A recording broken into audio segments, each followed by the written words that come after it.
get some better seeding, right?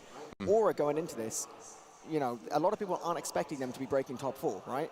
So Aura, they will have been able to prepare, but they also don't have that weight of expectation on their shoulder. Not only from, like, you know, the kind of people around them and, like, them, you know, the viewers, but also independently. From their point of view, they're thinking, if we can take rounds, if we can take a map, we're feeling pretty happy. Whereas with Feint, they're going to be thinking every little mistake, every round loss, they'll be like, we shouldn't have really done that. Yeah, we also got the situation where Aura kind of had the easier schedule in their first couple of rounds. I do believe they're 2-1 with a loss to one of the Ascents. But they've gotten a couple strong wins under their belts. They got to be feeling themselves.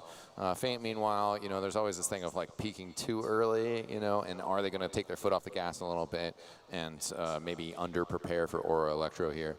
If Aura Electro does perform an upset here, where do you think it would come from, Alba? Which player is just going to come out and just perform so strongly that they could swing the game in their favor? I think it's going to have to be a very strong performance from EAMS. I think coordinated well performance from Poison as well. Do you agree with that, Epley? Yeah, I would add as well.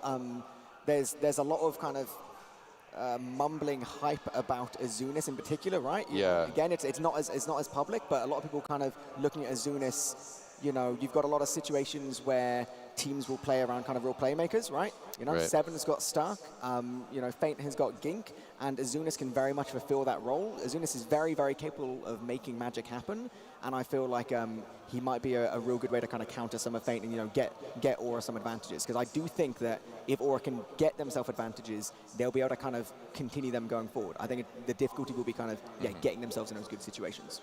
Yeah, I really enjoyed watching Poison at Copenhagen Games, and I think that Soldier matchup is going to be something similar as well, because Gink did find a lot of success against Seven, but some of that was maybe because of how Seven had played into Gank and how he was able to perform there. Some final thoughts from you, Alba, on this matchup as we're about to head over to it? It's going to be very interesting to see how Aura shows up for this one. Yeah. Awesome. Well, I think our casters are ready, so we're going to swing it over. For this match, we have Grumpy, Koi, and Bum. Very excited to see this. Take it away, guys.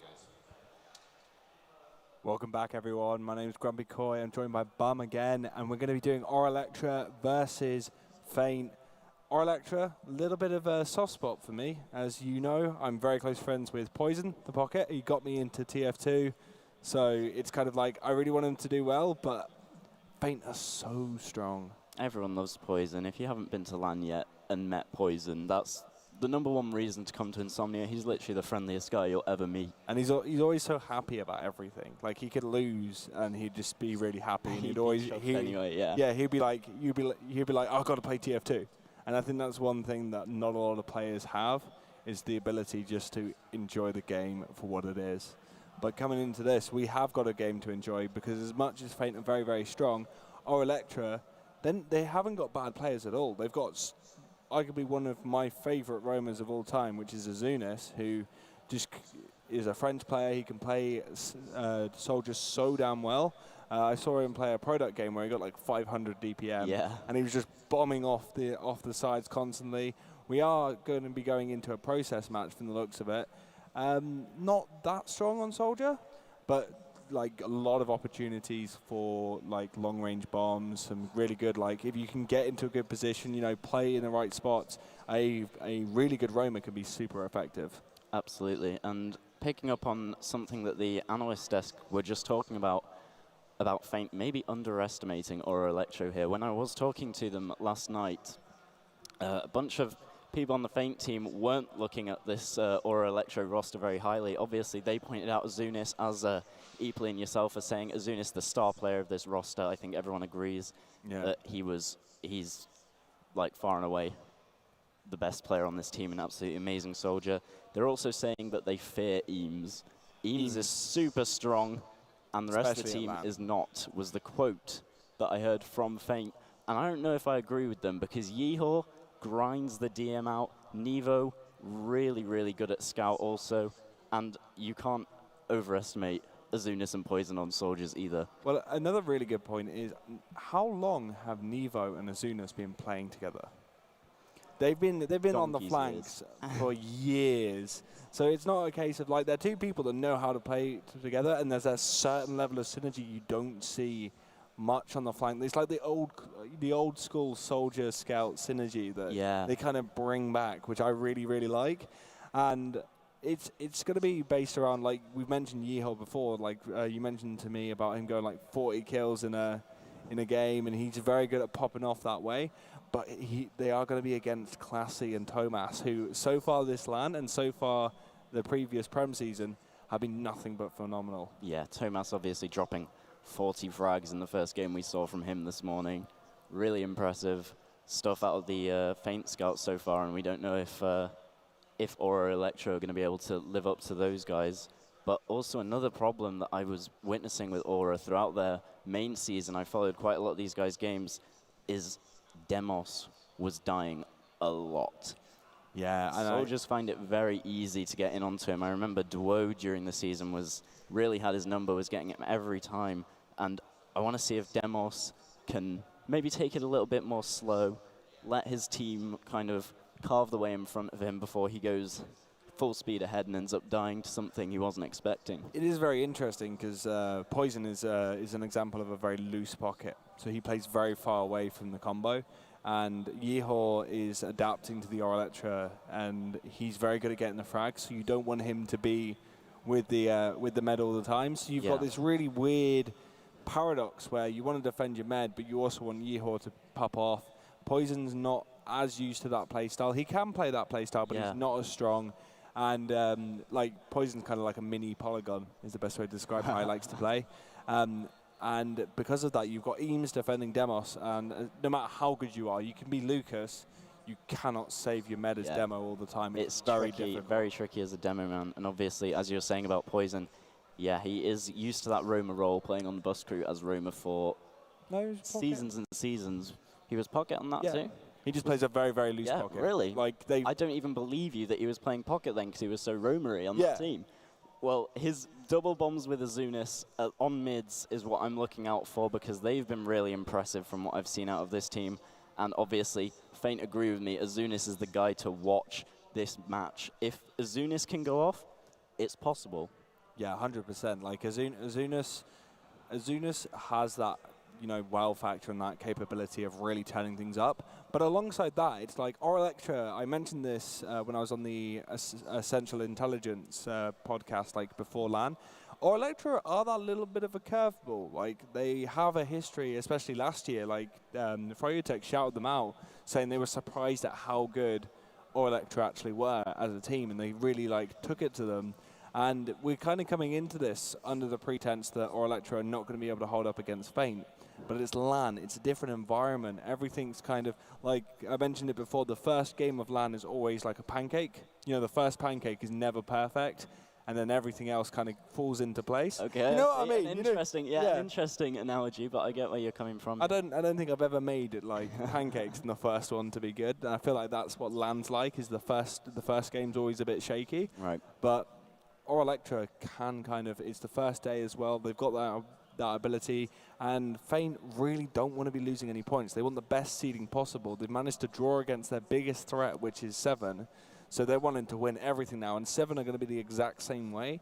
So Feint coming into this are not going to take it lightly. They're not going to walk in with a huge amount of, we've got this in the bag already.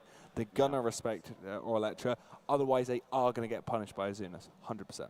Absolutely, yeah. It's worrying, underestimating any team, especially Electro do turn up to LAN. I remember they were surprised at their own results at some of the Copenhagens, making it pretty deep, beating out teams that they weren't expecting to beat, and placing pretty highly. But it looks like everyone's finally getting into the server, so we should be going live soon. Do you have any predictions about the score of this game? It's either going to be one of two things. So it's either going to be Feint 5-0, or it's going to be 3-2 or Electro. Or it's going to be one of the two. Electro are either going to surprise the heck out of us and give us an absolute showing, or Feint are just going to kind of continue this train they've got at the moment, which is just causing so much ruckus and so much aggression. We're going to probably see Papi do his thing where he's just we're going in. We haven't even capped second, we're in. Yeah. Don't have a choice, don't care. Lucas, you come in with me, we're going in, we're going to suck you in, I'm going to come in with you, and we're going to just destroy as much damage as possible before our scout has even joined in the fight. Yeah.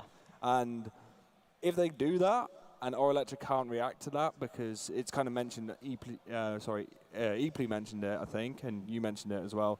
They like scrimming 7. So they're used to 7. Yeah. Feint are nothing like 7. Yeah, They're a completely different kettle of fish.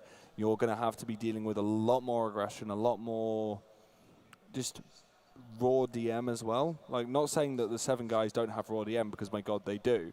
But Lucas is like, we've said it, but now he's his own like beast, but he's like Elikor 2.0. He's that demo that if he has the opportunity to pop off, like if you don't kill him, like we saw in the 7 game, you don't kill him, he will murder your entire team. Yeah, like even if you just leave him alive at the end of mid, he'll bomb in and somehow get a 4K, clean up the rest of everyone alive on your team.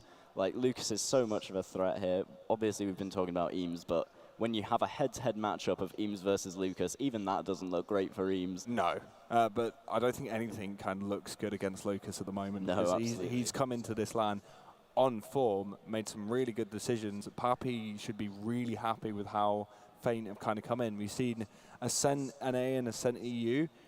They're not as they've definitely not come into the LAN as strong as Feint have. I don't think anyone has. Like, even 7, I feel like 7 are having a little bit of teething pains here and there. And Gully Wash is a notoriously good map for 7. Like, 7 can usually do a pretty good job of that, especially with the Starky flanks through there. Whilst Feint just, you know, they really felt like they were in control at certain points. Like, especially their last holds were very, very consistent. We had Guardian Gink dealing with that. So now in this environment, Electro have, you know, quite a lot of things to do to try and get on top of that. But what about yourself, Bud? Like, what are you thinking right now? What am I thinking? I'm thinking there's no way that Feint lose this. I think Aura Electro are going to make it difficult for them, and I think Aura Electro are going to learn a lot from it. Aura's another one of those teams, like 7. They're prone to having their teething pains at the start, but 7 and Aura both are teams that will learn from it a lot. Eames, obviously, a big brain of the game, will take his time to look into everything that went wrong. He'll be telling his team off, and they'll all be taking him seriously, apart from Poison, who'll be his jovial old self. Yeah, but I think even within that, I think Poison does listen. Oh, obviously, he does listen. He knows when he's been outbrained, and he will respect that 100%. I feel like Poison just needs to make sure like he adapts himself as well as possible to what Eames wants out of him. Like, the main thing with Eames, he needs a team that can adapt to what he's thinking. Yeah. It's the thing with Feint is I feel like Feint can only play Feint. I don't think Feint could adapt to the same level that Electra could have per chance, or even 7. Like, Feint are very good at playing their game, but I can't imagine, like, we haven't seen it because they don't let people force them out of it, but if they got forced out of the way they like to play the game, I could see them crumbling as a result. You're right. I think that's one thing that's going to come out of this is Eames is probably going to be sitting here going, how do I break this down? If I have to go against these guys again, how am I going to break down this momentum, break down this aggression, and bring it into a game that I want to play? Yeah. Because if you play what Papi wants to play, he's just going to take round after round after round against you. But if you completely tell him that he just doesn't have the opportunity to do it or anything like that, completely deny it, then you've got the opportunity to break down Feint. Yeah.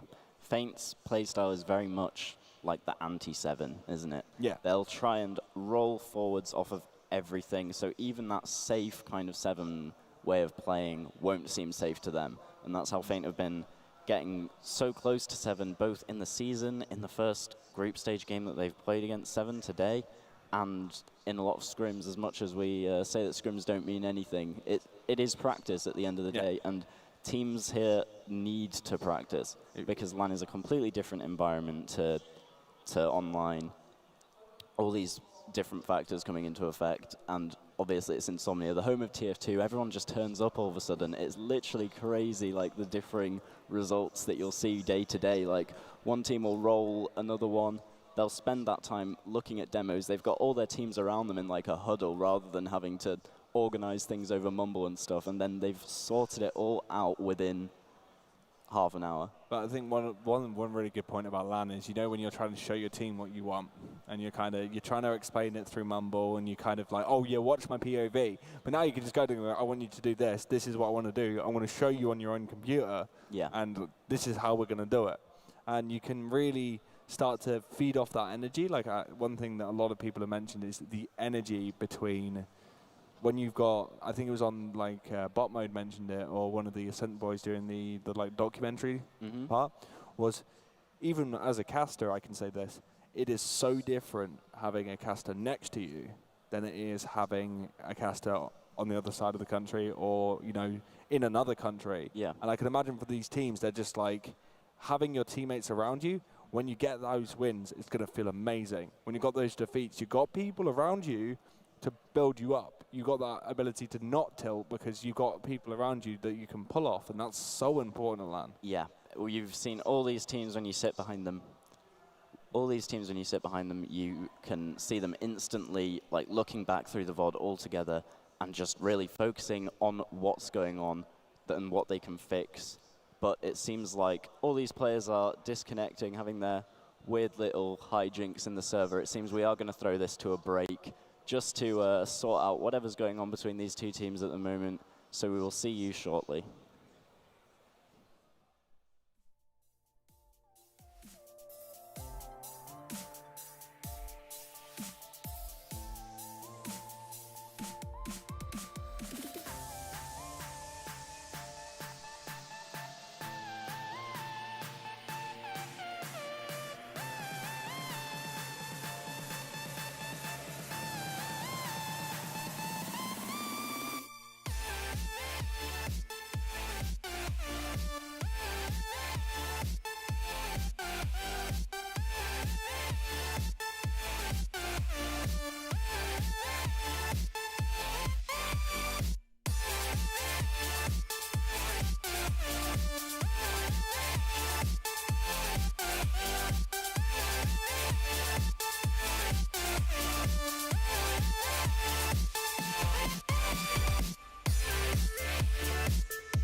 Unshakable,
unshakable, unshakable.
Welcome back to some more interviews. I'm your host, Turo Tabs, and this time I've got one from Top 5 Sons. It's Ombrak, ladies and gentlemen, but Ombrak, I'm sure you can do a better job than me. Introduce yourself, my friend.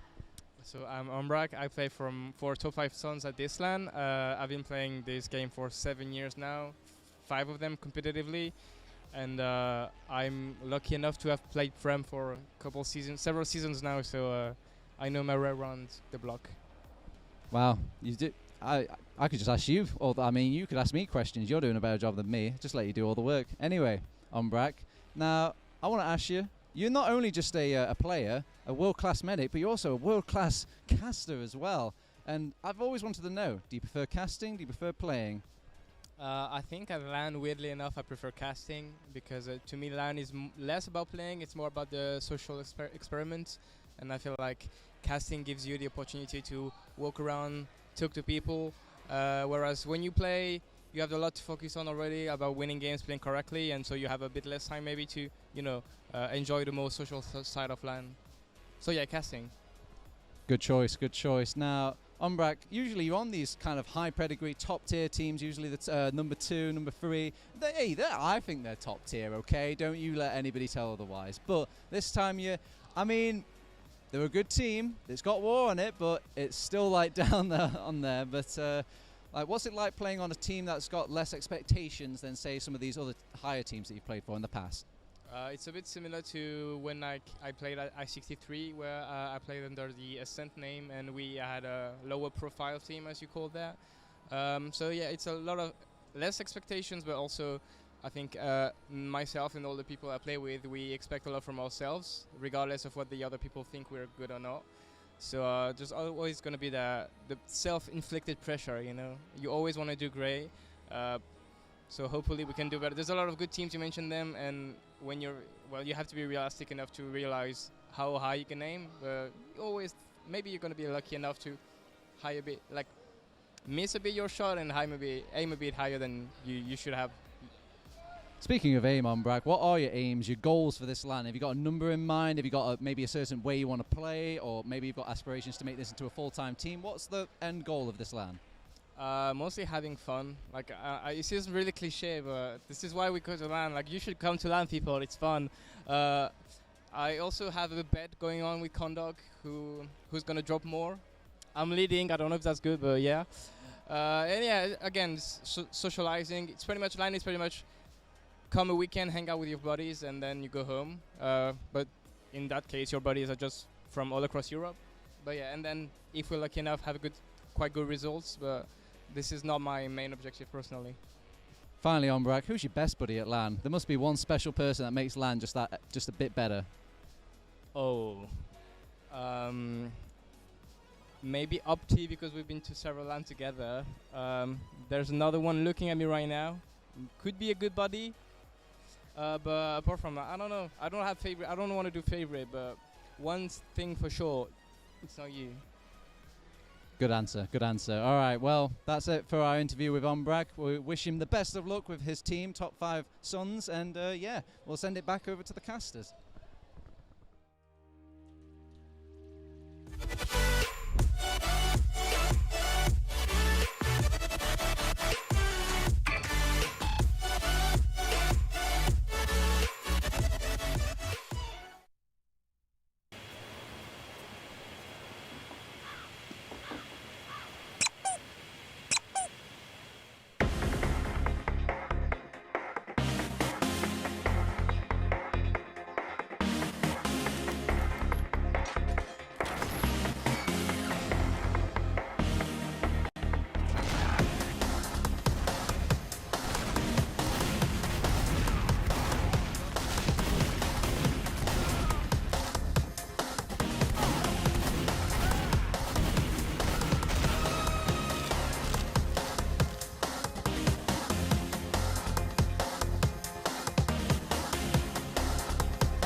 Hi there, welcome to the interview section of our TF2 coverage. I'm here with Ascent Gaming's very own Jay, but I'll let him do the introducing. Jay, please let people know out there who you are and why I'm interviewing you. Hi guys, I am Jay. I play for Ascent NA. I'm the pocket soldier. Yeah, that's it. Excellent, excellent. Now, Jay, I heard that this is your first time in the UK. Maybe I'm wrong. Maybe I'm right. But what do you think of the UK? You know, anything you like about it? Anything you don't like about it? It is my first time coming to the UK. It's very. I haven't really gotten a cultural shock. I think the only thing is like having a drive, the wheel on the right and people driving on the left. That's kind of weird to me. But overall, my UK experience is pretty good. Wow, I think you're like the first American to ever say like they had a positive experience here. Usually they're just like, nope, it is awful. But I mean, there are definitely some flaws, but well, no, tell me. You can tell me the flaws. It's okay. We're buddies here. Go on, tell me. No. It's not huge. It's not like horrible or anything. It's just, it's just different. Oh, you are nice. You can tell. You. All right. Okay. Well. Anyway, Jay. This is obviously a big experience for you. It's a LAN event. I'm not sure if you've been to many LAN events before, or if this is your first one at all. Like, educate me. I want to know. This is definitely my first LAN. I expected, like, this is one of my dreams when I first played competitive TF2. I never expected to be in Insomnia playing against international teams, but, I'm with the team, gonna fight hard, play better. Speaking of your team, I know that you've recently been bumped up from the obviously intermediate and all that stuff, and you've been recently come into Invite. You're one of the maybe lower experienced players on your team. So what's it like playing with all these people that you probably recognize from older days? Is it nice playing with all these experienced players, or are they stuck in their ways? Just talk me through the whole experience. When I first joined Ascent, it was I was very happy. I was surprised, honestly, because before, like, I always play like intermediate, open, ESCA, all that stuff with some couple of friends, and I was actually about to quit before Ascent picked me up. Now playing for them I played for them for like 2 seasons now. I love those guys. They taught me really well of how the game actually works and how we want to play. So. Now, you've talked about how, this is your first LAN, but it's not just any LAN. It's Insomnia, baby. It's a massive LAN. It's a huge LAN. Like, what sort of pressure? What are you feeling right now when you come to a big LAN with a pedigree like Insomnia? I felt like I adapted pretty quickly. At first, it was a little shaky when as soon as I came to UK and boot camped. I only had like 30 minutes, but overall, I think I can play really well. I don't really feel pressure because I think I'm really focused on the game. So, is there any players or people that you've met so far that has been like a delight to meet or anything like that? You're like, oh wow, I never knew that AMS was such a hot boy, or I don't know, anything like that. Twitch chat, don't judge me. I was very excited to meet Domo, Catface. We're always excited to meet Domo. Now, finally, Jay, what would it mean to you and your team to actually walk away with the gold here at Insomnia, like to be put into the history books? Everyone remembers an Insomnia winner. What would it mean to you? Oh God, I honestly, I don't think I have any words for that, to be honest. I would love to win with the team that I'm on right now, but it's gonna be very difficult. For sure. All right, okay, that's one feeling, difficult. All right, so thank you very much, Jay. It's been an absolute pleasure talking to you, and I wish you very best of luck in the upcoming tournament. Anyway, I've been Turbo Tabs. Again, with me has been Jay the Pocket from Ascent.NA, and we'll take it back to our casters, commenters, and interviewers right now.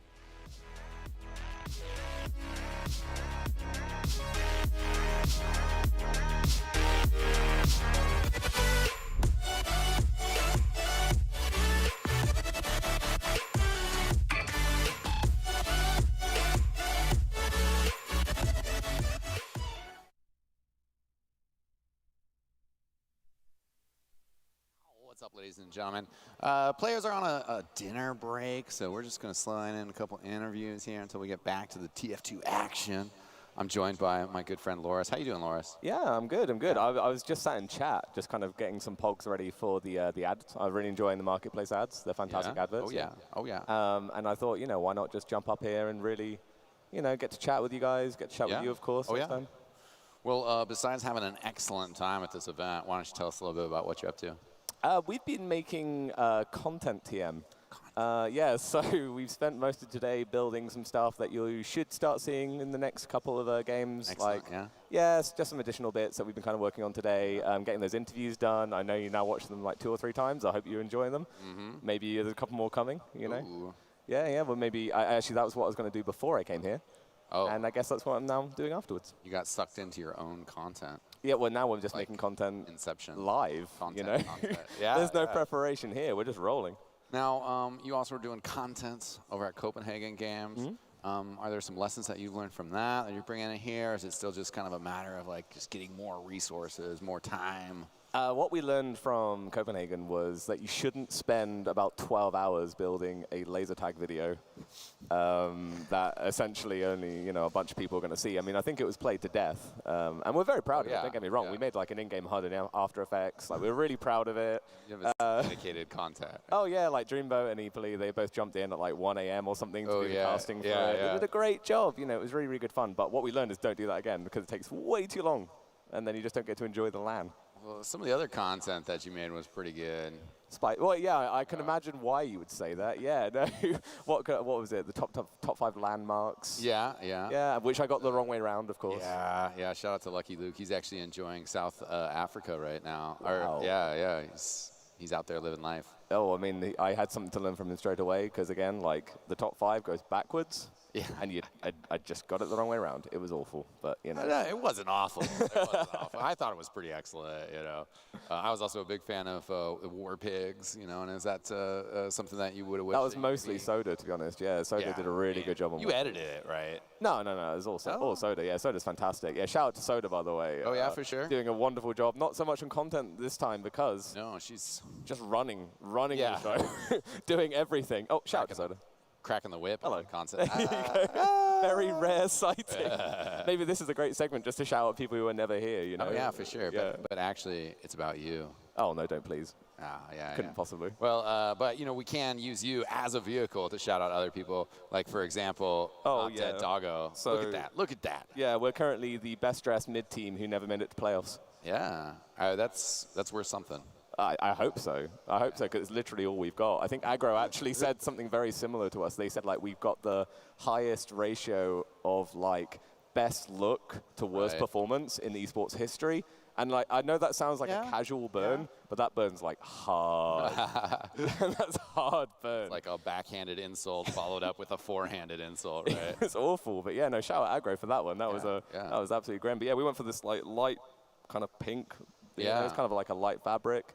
Yeah, I mean, I don't want to go too into the design, but I made it. You could though.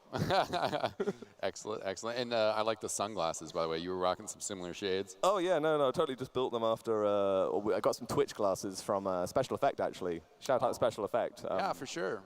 Special Effect, a fantastic charity that Hugs do stuff for, and obviously Essentials and Hugs are very linked together.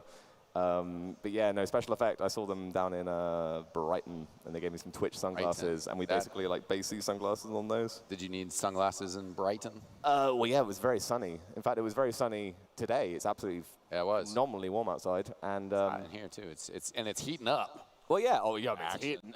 What a segue. Fantastic. It's heating up here, despite the fact that we're delaying. Yeah, that's all right.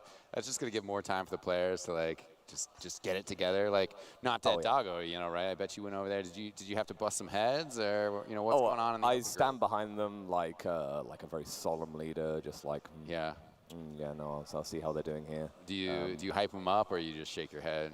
I'm often scream, but I don't tell them about to do it. Good. Very often I'll just go behind them, scream very loudly in their ears. Do you stir up any rivalries with other teams on their behalf? We've already got a rivalry. There's a team of ex-players who keep stealing our name, and we keep having to ask Henny. Shout out Henny. Oh, huge I don't know Henny's here. Yeah. I don't know. We'll point into the darkness somewhere. Shout out Henny. Yeah, I keep having to get Henny to change their name because they keep stealing ours. Yeah. So that's definitely the rivalry. Yeah, that's because they keep stealing our name. Yeah. But obviously, it's because it's a fantastic name. But yeah, we don't make enemies. We're happy little British gamers, you know. I mean, not all British gamers are happy. You know, I remember personally, at least, Rewind 2. Actually, no, it was Rewind 1. I had a pretty fierce rivalry going with Commander X.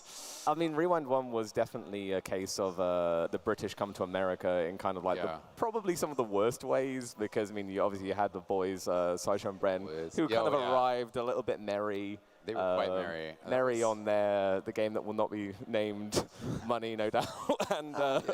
And they kind of arrived, and they were quite noisy for the entire thing. Yeah. But, I mean, I'm glad they had fun. Yeah, and I mean, it's a different situation these days. I mean, we got people flocking back to Team Fortress, right? Oh, yeah, I mean, Zeverside's back. I mean, I don't know if anyone knows, but Zeverside's in the building.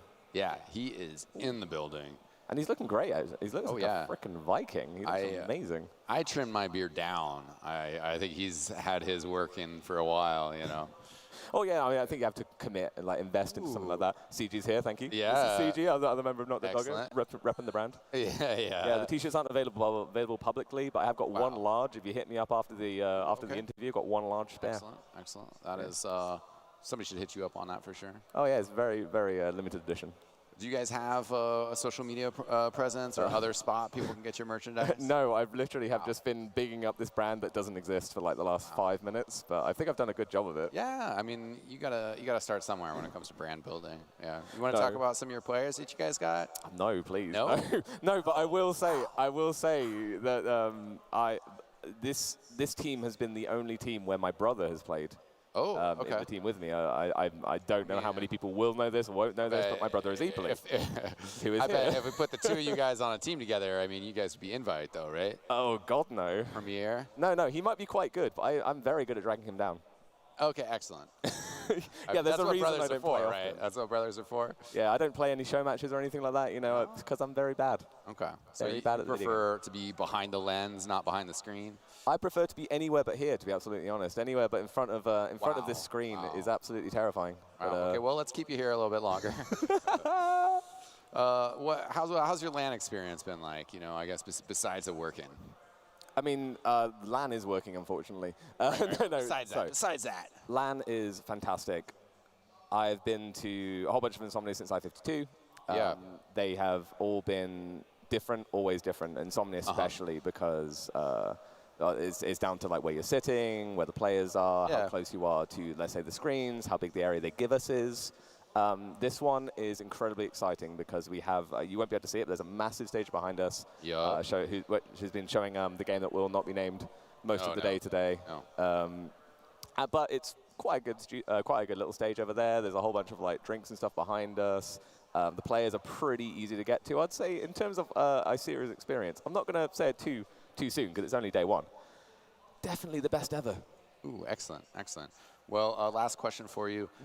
Besides this one, what is your favorite Insomnia experience? I'm not going to say an Insomnia experience, unfortunately, because if I'm going to shout out a LAN, it's Rewind 2.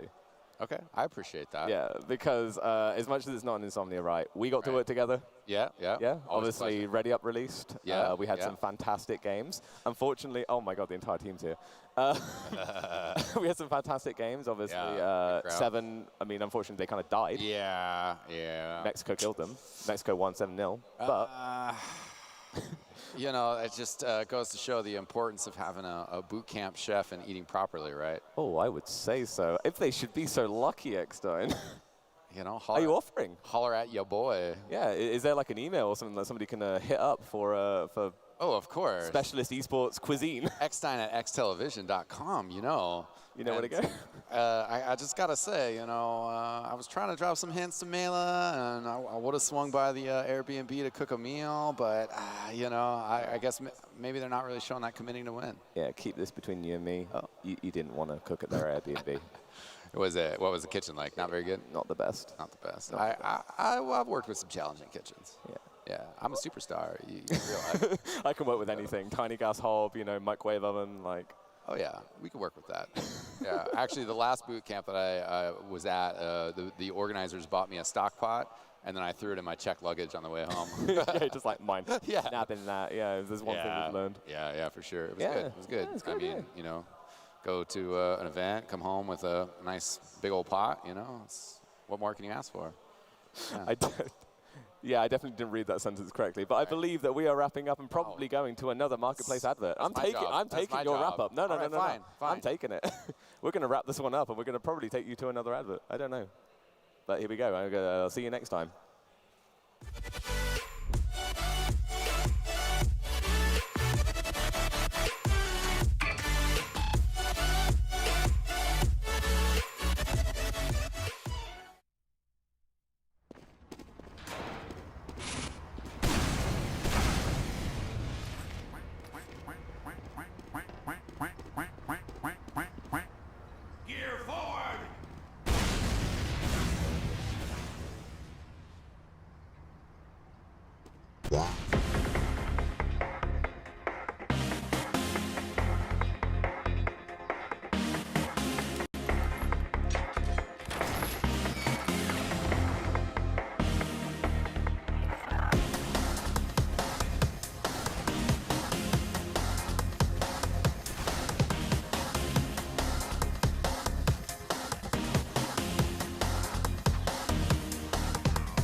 and gentlemen. I'm Eckstein, joined once again by Dom and Eebly. And, well, we are going to bring you guys shortly here a match that we kind of skipped over earlier. It was going to be our second match of the day. We ended up switching things around, being flexible. And thankfully, though, we are back with Top 5 Sons versus Corinthian Mass Damage. And we did a little analysis about this before. And here we are to do a little bit of analysis about it again. Dom, what are your thoughts here on how Top 5 Sons, as well as this other, the French team, how they're going to match up with each other, and what both teams are going to be looking for out of this game? Well, for one, I don't know for sure if that's the cause of the delay of this game, but I think I saw Warrior having PC issues that might be the cause of this. Yeah. So that could be why they delayed the game instead, which is nice of the Frenchies to wait and not enforce a default win. Yeah, It's always good for the competition, just have the game being played, even if it causes a bit of a delay on your own end. Yeah. So that's always good and nice sportsmanship on everybody's behalf here that is involved. And hopefully it would be a good game. It should be in favor of Top 5 Sons for sure. They have the higher experience level across the board on all the players. They have a little bit less cohesion than the Frenchies have. They played for 3-4 seasons at this point together, all the way from Div 1, making it into Premiership for the last 2 seasons. So they have that advantage, but if you look at the players on Top 5 Sons, they just played for so long, besides Everx, who still incredibly well was integrated into the roster this season. So, yeah, sounds good.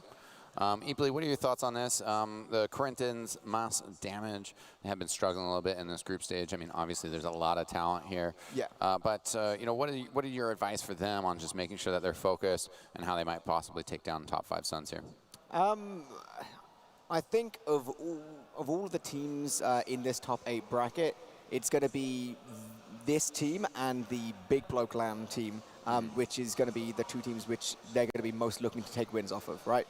Realistically speaking, Aura's, very kind of coordinated. They won't really let any shenanigans happen. But this team, they've got a lot of really independently very skilled players, but they've kind of been thrown together a little bit for LAN, They kind of half of one team, half of another, but whenever you kind of get that mesh of gamers together, it takes a while for things to kind of meld, right? People got some different ideas, and even with a strong main caller, not everyone's going to be in the same page at all times, and this is much closer to what would be kind of considered more like a pug LAN team, right? And I do know that kind of going into the LAN, they were trying to be fairly keen. I know kind of, they're doing some kind of 6 maps a night, but that didn't always go too well, but I think kind of, I think end result is more or less what Dum says. I think Top 5 and Sons should be looking to take this, but I'm not going to completely discount some kind of, super Frenchy return to like swag winning games. You want to give us a score prediction? Yeah, I'm going to go for something like a 4-1 or something for Top 5. I think I'm going to be looking good here. Okay, and final thoughts from you, Dum? I think the Frenchies will stop them for a little bit longer before things go running. Say like 3-1 maybe for Top 5 Sons. Okay. Excellent. Well, I'm looking to see looking forward to seeing how both of these teams perform. We also have an excellent casting duo ready to take the mics. I'm going to throw it over to Plunk and Bum to take care of business, and enjoy the match, guys. Welcome back, everybody. We've got everything sorted out now. The item servers were down for a while. People went on break, but we now have everyone ready in the server. I'm joined by Plunk. How are you doing? I'm slightly less hungover now. That's good to know. How are you, Bob? I'm fresh as a daisy. Fresh as a daisy? Yeah, a fresh one at that. Fresh one. Do you also is fresh? This match? This match is fresh. That was really fresh. That's a really good tie-in. Wow, amazing. What do you expect to see coming into this one? Top 5 Sons versus the French team. Everex is going to get tilted and throw. You think? You ever heard of if something happens once, it happens again? And again and again. And yeah, again, so it's predictable. Right. So Everex is going to have a tantrum. Anyone else on the server going to do anything, or is that the only thing? War's going to pound. Is he going to pound like war damage, or is he going to pound like actually doing things damage? War damage, pound. War damage. That's yeah. I've got to agree with that one. On a more serious side, I think this French team has actually been quite impressive in the season. Obviously, they've been finishing low down in the tables both times they've been playing, but they've made it really close with pretty much every team they've been playing against, apart from the very, very top of the table teams. So I could expect this game to be kind of close between this obvious mix here that's just been created for LAN, mix of a French team and a German team, which has now ended up with no Germans on it somehow by picking the obviously the better half, because you wouldn't want people like Dumtum or Cerny getting near you, would you? Or any Brits. No, Brits are fine. Toxic. They're on our side. No. No. That's us. Yeah, but... You sure? You sure you're not? You sure? You're okay? I'm 100% sure. Do you want me? Here's a citizenship test. You want to prove I'm British? Anyway, I mean, top 5. You know, they've been playing for seasons, as Epley and Co have said. They've been playing for seasons. They know each other. They know the game. They know how they play. They know that Raf, you know, Olga. You know, Olga's been as a very versatile gamer. You know. Versatile is definitely the word for it. Yeah. You usually see him on Pocket. I believe he's playing Scout at this LAN, although he is warming up on Pocket in the server. And obviously he loves to throw in a bit of Pyro. He's played several seasons, perfecting the Pyro theory craft, the art of air blasting people and setting them on fire. It's not gone too well outside of mid, but he can keep trying. Yeah, it's like no matter how hard we try, Pyro will never be a generalist class. But I think we're getting off topic. You know, we've got Alien. That's a name that I've seen before. You know, Raf. All these names: Sorex, Kunu, Ombrak, Everex, Warrior, Opti. And these names are known in the EU communities as they're all good players. So it will, you know, my prediction is that maybe Wars and Suns will a bit better. Maybe a round or two. But I think the Frenchies might come out on top. You think the Frenchies are going to come out on top? Not by much. Not by much. I can see it going either way, honestly. I think this one will be close. I've been impressed by seeing Duo in the season. He's been causing a bit of mischief with his bombs and his hiding plays on Roma. Let's run down both of these rosters just in case anyone new isn't familiar with these teams. We've got Kunu and Sorex on Scouts for top 5 Suns. Kunu coming from War and Sons, and Sorex. Is he new from both, or was he on I think he might War and Sons as well? Yeah, I don't know if he's American, but I think he's on the team either way. he's definitely he's on the team. That's absolutely guaranteed. Opti, obviously from top 5, a really excellent French Roma. Everex, the upcoming pugging talent, playing Pocket for them. And then obviously Daddy Epsilon Warrior, one of the old school players around that we have today on Demo Man, and Ombrak rounds it all out on Medic. Well, R.I.P. Warrior, this is his last LAN, so let's hope we well, with hurrah. He says it's his last LAN, but I say this is my last LAN, but I said that the last 3 years. Yeah. And when has Warrior ever been serious? I think probably 99.9% of what comes out of his mouth is sarcasm and trolling. What? No.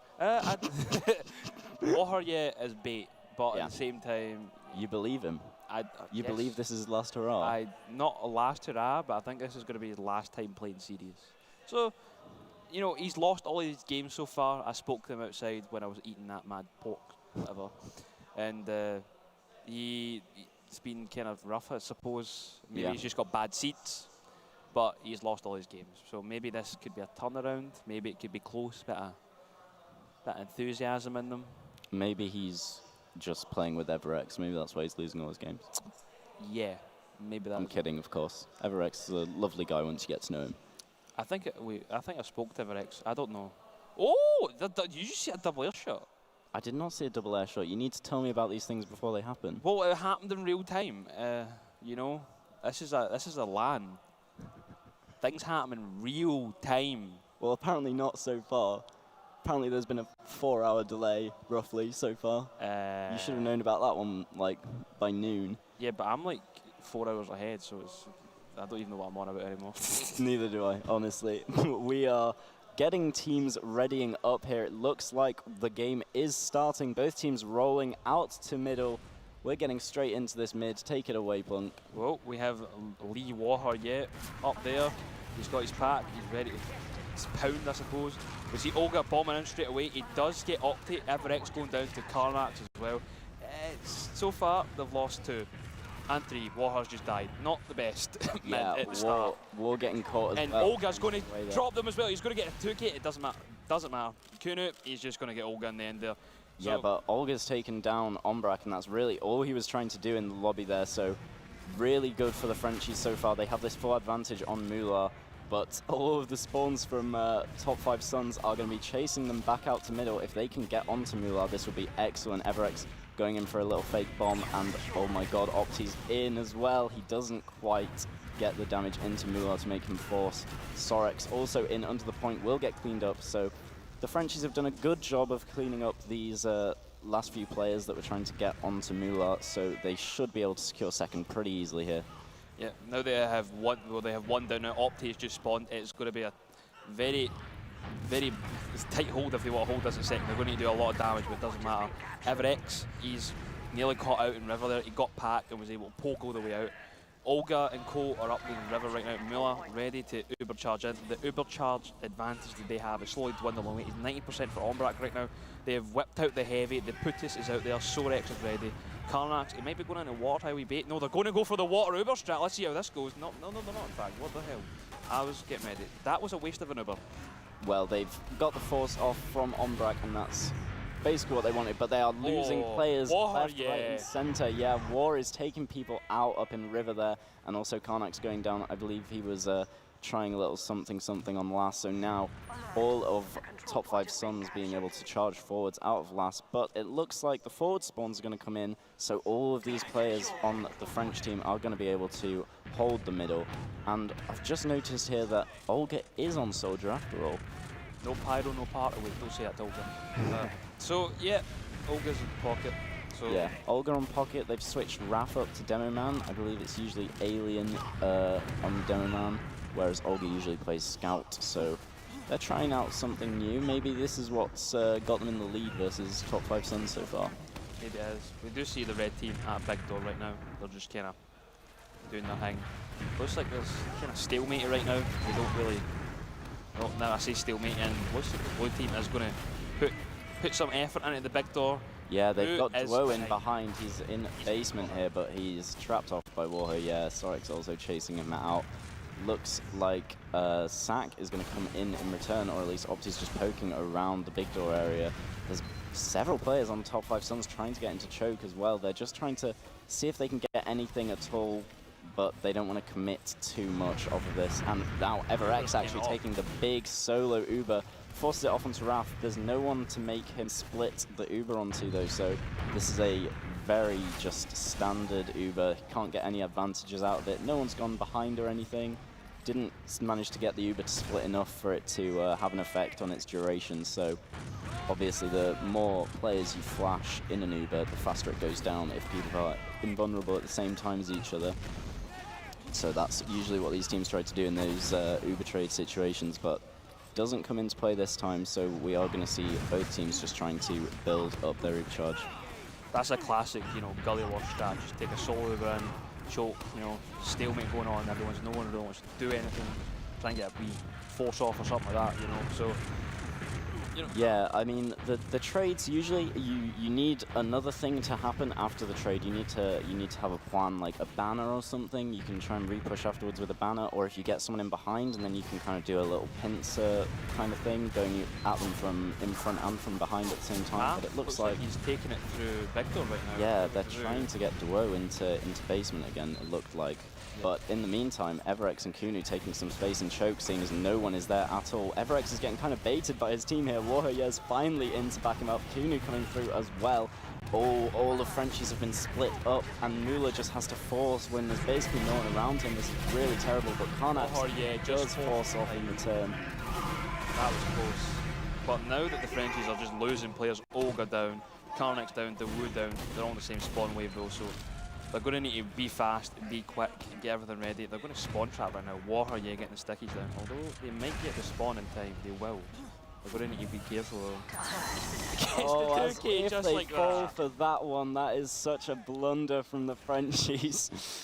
Oh no, you have to expect that. You know everyone's on second already, so now Everex coming in straight into last, trying to trade some damage with Olga. Warho, yeah, already in sticking off the point. Kunu's playing the point, and that is the first round for top 5 Suns. Well, that was an unexpected surprise that they just kind of, that was a wrap. That was quite quick. Yeah, I mean, obviously the Frenchie's getting in the lead to begin with, but after that failed Uber where Mulo just got forced off basically on his own, it was good for Karnax to get the force in return, but obviously not enough after Warrior traps off that spawn. Here on this mid, we see Olga and Everex both going in for big bomb trading sides. He's in drop down right now. He's flanked them. Can he get the flag? He can't get the flag. He gets the rocket off. He gets Ombrak though, so that's Ombrak down, getting the trade on. Sorex is going to take out Karnax though. Mula's still alive. Still alive. He's got Raph protecting him. Aliens playing on the nipple here in the middle. Everex trying to get in onto Mula, gets him really low, and Kunu with the follow-up damage. Just had to give him a little tiny chip shot there, and Mula will go down as well. So Ombrak spawning first, and Mula on a 12-second spawn actually means that Ombrak is going to have a decent advantage coming into mid with his spawners. Yep, as you said, decent spawn. They're going to have like a 20-30 ad. Not too shabby, but you know, it's going to be quickly depleted quite easy. You know, just build forehead. So Water, yeah, nice wee sticky and big door. Optate, watch and choke, see if anyone's coming in. But I think Warren Sons might just take it through. You know, they know they have the ad right now. Yeah, and Top 5 Suns know that they don't have the Uber yet, so they're still playing close to this door, just trying to deny them from getting too cocky. But Mulan knows that Ombrak's going to have it any second now, so they do start to back out, leave some space for Warher, to use through. He's going for a big bomb, gets all the way forwards, gets some damage onto Raph, but Raph is straight out of there.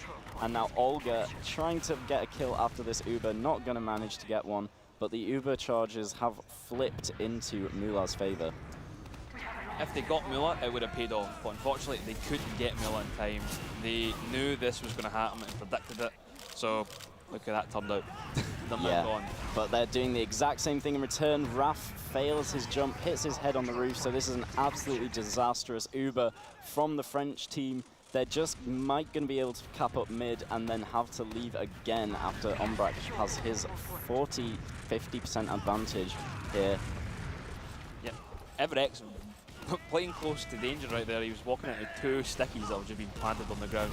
They're going to be building this on the side of the Frenchies, but 90% on the side of Warren. I like this from Duo. He's holding nice and close. He manages to get big rockets into the combo, but they don't have to force off. Olga, though, is hiding on their side, and he does try and jump out instead of going for the force onto Ombrak. So Ombrak retaining this Ubercharge advantage. They're going to roll through mid, roll through big door as well, and it looks like they're going to get a firm grasp on second with this.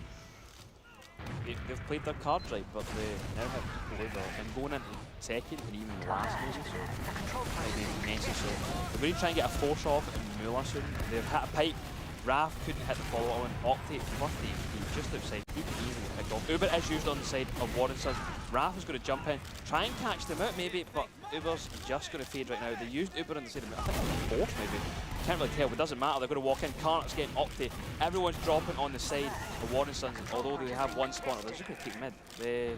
Really, really good stuff from the French team. They didn't even manage to give up second, which was what Top 5 Suns were trying to do. Roll that advantage all the way forwards, try and get 2 points for free. Karnak, but the French stopped it, and it looks like they're going for a play into second as well. They don't manage to get anything. I think Karnax is just sacking. We may see a sneaky off-class come out. It is even Ubers here, after all. Everex is going drop down right now, so we might see. I think Mula might have spotted them. I can't tell, but it looks like the scout is spotted. He might try to go for the soldier. He did 50 damage. He had a direct. Olga, 1 HP. Just Sorex with a chip shot. 1 HP. Finally got him. And I think. Oh, Duo's going to get caught here by Choke too. So now all of a sudden this is 2 picks for Top 5 Suns, and with the even Ubers, they might try and do something here. It looks like War's going fast through big door, taking his whole team with him. They are pincering fully as the soldiers come through from the front choke as well. Now both teams have to use off their Ubers.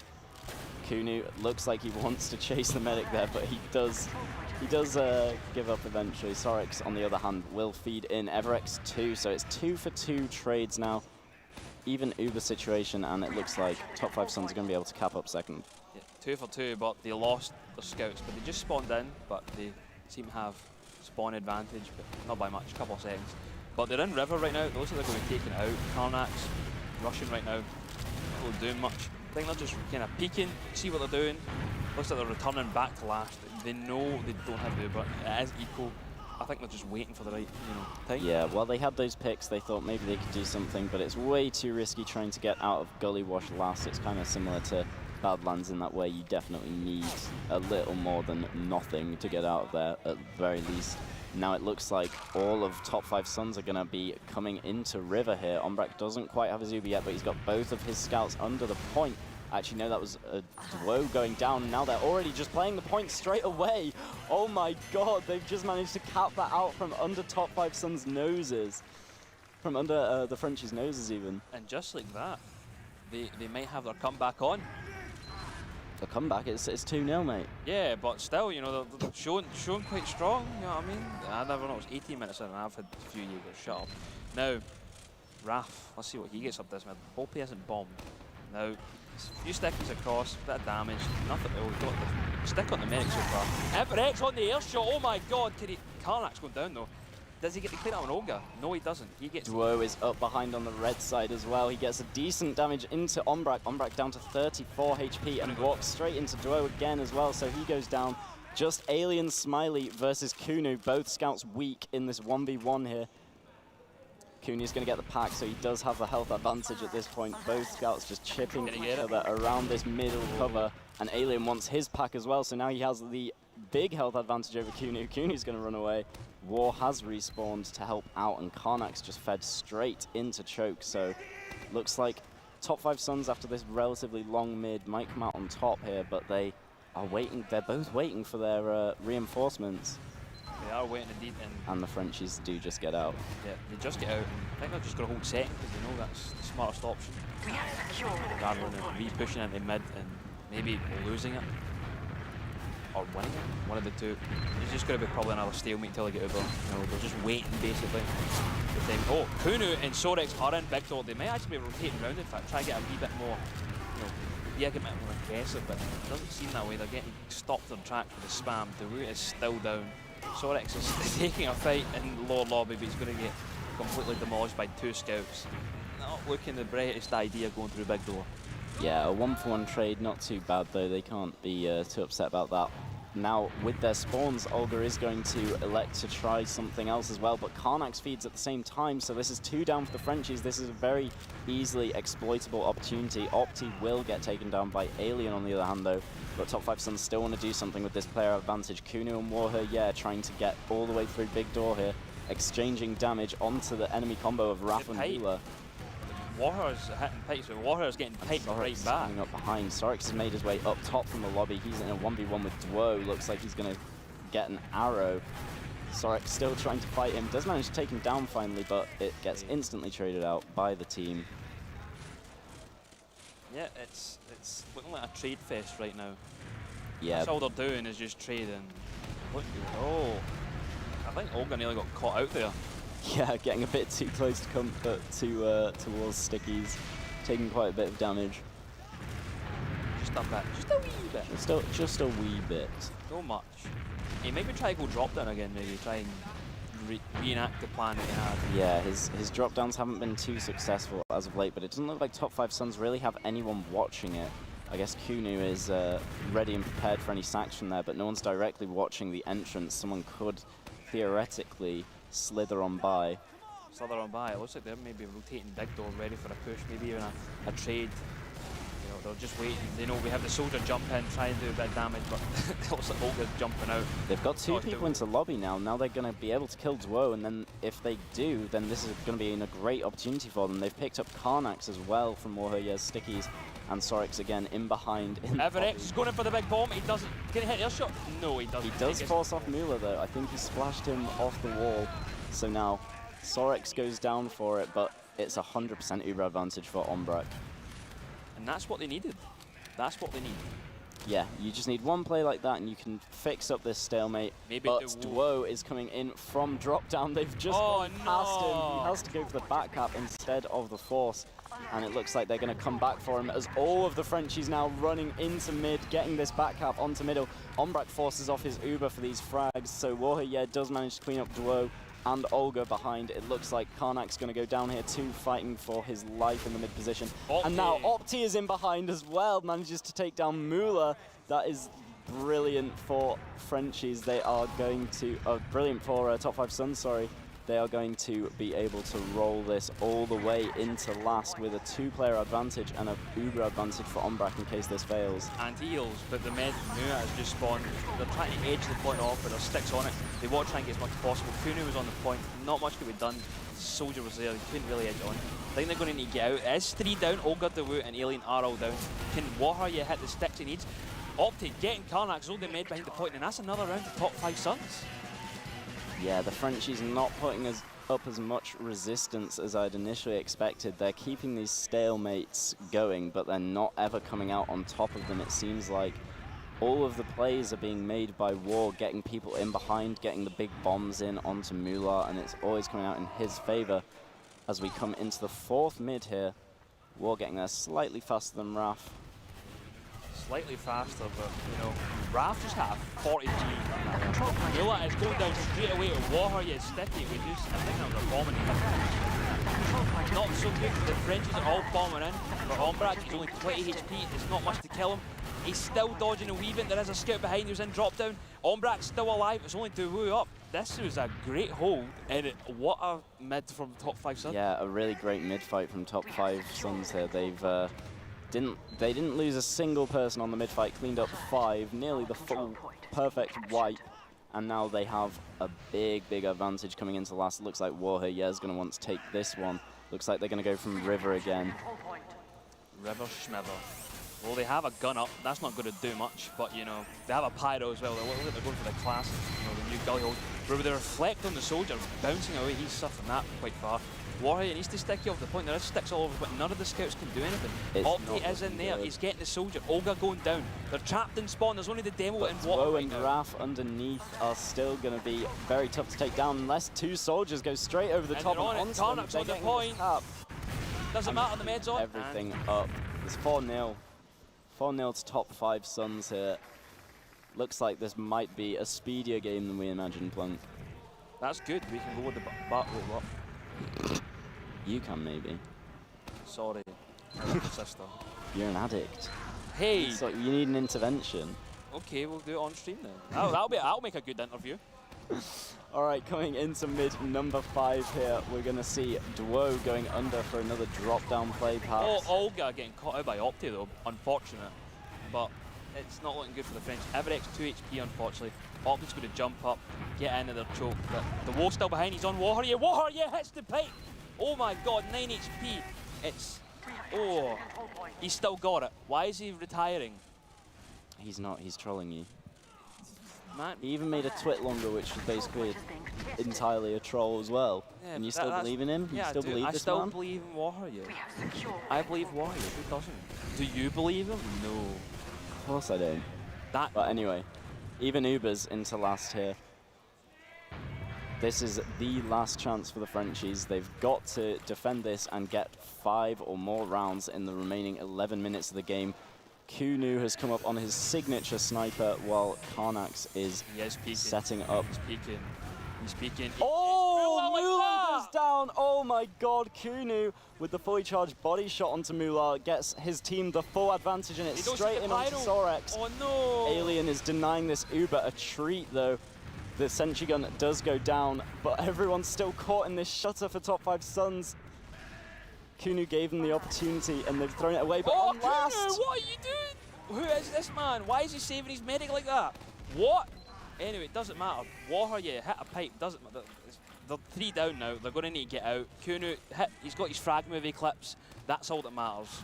Yeah, Opti did a great job of bringing people back to last there by just playing on the point from under a little bit more, just delaying the Frenchies as they tried to get out, and now Alien getting caught in big door because of these spawns coming in for Top 5, partially due to Opti's delaying, so really good play there from him to salvage the fight at least a little bit, and now it looks like push. Yeah, it looks like they're getting ready to try something. Sorex goes into water. Mular actually has a slight advantage here. He could do something with this now that they've got the Sorex pick as well. He won't be in action for another 15 seconds, so looks like they are pushing out into lobby to at least see what they can do. Olga running buff banner, like to point out. You know, Olga whipping out his strats as per. You know, he's what about his conch, buff banner this time. He's that extra health. You know, he's a pocket main. It doesn't say on the stream. It doesn't. It's the battalions that he's battalions using. back. Is it battalions? You're saying the buff banner. That's the same Fritz thing. one. Same That's not the same thing. They're very, very different things sorry, indeed. 20 HP, right? Yeah, Shut up. yeah, Kuno snipe now anyway. Can he get the scout? No, he cannot. He's still peeking. He's looking for the demo. Maybe he can get something. Misses the headshot in the demo. He's going to go for this hero plate. Mula is jumping up and down. He's behind him. Yeah, Mula is in the spot where you can't be seen from River. If he wants to get this hero shot, he's going to have to try from balcony or elsewhere. He's going lower. He's going there. He's trying to peek there. Maybe he can get this pyro, something. He's looking for something. He's trying to get something. He spots it. He goes for the sentry though. Wide shot. As we have what the? What happened there? Warrior just jumped in and just fragged. Why is he retiring, as you would say, as he instantly just gets this 5-0 in the bag for top 5 Suns, easily dispatching of the French team in a quick manner. I think this was a sympathy game. You think so? Yeah, Olga wasn't main classing. Oh yeah, they were giving it to him as his last hurrah. They padded his stats, made him feel good as he. This was to get the worst seed. Easy games, you know. Oh right, you think it's all a long con for them? Yeah, it's the long con. Oh guys, right. You can easy win with all these low players that try to get into the invite bracket, you know. But no, Warrior, he won a game. He said he lost all of them, so good on him. Yeah, he's won his first game of LAN. I'm sure he'll have many more to come. If he does retire, maybe not, but I'm sure our analysts are itching to shed some light on what happened in this pretty speedy game. I'm going to throw you over to Epoli, Alba, and Eckstein on the desk. Thank you so much, Bum and Plunk. Yeah, our first game, that was a 5-0 early finish. Alba, some thoughts from you on the action we saw? Yeah, I think starting off that match, top 5, they looked a little bit shaky. And I think it was after the 3-0 round that they got that they really picked up the pace, and the following 2 rounds came in quite quickly. But before that, they had some big troubles with their Ubers, and they kept losing Ombrak to some good individual plays from Quarantine Mass Damage. Epoli, your initial thoughts on that matchup? Honestly, I'm going to answer your question with another question, right? I know. So Apple, Rhubarb, and Frenchies, what do these 3 things have in common? Crumble, exactly. Literally, oh, yeah, you like that? Literally, like, first 5 minutes or so, like, it looked like it could maybe be a little bit competitive, like some back and forth and some stuff, like some things were working for the Frenchies, but honestly, it kind of felt like once top 5 just kind of, like, woke up a bit, like it was just their game. It was absolutely like their game. Obviously, you know, we've seen some different classes come out for like the Frenchies, so they've got some fallback excuses. But we've seen this as well over the past couple of seasons. This roster, they're perfectly happy to change roster. You know, change who's like on demo and scout and sort of like all around. And it isn't a case of them doing that just because they're like, oh, you know, like whatever. You know, at least it hasn't been online. They've usually tended to do that because they're all, you know, kind of multi-talented players, and they're happy to kind of play different classes in different situations. So I would imagine that they genuinely did think this was their best chance, but it's just top 5, you know, individually and as a team. After those first few minutes, they were just too strong. Yeah. Let's take a look at the logs as well to see what the numbers show us exactly.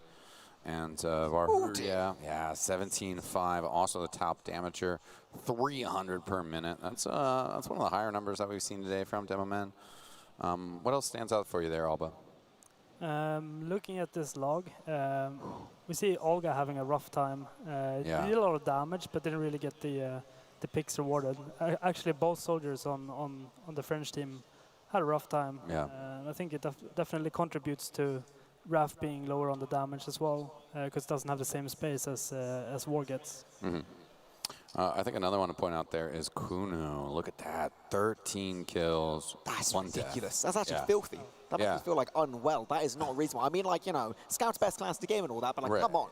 No one should be Scout classing that hard. Yeah, I mean, it's also the class with the least amount of health, and when your medic dies three kill times him. more. Just kill him. Yeah, easy, like 2 rockets, you know, no big deal.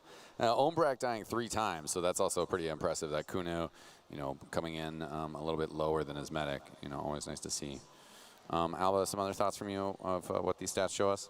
Yeah, I mean, just Kuno there is always on 185, you know, always paying close to the medic, and then if you play it well, then you get these kind of stats.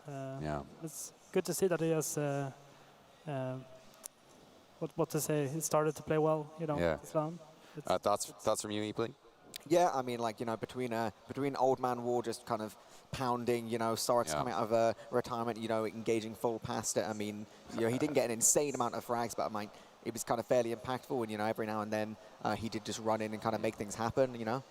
Everex was solid, like, you know, Kunu, you know, he was, like, I mean, if you already die once, presumably you're playing pretty well or baiting your team, and it didn't seem like he was baiting his team all that much. So, yeah, it just seemed like, you know, any kind of situation where you have a game like where Karnax and Alien on scouts are getting like 5 frags and 9 frags a piece like this, you know, with these kind of damage numbers, it's a kind of thing where, like, your fundamental issues were with, like, the team versus team thing, right? You can't, you know, in those situations, like, I've seen both those scouts play incredibly well in different situations. Any kind of situation where the scouts are getting, like, that low damage, it's because there's not really much for them to do in the game.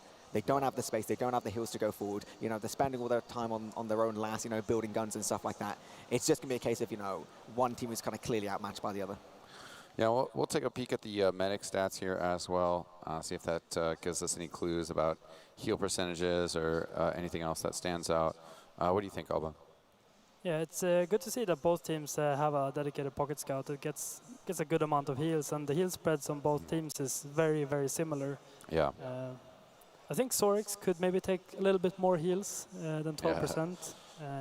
He certainly has very good aim, and the more heals, he'll be able to do more. Yeah, another thing, are Epley, any thoughts on the medic stats? Mostly kind of what Alba said, you know, it's kind of like a 5-0, like half the time, you know, in a game like this where it's very one-sided, the heals kind of go just whoever was closest at the time. Yeah, so certainly. You know, it is what it is. I guess the only thing to point out is the fact that, you know, there were still opportunities for the Frenchies. There were still chances for them to do stuff. You know, they did get 8 Ubers over the course of that game. They did build themselves up some decent advantages. And, you know, it wasn't like they were completely devoid of any kind of opportunity to do things. They had opportunities, but when it came down to just kind of securing it and finalizing that last little bit, they could never go over that last little milestone. One thing that did happen on that map, want to talk about just briefly, we saw the battalions back up. We did. With Olga whipping that out on defense. Alba, is that something that you think we might see more of at this event? Or, I mean, obviously there's a little bit of desperation behind it, but being able to buff up your soldiers a little bit extra, you know, always can be helpful. What are your thoughts on that item? I think all the battalions, the Conjurer, all of those unlocks are very underutilized. Especially holding last. It's so nice if you, after the Uber, can pop some kind of buff that helps out, even if it's like less damage, crits, or just speed. It always helps. And I think more people should use it. Epley, do you have some thoughts you'd like to add on that? Yeah, I think it's something we are going to see more in the rest of the tournament. You know, in group stage games, no one's kind of going to go too wild, whatever. We've seen Feint historically run a lot of conch. We've seen many situations where both Gig and Pappy will run conch on last, and then they'll kind of, you know, try and even push out really with like a double conch kind of setup, because it's not really that bad, especially, you know, if you can kind of play a little bit smart with like how you're jumping around. You take more damage, but you're constantly getting healed, so it's, you know, it's a different kind of situation. I think ultimately going into playoffs, I think we're going to see more kind of conch, definitely, battalions a little bit less, and I'd love to see more like people using buff banner stuff, right? Yeah. There's still a world where people, you know, in real desperation situations, start running buff banner direct hit, because you can literally one-shot a medic from across the entire map and that's it. Nothing he can do. Yeah. It is a filthy weapon, and I really, truly think that teams, when they get desperate, they need to bring out like these kind of strats, you know? And it's one of those things that we might see on other maps, right? I know historically speaking in North America, there was a very brief window where the buff banner was very favored on Viaduct, you know, because you could just bounce back and get a health pack and then just go back in. You know, not having gunboats is not as big of a deal because the map's kind of short.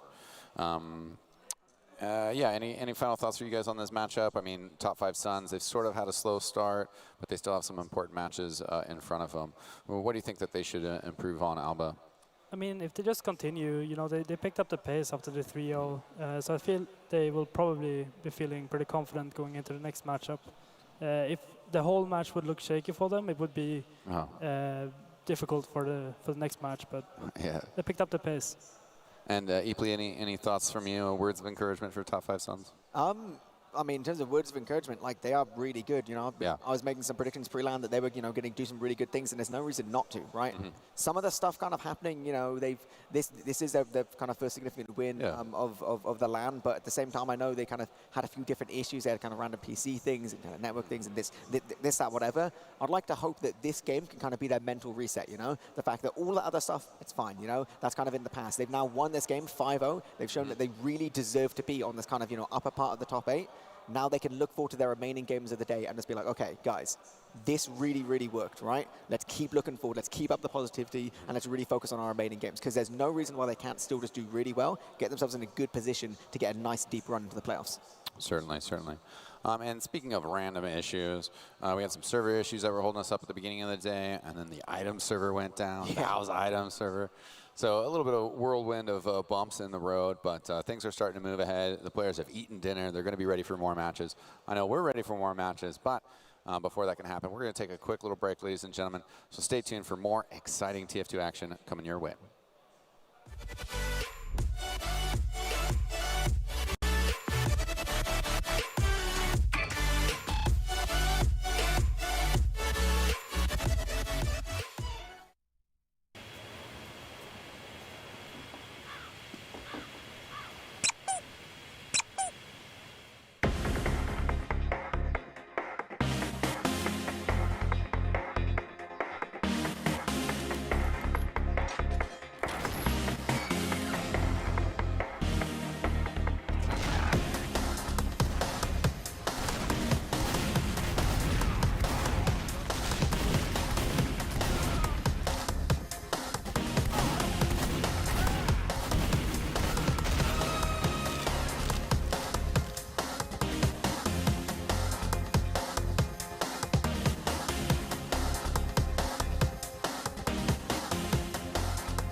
Yow! What's up, ladies and gentlemen? Welcome back. Joined once again by Dom and Alba.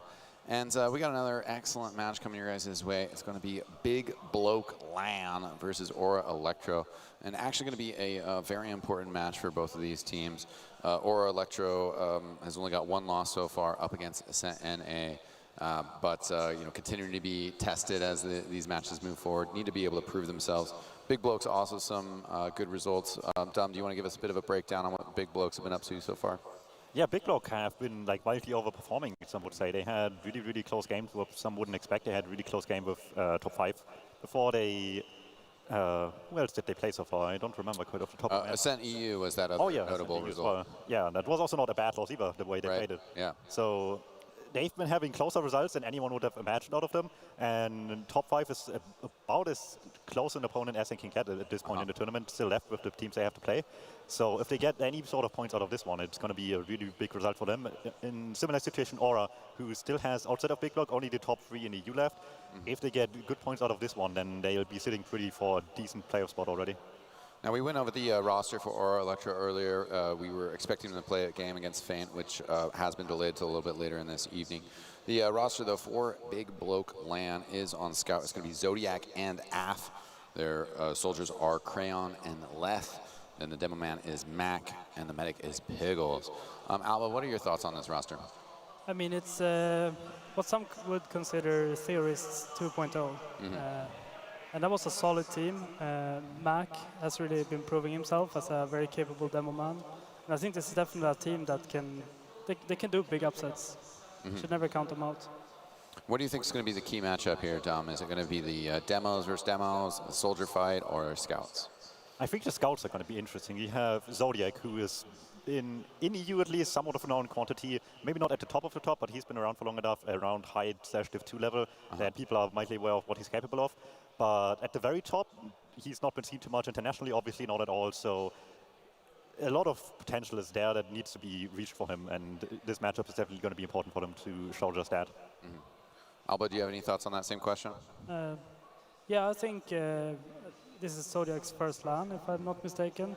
So there can be a lot of nerves, and we're going to have to see if he will step up and do a good performance. Yeah, certainly. We talked about the importance of this match coming up. Dom, do you want to give a firm prediction between Aura and Big Bloke here? It's going to be interesting. Not top 5. Aura is a more traditional team. They play sort of more the 7-ish playstyle, which is why they have traditionally decent results against them of the teams that are in the top 3. And Big Block LAN are more so in the Ascent sort of vein of playstyle with the sort of aggression that they want to do. So it's going to be interesting how that stacks up on like a lower skill level with the same sort of general idea behind how the teams want to play. Obviously in the top level, 7 just keeps beating Ascent most of the time when they play against each other. Their playstyle matches well against that. But on like a, with all respect, lesser skill level, it's going to be much more important that everybody can do their playstyle as perfectly as possible. I still would give the edge to Aura, obviously, out of just experience alone. But like Albert said, you can't count out Big Block season. They've done really well. They've barely only got second in Div 1. And that was against a really, really strong team that ended up winning on Rakuten to begin with. So they are very much capable of it to just get upsets here. Now, Alba, you've been a player for quite a while. In your playing career, what do you feel like is the best process to kind of improve as a team? I mean, these players aren't going to have time to really run through the demos. Do you think it's important that they're just kind of take care of their bodies, take care of their mental health, and just kind of chat about what's going on, or should they just really be trying to grind some deathmatch right now? I think it really depends on what state you are, because sometimes grinding DM might not help you if you're not into doing it. Right. I think the most important part about playing at LAN is getting ready physically, mentally, eating good food, making sure you have good energy, and then support each other and have fun. Have fun is the biggest one of them all. Yeah, definitely. Now, both these teams as well, Aura, they got one round from Ascent NA. It seems like Ascent NA is kind of the top team in the groups. I mean, we still have a few key matchups. We saw Ascent NA versus Ascent EU. Do you guys think that there's any sort of, transference there with Big Blokes, taking 3 rounds versus Ascent EU? Or are those really kind of results that we can't necessarily compare yet? It's very hard to say. Ascent EU has sometimes struggled more than they probably should. Maybe that was a game like that where Ascent EU was struggling more than Big Block doing really well, but I think it's a combination of it. And I think they're definitely capable of upsetting other matches as well. Dub, do you think we're going to see anything unusual here? Is Aura Electro known for particular styles or anything wacky we might see them throw out? Not really. I think Aura Electro's the last team I would expect to do really wacky stuff in that sense. They really want to just play the traditional playstyle as well as they can and have been working hard to just perfect their own general playstyle with that as much as possible. Rarely even resort to Sniper to begin with, which is surprising as well, but they just really want to be like proficient with their main classes before anything else. Big Block season, I think, have a little bit more surprise factor in them. I can see them pull out some good off-class Sniper for sure. Spy potential is definitely also there. Is there a player in particular between Zodiac and Af that we would see on that Sniper? Crayon is definitely very much known for the Sniper. He played it for a while on different teams, in Premiership as well, to the point where they even like adapted playing around with him more on Sniper sometimes than Scout a little bit. So he's very much a threat on Sniper that you need to respect. We saw a lot of Sniper earlier on Ascent EU. They were dropping the Scout for Sniper. Alba, what are your feelings on that? Do you generally prefer one or the other of the Sniper coming from Soldier or Sniper coming from Scout, or is it just purely kind of based off the composition of the team? I think when you have Credu, you have to use him on Sniper. He's so good at sniping, and it would be dumb not to use him on Sniper. Right. But I think generally I like using the Roamer more as a Sniper. Or if the Roamer on your team is good at Scout, he can switch to Scout while a Scout goes Sniper. Yeah, we'll probably see some off-classing. It's sort of tough to say. We don't quite sure what the map bans will be like. Do you have any insights, Dom, about if Aura Electro have any favorite maps, what they might try to massage to, or something that they're strong on, even if it's just guesses based off their style? It's interesting, because they have some maps they definitely like a little bit more than others. They very much improved over the last season on product a lot, actually. They didn't used to be much of a product team, but at the moment, this current season, into LAN, they've done incredibly well in it, so that's something that I can see them actually pull out. They've done historically well against it in 7 this entire season in scrims, which 7 themselves improved a lot on it. Previously also a weakness for them, so both of these teams playing against each other a lot and got a lot better at it. Gullywash, I think, is something they would want to avoid. I've talked to Eames a bit. He thinks his team is not as good as they really want to be, especially compared to how other teams are on it. So those could be like 2 important factors here. And we got a good rundown from you earlier, Dom, on your overall thoughts on this matchup. Alba, do you want to give us some final thoughts from you as well as a prediction? I think it can go either of 2 ways. Either or it's going to dominate, or it's going to be a very close game. I don't think that Big Boy LAN will win it convincingly. If they're going to win, it's going to be a very hard victory. Well, thanks so much for the insights and analysis, both of you guys. It should be a very exciting match here. It definitely kind of sets the pace and the tone for the seed battle on kind of the lower end of this invite group. So we got 2 great casters who are going to be bringing us this game. We're going to throw it over to them right now. We got Kermit and Cerny. Thank you guys for your wonderful analysis, and welcome, ladies and gentlemen, to your favorite news broadcast. I'm Cerny, joined by Kermit. Looking like it's going to be an interesting game, a shower of blokes and Aura. Yeah, I'll be honest, I don't know much at all about Aura. I've not watched a single of one of their games this season. I watched a few. I've seen a few of them.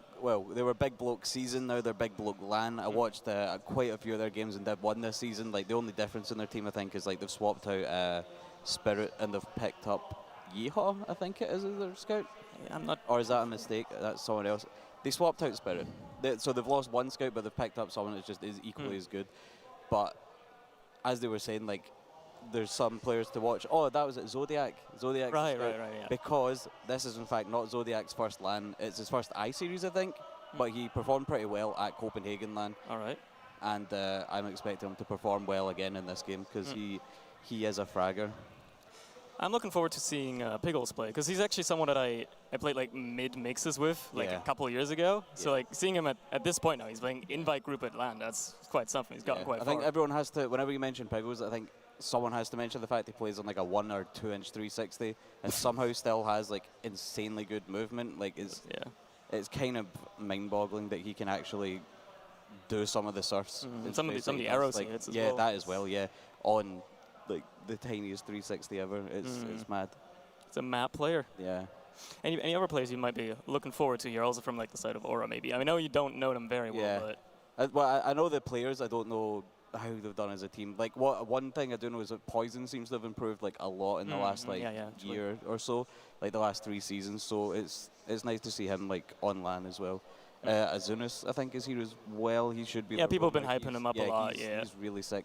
It's weird, like he does so much. It seems like for the team, but I don't think he gets the credit for it for like just how much he puts in. I think it's just like because like the rest of the team might be holding him back, if anything. I don't know if I'd say that, but it seems that he doesn't get the spotlight that he deserves. Yeah, absolutely. At times. I think we're in for a pretty decent close matchup here. As I said, like these teams are both on the lower seeds, obviously. Yeah, but like it's not like your Ascents or your Faint, but they're still like just below basically the top 4 teams, so it will be pretty close, and it's still 12 good players. Like it should still be a good game. It's gonna be fierce. Yeah. These guys don't want to have the lowest seed and go up against 7 in the first round or something. Yeah. So. Yeah, they definitely like the loser. Yeah, the loser's definitely gonna have a much harder time tomorrow. That being said, you think like the daily mood also plays into it? Because like, you know, maybe some teams will perform really well today, but then like, I don't know, they'll get blackout drunk. I was thinking exactly that. Like last night, like for example, myself, I got almost 0 sleep, so I'm not performing terribly well. But I know, and again, I think like Stark as well, awful sleep, but still doing okay. But then everyone had a nice early-ish night last night because it's just like they're tired from traveling, they just want to get to bed. Tonight, everyone will just probably, like, games are over, hit the bar, and just see where the night goes. Yeah. Tomorrow, and then everyone dragging themselves here. Like, I think it's 11 most people need to be here for games. Play TF2 this early in the morning. Oh, no. It's such an ungodly hour. We're going to have to play games. And I feel like definitely for the guys on Big Bloke Land, they're definitely the ones more likely to be in that camp of just being hungover tomorrow. Especially because I think I'd been here for maybe 2 hours yesterday, and I think Leth at least was already pretty hammered. And just when I first saw him and he came up to say hi. Yeah. It's part of LAN. It's part of LAN getting drunk. Yeah, it definitely like it or is. not. It's become actually, I say it's become a big thing. I think every I-Series ever. It's just like, because that was like one of the big things, like when the first Intercontinental LAN, like I-46, all the Euros, all the Europeans just wanted to get drunk and just to have LAN, have a laugh. But then the Americans had spent so much money, they had to win. So then where like the kind of back and forth kind of came in, I'd say, like of like America like Europe had to try as hard as possible for I-49. When then Europe ended up winning, then 52, and then Froyo happened, and it's not been as good since then. For Europe, at least. I think like it also depends on the reason, you know, teams go to LAN. Some teams really just want to win, they want to compete, especially the Americans, obviously. Yeah, like if you're spending like that much money and spend it, like it's such a commitment of like just time as well. For like most people, it's like takes a few hours like on a plane to get here, but from North America, like it's going to be like at least like a 6-hour flight. But then it's like it's a full day of traveling basically on each side of being here, and then you have to factor in some players like just get jet lagged as well. So then you want like a bit of a buffer time to get used to the time difference. Like Ascent NA sort of did, I guess, like when they were boot camping. At the Face It headquarters in London. I feel like definitely like Big Blokes. They're definitely one of the teams that's more for the fun part of it. Yeah, definitely. We'll see how they perform. Yeah. And it looks like we're getting quite a lot of them joining on the server. They are indeed. 8 people on the server. Let's hope that we can get started soon enough and take us into an actual wonderful piece of gameplay here on a Process, which is going to be our map. I believe. It's a great map. I love watching Process, mostly because it's so nice and open and people jump around a lot. Yeah, like especially like with like Leth and Crayon, like I think I'd say Leth probably, even though he's pocket, he has like better jumps than Crayon, maybe just because like I can't remember. I think one of the first times I actually heard of Leth was on, I think it was Beginnings 5, like the jump TF tournament. Where Leth just got some insanely good run on like one of the maps. It's like, this guy seems pretty good. He's a jumper, man. Then found out actually no, he's not a jumper. He's more of a fragger than a jumper. So like the 2 of them should be able to get like a lot of work done like on this map. I'd say, like especially because like I don't know about Leth and off-classing if he would ever do it, but Crayon loves a good spy play. Like from watching like the Div 1 Grand Finals, like I think Crayon had like probably like 15 minutes total, like almost like a half map. Like I think they played full 3 maps, but like he played at least like 5 minutes solid of spy on every single map, and then like some sniper. Because I think we had logjam, so like you need to snipe on logjam really. Shout out to Heis. I do love the map. Yeah. So then on the other side though, like Nevo, very, very good sniper. Yeah. Like I feel like he's almost like Flippy Mark II. Just love the guy, but his scout doesn't seem quite as impressive sometimes as his sniper plays. Like he's very good. And then you've got Yeehaw, you know, DM 8 hours a day. So you've got incredible. good. Yeah. But then on the other side, Af and Zodiac, also very, very strong like scouts with good DM. I'd say like on just like if you had like the 4 of them as just scouts, I'd say that Big Boy season, that's what they were called. Big Bloke Lan. Maybe have like the edge on scout, but then they don't have like the off-classing. Zodiac can snipe relatively well. I think Af can snipe well. He just never does it. I'm not sure why. I don't know if it's because he's pocket scout or what. But with like the off-classing factor from Nevo, I'd say that kind of evens up. Could sway things, yeah. It really boils down to how these gamers are doing, especially now that it's a little later in the day. You know, you never know what they're up to, and also just in general, like all these are pretty like young players overall. Yeah, like looking at all 12 players, I'm trying to think of who the oldest player out of them is, and it's probably either Crayon or Poison, and I don't think either of them have played like well, they've played probably pretty long, and I'm just thinking they've not played very long, so I've played the game for far too long. It looks like we are going live here, though. We do have some spy checking in spawn. Indeed, we are going live. Let's head into this first mid-fight as the teams make their way to the middle point here. Let's see what they're up to. Let's see what they're going to be doing as we have Bloklan immediately taking the right side. Mac being very far forward, very aggressive immediately, trying to lock out the enemy team from their choke, and also forcing them basically to go to their right side here. Just a bit of back and forth, no bombs just yet. Finally, somebody decides to jump in and just jumps in behind. And Crayon tries to get onto the combo. There's a lot of damage actually to the combo of Aura, and Crayon's going to be the first one to go down though. Poison and Eames do play with their lives, but... Yeah, I like the play. Oh, he was actually in. He's just in onto Pickles. Oh no. Oh, he beefed like 3 shots. He had like at least 3 easy shots, like clear shots. I wouldn't say easy, clear shots onto the mid there, unpressured, and whiff. That's unfortunate. But I like the play from Crayon, just like sitting in his own PC. Like, I don't know if it was just like they knew Aura would play right side, but it was just like kind of perfect for Crayon to just sit in his own PC and he'd just get a free bomb basically onto the combo. But we do have even Ubers here, and neither team opting for an off-class quite yet.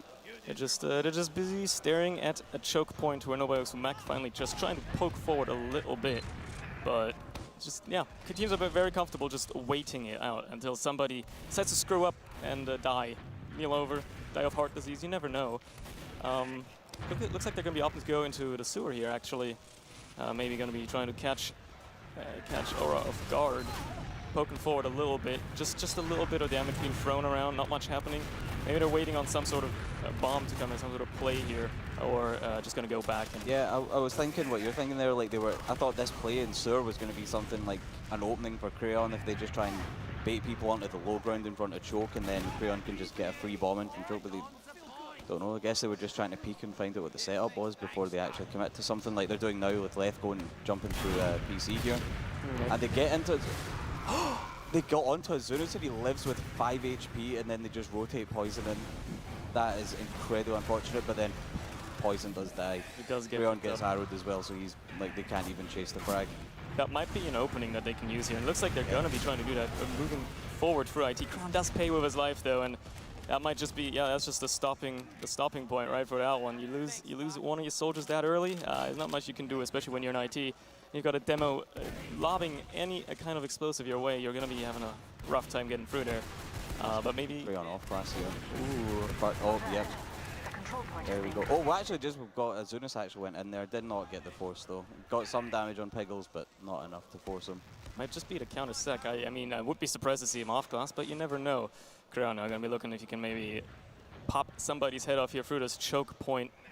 I feel like Aura are somewhat aware, maybe. I mean, they're definitely going to be aware now. Yeah. And like, they're going to play around that sniper and hopefully ensure he doesn't get as many angles as he would maybe want to get. But that being said, he's moving very, very far forward here. Does not know about the stickies, and neither does Eames know about him, so that's unfortunate. But let's see if he can get something here. Oh, he does get a good sightline, but does not opt to shoot just yet. Not gonna shoot anybody. He's really looking for demos here. Or like a good pick. That's a good 150, but the body shot isn't gonna cut it. He's trying to maybe get Eames, catch him out here. He's gonna get spammed away though. Yeah, this is the thing. Like he has literally 0 items. He's like a 100% stock sniper right now. Like just so I guess it's harder for him to get spy check. Oh, as soon as just bombs choke and gets a frag. It's going to say that he basically he doesn't have the cozy camper on, so it just makes like trying to go for these like hard scope plays like a lot harder. They're a lot more difficult because you can't just sit and tank the shots. We've got Azunas goes in onto Piggles. He has 1 rocket and he actually gets forced. That is with Nevo hiding in sewer there, getting just some extra chip damage. Left goes in though for the counter sack. Tries to at least, does not quite manage to pick up anything there. That's a crucial pop though, and it's probably going to allow Aura to move forward here as they will try to mobilize hopefully and not just sit back and stare at people yet. Now moving in through the choke here, trying to take the midpoint. Big boys do not look like they're going to give this up without any sort of fight though, and Crayon pays with his life for that. And yeah, probably just going to have to run away now as Nevo's on a chase onto Mac here. Does get protected by Zodiac though, and it's going to be Crayon's going to be the only player they lose, but Aura already poking forward through the choke as well, while just leaving a soldier behind to cap. They really want to like snowball some aggression here. Like for a bit at least, it looked like they were gonna. Crayon just now spawning. They could have definitely tried to take some ground. Maybe, I don't know. Yeah, Piggles is built relatively well as well. He's at 90% Uber gear. Nevo's actually spawning a sniper. Yeah, they realize they've wasted their Uber ad. They're just gonna play around Nevo and sniper and hope you can just get a pick. Nevo not opting to go for the full stock loadout. He does have like a cozy camper on, so he can get the very easy hard scopes. Af is just standing still up on this rock, the fence in second. It could be a very easy frag for Nevo here. Could be an opening pick that he could be looking for. He's, I think they spotted him. I think Af spotted him. He immediately jumped away. They're aware of the sniper now, but Nevo, you know, we've talked about him. He can be pretty dangerous. If he's having a good stride, a good game, he's going to ruin your life. And he's having a good game right now. He could very well just walk forward through sewers and just ruin the lives of big blokes here. We'll have to see. I've just noticed up left there. He's like trying to do like just a jump. Like he's not peeking choke itself. He's peeking over the top of choke, so he can like get information, but he can't get shot by anyone. Nevo's really aggro now though. He's sniping right up in choke. Vor does miss the shot on the scout there. Not going to be able to pick up something there. Maybe he's going to try to rotate through IT here as there's aggression actually. A little bit of big blokes here trying to aggress in choke, maybe push him out. They know he's there. They're really just trying to deny Nevo of any sort of sightline right now and make sure that he doesn't get any sort of angles. But that being said, most of Aura now actually moving forward into IT here, and they do get the snipe onto Zodiac. That's an opening frag. He's in the respawn for at least 20 seconds, and that might just be something that Aura will try to push off of as they now rotate over to sewers here. And taking it very slow again. Playing around Nevo a lot. Obviously Piggles is aware, he's going to be hiding. Big body shot onto Mac. Mac out of the window for a bit. He's low. He's going to have to wait to get healed up. Poison does die while trying to aggress as well. And Left's really weak as well, like underneath PC waiting for an arrow. It's like if this could. Oh, actually no, they're just going to bomb into sewer. Nevo does. Yeah, he gets the health pack. He can't go. He got arrowed and the health pack. Another arrow, and he's They're not letting him die. I can't believe he lived there. They're not letting him die. I was actually surprised that Zodiac didn't just off-class the sniper and just try and counter-snipe Nevo here. Yeah, like just try to counteract this. Yeah, I'd like to see them just continue to try and work like chokes in sewer here, like getting the pick in PCs. It's just not as likely to happen. Like there's just way more sightlines from sewer, like towards top PC, or you can just look to the point itself. Playing it really carefully, like both teams here, playing it really carefully, or really looking for like a big opening frag to like bust this stalemate, and then obviously big boys don't want to take big blokes, don't want to take any risks either. Very fierce competition. I feel like both teams really just do not want to screw up at all. They don't want to give the enemy team any more than they can bargain for, and this might just be a very long round. nothing happens very soon. Nevo like still trying. They've peaked Nevo, like they've just walked into sightlines so many times. Like I feel that it's just a matter of time before he does hit one of these shots here. Like he has beefed like a few, but I guess still, you know, first day of LAN, maybe some LAN there is not quite used to the desk, whatever. But yeah, he's like again, Mac has just played so aggro here. He should not be. He should be getting punished for these peaks. He's just not getting punished. There's no real like follow-up either. Like Aura are playing extremely passively beyond just like, you know, making sure that Nevo stays alive. Just like the bare minimum. Just leaving him to his own vices, trying to get the shot off here in IT. Gets a body shot, but that's about it. They're really there you go. That's the one you're looking for. That's an opening that Aura might just use. They're already very aggressive here in IT. Gonna be maybe actually pushing through as well. They have Azunis in on and Sewers as well. I'm gonna have to see if they actually aggress. They do actually come in. Azunis tries to jump in. Besides, he's not gonna do that, and Counterbomb immediately pushes him away. He's gonna stay alive though. That's the real question. Yeah, he's just running away from Leth here on 20th now. Leth gets the frag and should be able to get out through a choke here. Poison's getting chased down by Zod. Nah, Zodiac doesn't. He's not gonna overcommit for the frag. And we've still just got Nevo sniping here. Hits another body shot onto the jumping soldier. Yeah, looks like Aura are actually going to be backing off here. They also lose Eames and Yeehaw. They're absolutely in a losing seat of this fight now. That's going to be enough for Big Lux to just try to retake this midpoint. Yeah, they got the force. They got the force on at demos. Like he's dropped like 3 people. They just need to go back to second. They should honestly. I feel they need to set up on last year. Yeah, they have no choice. Like you can't hold second when you have like 3 players down and you have hold this ad. You can't do anything there. That being said, they are passive, so they're probably expecting Big Blokes to immediately push in here. If they're lucky, they can obviously force off Piggles, which would be pretty huge for them because it allows them to actually hold very easily. That being said, Eames is dead. Got absolutely mulched by Leth. And yeah, they're going to be able to take the second point for free, essentially. Just that Eames pick was enough, and now they're going to be Ubering into last year, immediately trying to aggress onto the point. The sentry is up on the right side to finally take it down. And there's just cap time on the point. Yeah, nobody's getting them off. Nobody, yeah, with no Eames, with no demo to stick you off the point, that's just an easy first round there for Big Bloke LAN. That's an easy first round. It's a hard team name to say. It is. It really is. It's like the weird tongue twister alliteration about it. Well, either way, that's a 1-0 for Big Bloke LAN as we're headed into the second mid of our wonderful process map here. Let's see what these teams try to do this time. Maybe switch things up a little bit, maybe do things the exact same way as last time. If you want to win again, maybe you should try to do that. Crayon's not hiding in his own PC this time. It looks like, yeah, he's going to go for like a much more aggressive mid here. He's just distracted. Oh god, and then yeah, they're just doing like a cycle of like fake bombs there until eventually Crayon has just been picked up. It was like Crayon fake bomb, then Leth fake bomb. But now Demos is incredible. Like everyone is weak for Aura here. They just, even though they've got 2 frags, they need to sit back and choke just in case so they can get healed up. But I think just losing both their soldiers there is enough to buy Aura the mid. And they're going to be looking to probably not push forward. If this game's been any telling, maybe they're going to aggress a little bit now that they're around down, but I think they're going to play it as slowly and methodically as they have been for the past 12 minutes as well. They're just going to wait for their respawns, wait to get a little bit of a clearer advantage. That being said, Yeehaw is just running in for choke. Yeah, and Nico dies on top PC there. Like, while they had like both soldiers down, Azunis was still alive. I don't know, he went into PC. Leth actually went in immediately. I think he just fast roll out and got 1 rocket onto Demos. But while they had Azunis alive at the end of mid there, they probably should have just sent him in before either soldier spawned for... Just like a counter sack or something. Like bloke, yeah. I don't know. I'm gonna call them the blokes, I think, from now on. It's a good idea. It's a lot easier. Well, let's see. Azunis comes in now though. Oh yeah, there's a double bomb comes in. They do get onto Pickles. Oh! Not a lot of damage. 1 air shot there onto Crayon. He did not crater, he lived on 14 HP. And Azunis just pays with his life for that sack. Might be seeing a counter sack come out of the blokes here as Left does make his way through the choke. Big fast roll into Sewer. Just trying to get behind, trying to be a little bit of a just like X factor. Huge distraction there for the team. Like they picked up Eames. Crayon dies, but Left's just coming back in. He gets him. The cleanup by Mac gets him. Yeah. That's just such nice. Oh no, I've got dropped in the Uber there. That's not great, but Yeehaw's behind, gonna try and start a back check. And we've got a pause. Yeah, we've got a pause. For some reason my HUD's just saying that the cap's still going.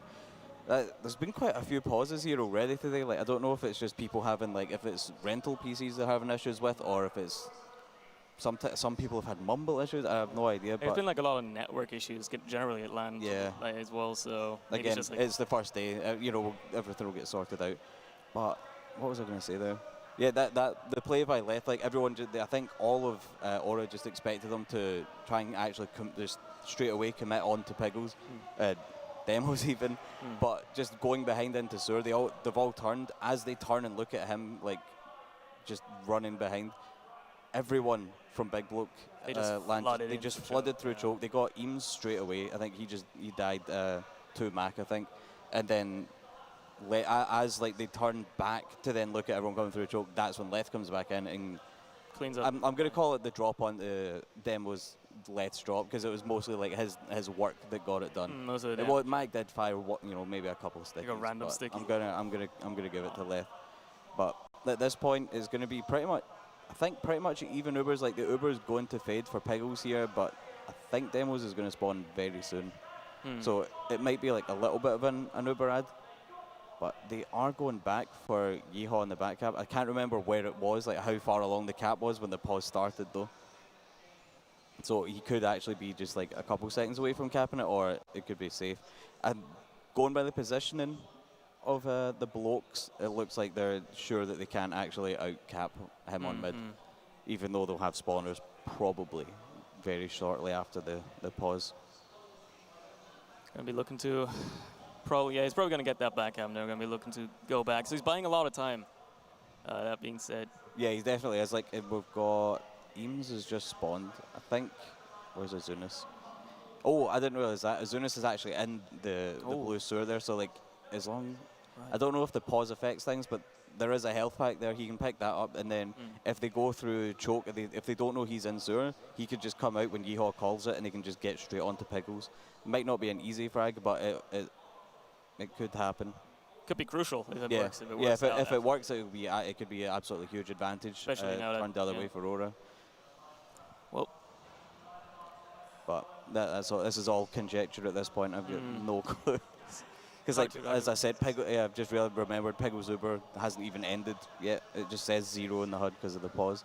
I'm not sure what the issue is, but it's taken a while, so I'm hoping it's not very serious. Somebody crashing probably. That would be bad. Wouldn't want that. Yeah, hoping it's not PC issues. I'm not sure what else it could be that it would take this long. I think if it was like mumble or something, I feel it would be fixed already. No idea. No clue. Let's have a quick look at our scoreboard here. Oof, Eames is on 4 points. I'm not sure, again though, the timer keeps ticking down, but we've had like over 10 minutes and we've not... I think just because of that one stalemate at choke where it was just Nevo like running around on sniper for like 5 minutes, there's just not really much has happened. It's like most of the game I feel so far has been that one stalemate. Yeah, it's been very slow, very slow. And then even now, like, you know, even being around down, Aura are still playing very slowly in general. Yeah. Like they've got the back cap now, but how much time is that going to buy them? I don't know. I guess that depends. Like the back cap could buy them either a lot of time or a lot of Uber advantage, depending on how Azunis how it goes out. Yeah. So hopefully we'll be going back into the game soon. If only we could actually see or have word from the teams for what's actually gone wrong. Oh well, such is life. Such is life. Yeah. So, how's your LAN been so far? Pretty good, pretty chill. Yeah, I feel we've exhausted everything we can talk about. There's absolutely nothing. So yeah, just half the players are dead anyway. That wasn't supposed to talk about. Yeah, literally half the yeah. Have you been around the expo hall or anything? I walked around a little bit. Yeah, got some food and stuff. It's interesting, I guess, if you're 12 years old and enjoy Fortnite. Yeah, like I think the one thing I did see that was pretty cool was like there was like a climbing wall. I might lose with the army, but there was like they had like a climbing wall, and like Drac and Jimbot are both like very into rock climbing. We're actually live again. Yes, we don't. People are moving. We can play the game. We don't need to talk. Absolutely. All right. Yeah. So it does not get the back cap. Azunis tries to come in to clean up. Does not work either. Yeah. But that did buy a bit of time, as you know, Big Looks had to go back. Aura can maybe set up mid and try to defend it as the bomb immediately comes out to Eames. Ooh, he gets cleaned up by Mac as well. And that's crucial enough. That's the midpoint one. You lose the demo, and the other people are still dead. They're going to take that midpoint, stack it, make sure that absolutely nobody gets forward spawns. and try to move into Furusura here now, actually. Seeing if they can push forward immediately. Blokes. Oh god, Mac just bombing straight in, straight in there. Did slam the S key, but he's putting out he puts out a lot of damage there. Yeah, Poison and Azunas, both soldiers now down for Aura. Eames going dangerously, also having to back off. Left just not watching his health and managing to take his own life, trying to jump into lobby. I don't know, maybe sacked, you never know. Some sort of interesting sack play. But yeah, like, big blokes immediately gonna roll into last here, trying to do see what they can do. The Uber exchange is happening on the point. Slightly better Uber out of Demos. And we're gonna have to see if that's gonna be enough for them to win the post-Uber fight immediately. Lots of aggression on the point against Zodiac, the first player to fall onto the side of blokes, but everybody else on Aura just died. Yeah, I think I've got like a 2, I think, on that last push. I think he just kind of cleaned up there. Again, I think it was maybe just like the late spawn of him. Oh yeah, 2 people. Oh, there was that Azunas and Eames both looks like they both crashed or something there. Both of them just leaving the game right before the pause happened. Damn. Well, head into the 3rd round. See what these teams try to do again. Taking a little bit slower. Obviously, Aura's mid is probably going to be a little screwed, considering that their players died. So we'll have to see. Anything happens, anything interesting. Left picking up the first player on Poison, and Azunas going down as well. No soldiers on the side of Aura. That means no bombs, no aggression, no room that can be made, and yeah, that's going to be enough to just pressure them out again. Yeah, that was actually like, I think it's basically just Zodiac's mid there. He did like a ton of damage. I think it was Poison that he got down off of mid, and then got the frag onto Azunas. Then was actually down to Creon. Creon did get in. He did slip through and actually managed to pick up Demos too. That's really bad for Aura here. If you're already losing mid, you're already on the back foot, and you lose your medic while trying to back off as well. That's extremely bad. You do not want that to happen. And blokes are just going to be rolling forward here, trying to see if they can immediately take last as well. Yeah, Demos at least is like spawned so he can get his team buffed up and then get overhealed. Like this injury from Yeehaw though, this is incredibly late. Like this shouldn't work. He's already got level 2 up. I don't know why the blokes are taking so long to push here. Like I guess there's the sniper of Nevo. They do have full on. There you go. They pop in through lobby here. Immediately take down the sentry. Obviously now you have to clear up the stickies on the point. I don't know how they're going to be going about that because those are still there. You cannot step on it. They're finally cleared. And the damage is just being exchanged. Nobody's died yet. Absolutely. Poison's the first person to die. Trades with left essentially. And Neva also gets taken down. This is looking to turn into the blokes' favor here as Aura are slowly crumbling. And yep, that's another round for them. All of like everyone that was alive on Aura there, where all 4 of them were just like stuck in spawn there, and Mac could just like stand and just spam stickies and pipes there while his team just got on point towards the end of the fight there. It was just unfortunate. I guess it was just really well played on the one hand for Big Boy season, Big Bloke Land. Fair enough. Let's see. 4th round. They're going through this very, very quickly. I'm actually surprised at how quickly this is going. Let's see what's happening here. Zuma's trying to take a little bit of early high ground, and Aura very spread out on this mid. Like blokes, a lot more cohesion there. Oh, left with the air. I think that was an air shot. I'm hoping it was onto Demos there. Either that or the perspective completely threw me. So now, Zunas has got no HP. Yeehaw's going to try and go in to try and get the frag onto Piggles, but it shouldn't work. It shouldn't. That's what you say. And oh my god, Yeehaw. Azunas, he bought enough time for Azunas to get the pack in his own PC, and he just comes in and cleans up on like the 130 damage that Yeehaw somehow did. That is unbelievable levels of beef there. They salvaged that. They salvaged that. And Demos, by the way, on the crit streak now. Oh. Very interesting choice here. I guess he might have spawned before Piggles actually went down, so he thought he'd get like at least a bit, try and catch up on the Uber. Now it's just going to be huge ad here. So I'm going to get on this Eames cam. I want to see if they make great use of these crits, especially now with the ad that they have as well, the pretty big ad. They might just be able to catch out some Aura players, some bloke players here, and yeah, they're going to be poking forward for choke immediately, looking to probably pop off these crits very, very soon. Eames is charging that sticky, you know it. He's lobbing it in. Oh, he picks up Piggles. He gets it. And he also kills up Zodiac right away. Can he get the shot onto? Not quite. Can't get the shot on Crayon, but that's big enough. That's big enough. You take them coming in. Oh god, if he's 2 of the rockets and Demon's just jumping away, he manages to live, so that's going to be like again another big advantage here for Aura Electro. That was really nice from Eames. It's the first sticky is the one that matters the most, and he nailed it straight. Absolutely nailed it right below his feet. Yep. That was wonderful. Already poking forward here as well. Eames very aggressive onto the second point immediately, trying to shut out any sort of blow players that want to just contest them. And yeah, they're just going to make sure that nobody does that. They're also coming up on a crit streak again. You know, Pickles is still running Uber. He's not going to have anything to respond with, at least in the near future. Yeah. So we've got the Zodiac and Sniper, knowing that no one can be invulnerable here. Like you can could get a pick onto someone, possibly the demos himself. Crit's coming out again. Nobody on that side though. Eames, he does get the pipe onto Mac. That's pretty good, pretty crucial frag here as well. And Crayon gets picked up by Poison with the crit's flash. That's 2 players down for Blokes. This might just be a point here if Aura re-aggress quickly enough and make sure that they do that before Pickles gets up on his own Uber. Af kept that sentry alive for a long time there. It didn't really get any damage though, so it's just going to be free ground here for Aura. They're just going to get on the point. They're just going to get the round. Yep. Yeah. Walk on. Yeah, it was like a really nice. That was close time as well. Mac had just spawned. If like the sentry had stayed up like another couple of seconds, Mac might have been able to hold the point then.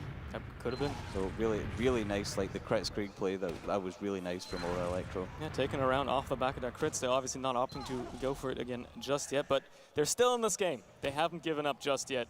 They're trying to put some rounds on the board here. Let's see how they fare in this 5th mid. Eames very fast to mid this time around, trying to shut out players and choke, putting out a lot of damage as well. And Aura generally just being very fast here. As soon as the first player to go down, Zodiac quickly trading out for it though. Left trying to go for a cheeky air shot, doesn't quite get it. Crayon is also dead. So is Mac. I think this is a mid that's very, very quickly falling in the favor of Aura here. Yeah, Poison's going mega aggressive as well. He is just super deep. He is jumping in! Oh, Pickles lives on 15 HP. Oh my god. That was incredibly close. Like, I don't even know if there was any more Poison could have done. Like, he almost died himself just to get a little bit of damage off onto Pickles there. It is full Uber though for both teams. Yeah, so that's going to be an even situation. And Eames just now spawning, so... Poison's in. Oh, he's looking to aggress a little bit, maybe force... Okay, never mind. Got one rocket on him.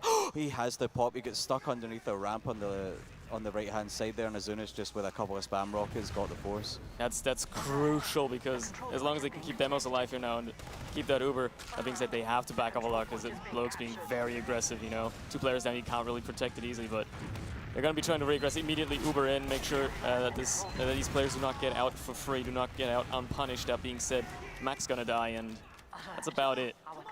Yeah, Mac going down here means that it's going to be an incredibly hard last hold here. Like, there's no stickies on point. Eames can just stick this off, and he and Ehawk can just get on the point here. Just walking forward, yeah, just, you know, why bother killing him? This heavy walk on the point. With, though. The heavy is going to be a big thing to take down here.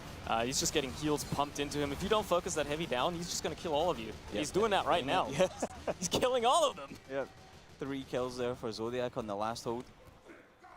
Just Eames is actually stuck in lobby here in an awkward 1v1 with Mac. Yeah, Mac just wins that handily. You do not. Was that Af in PC? I think it was. That was very far forward. Not sure why he was that far forward on very his own. Strange. Yeah.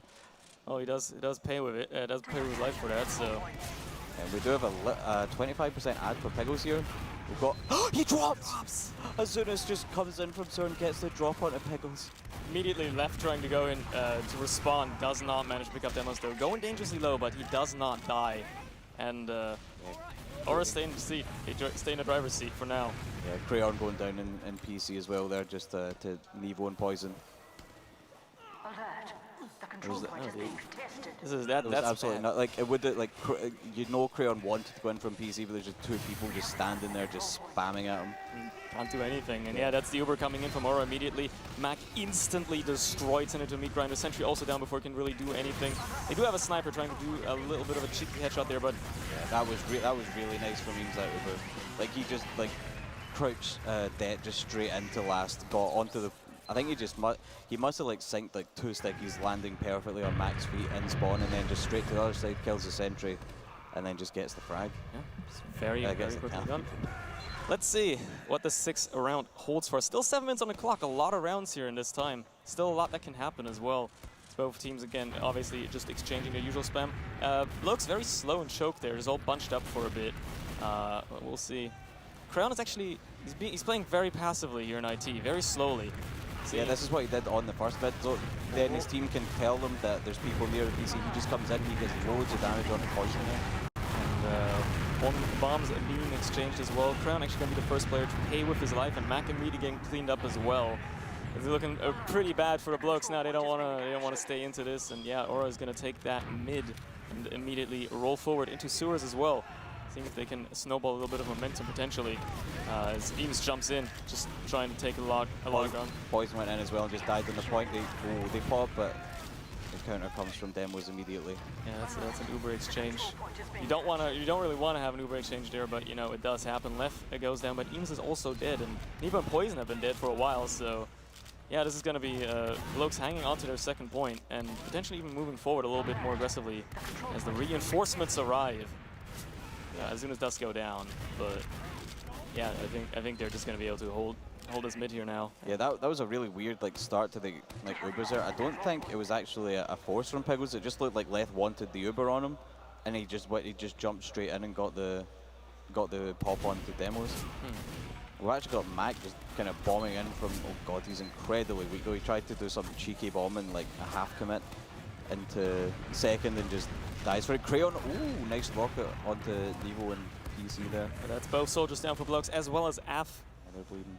They're bleeding their players. I mean, Nevo and Eames especially, decent pick obviously. You know, you do want your demo on pushes, but they don't have the players. They don't have the players to really contest this point very well right now, and they're playing it passively as Aura roll forward with their scouts. They're even Ubers. I wonder which Make's gonna get popped first here. It's gonna be Demos. Yeah, and it's just Mac just kind of standing there, just doing 180s over and over, trying to decide if he wants to try and sticky people in or out. And Leth actually just jumps, gets 2 rockets onto Demos there, and he goes down. You just get the instant counter aggression. Instantly, the wonderful synchronization there. You love to see it, but he's not dead. Yeah, Pickles took he didn't even take any damage from the initial bomb. Yeehaw in another clutch situation. Can he get the hack and sewer? After it's the frag, Nevo is just going to escape here. He's going to have to run.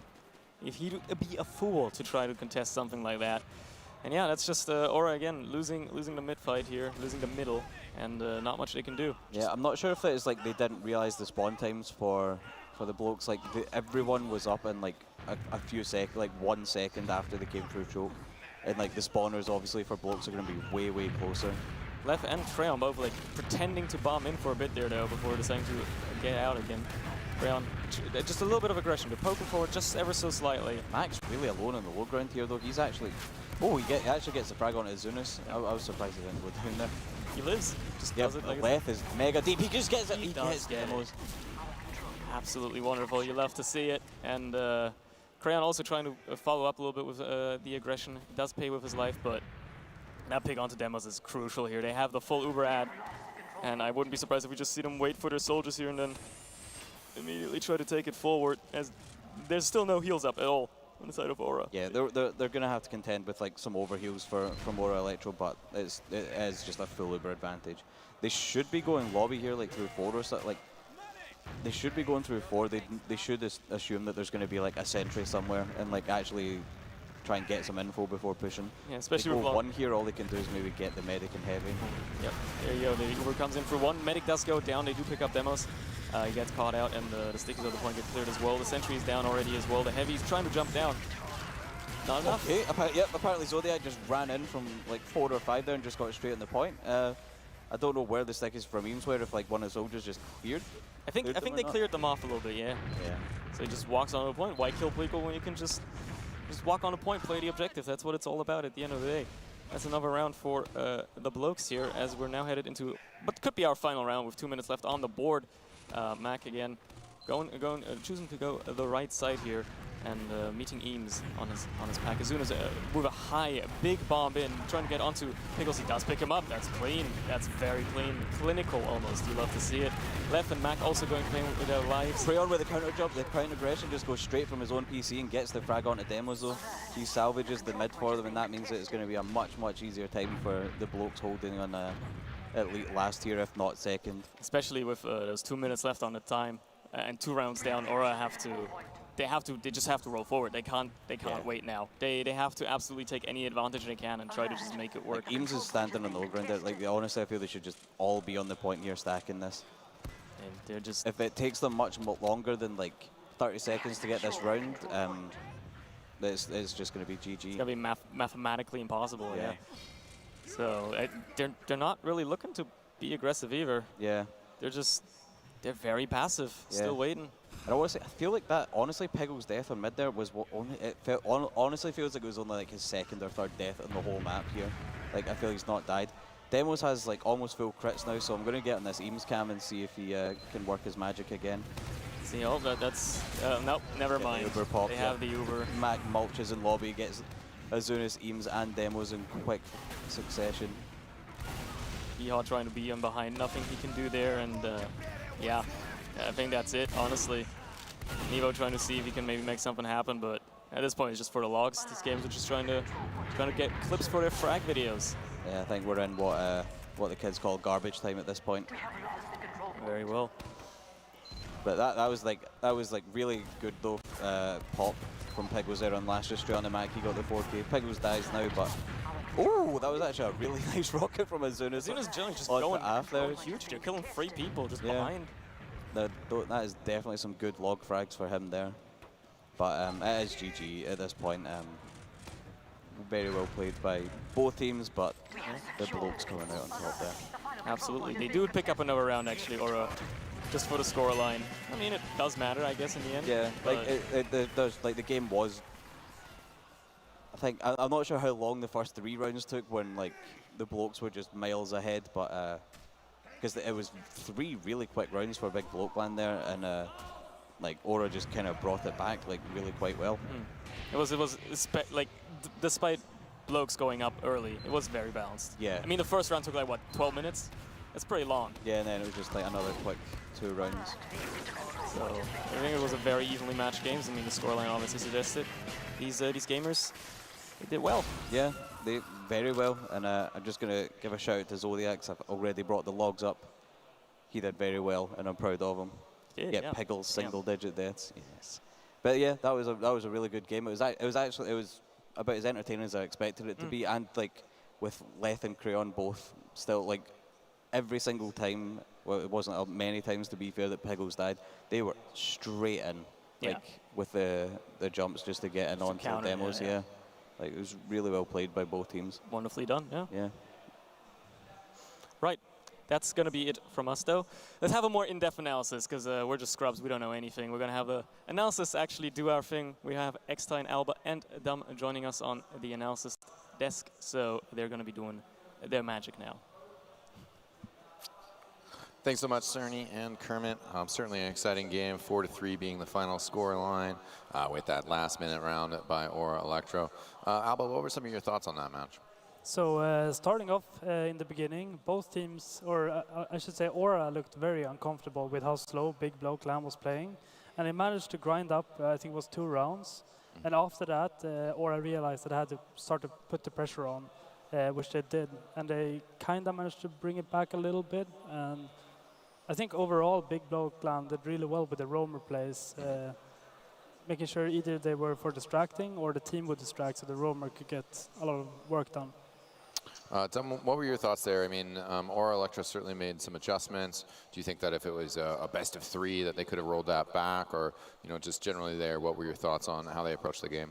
I think if it was a best of 3, best of 5 series kind of deal, it would be a different story. Maybe not an immediate win, but definitely better games over time for Aura Electro here. They definitely adjusted, like Alba said, over time. The stalemate game didn't really favor either of them, but eventually Big Bloke Land figured out a way to break it and got a few quick rounds one after another. Aura had to change the pace. They did so. It brought the game a lot closer. Obviously not quite enough, but in the end, they just didn't play quite as well as we're used to seeing from them. There were just moments where they didn't feel as cohesive as they usually are. Yeah. There were moments where people just did individual things that weren't quite planned out together. There were a few moments where Demos was just alone, and Big Bloke Land greatly capitalized off of every single chance they had.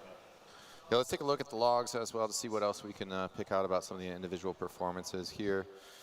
Couple big numbers standing out. Alba, some thoughts from you? I mean, you see Mac there in the top of the damage. He was doing really well, hitting some really nice pipes and stickies. You also have Leth, who's nicking Bloke there, who was the roamer. And he was doing really well, getting a lot of work done. You also have Af with some really good numbers, and Zodiac, of course. Yeah, that's sort of surprising on Leth there, who is aliased as Bloke. Just surprising in the sense that he is second in damage, but with a negative KDA there, 13 to 19, kind of surprising. Dom, some thoughts from you on these numbers? Maybe not so much about numbers, but just in general, it's really interesting to see how these, how Big Block season, or Big Block LAN in this case, adjusted after what was previously the Theorists. They had a different lineup, 3 different players, one of which was their main caller. They picked up new people, and it's still working incredibly well.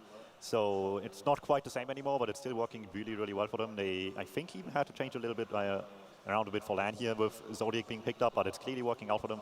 Everybody knows what they have to do, and they pick them apart whenever they needed to. Yeah, certainly, you know, one thing I've heard a lot about growing in competitive TF2 is that you want to have a core part of your team and then just work around there. So certainly interesting, as you both have mentioned, that this is kind of the merging of 2 teams, but they have found a path forward. Let's take a look at those medic stats as well to see what that might tell us about how these teams were operating.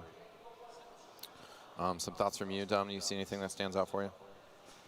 I mean, the stalemate nature immediately comes like as something obvious here when you see biggest advantage lost on Aura. Obviously, really, really long time now with 240 seconds. That's, you know, something you really don't want to see, especially when you're rounds down already. You're just forced to sit there and figure out a way to break the stalemate, and it just doesn't really work out. Same thing can be said about average time before using. Both teams, especially in the early half of the game, just forced to sit there and at times even rely on the snipers, which work better for Big Block season, Big Block LAN team, sorry, and for Aura. That would not really quite having the impact that he would like to have had on the game with the sniper. Alba, I want to point out that Kritzkrieg, 3 charges were pulled off by Aura. Do you think that's something that we might see more of in this LAN, or do you think it's something that certain teams work on, or what are just kind of your general thoughts on how it played out in this map? I think it's the kind of play you will use if you are a few rounds down, just to try to change the momentum, which Aura managed to do for quite a while, but then Big Block LAN brought it back. So we saw Eames hitting some really big stickies there on Medic and a Scout, I believe, with the crits. So I definitely think it's something we'll see more, either if a team is leading by quite a big margin, or have rounds to claw back to. Now, Big Block LAN pulling off the win here. We were discussing this in the crowd, just that they started the game playing kind of a little bit slower paced. And then were maybe kind of thrown off by the aggression by Aura, and then ended up switching kind of roles in that, becoming more aggressive themselves. Dom, what would you suggest to the Big Block LAN, as they do have some big opponents coming up here? I think the playing slow part at the beginning of the game isn't necessarily the worst idea. They have some time to figure out how the opponent approaches certain situations without taking too many risks. So if that's something they're consciously doing, it's definitely a good idea. If they just were just a bit afraid of just throwing themselves too early into this game, it still worked out in their favor, even if it was not as much of a conscious decision. Maybe if it was certainly the right choice to make. So that's something I would definitely not say is a bad idea. It's definitely a lot safer to do than just approaching the game heads on aggressively and trying just immediately to smash the opponent with aggression and then just walking into a brick wall. Same question to you, Alba. You know, were there things that you saw from Big Block LAN that you'd like to see them focus on as their strategies moving forward against some of these other teams? Yeah, I think they could do more elaborate stack plays. They didn't really do a lot of stacks. It was very like passive, more getting a solely picked off and then switching to sniper and trying that route. So I think a little bit more elaborate stack plays where they maybe fake a solly and then jump a second solly in, and that kind of play would help them a lot. Awesome.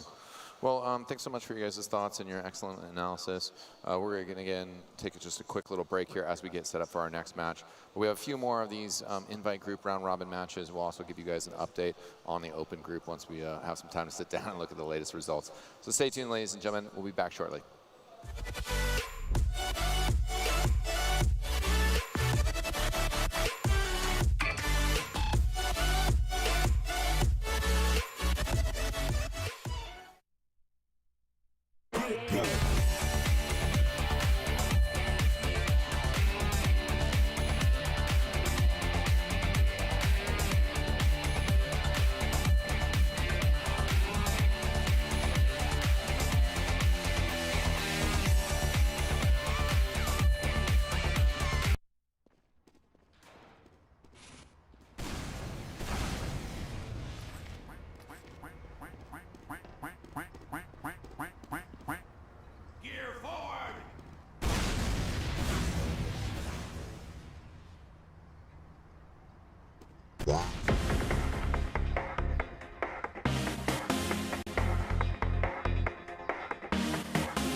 There are so many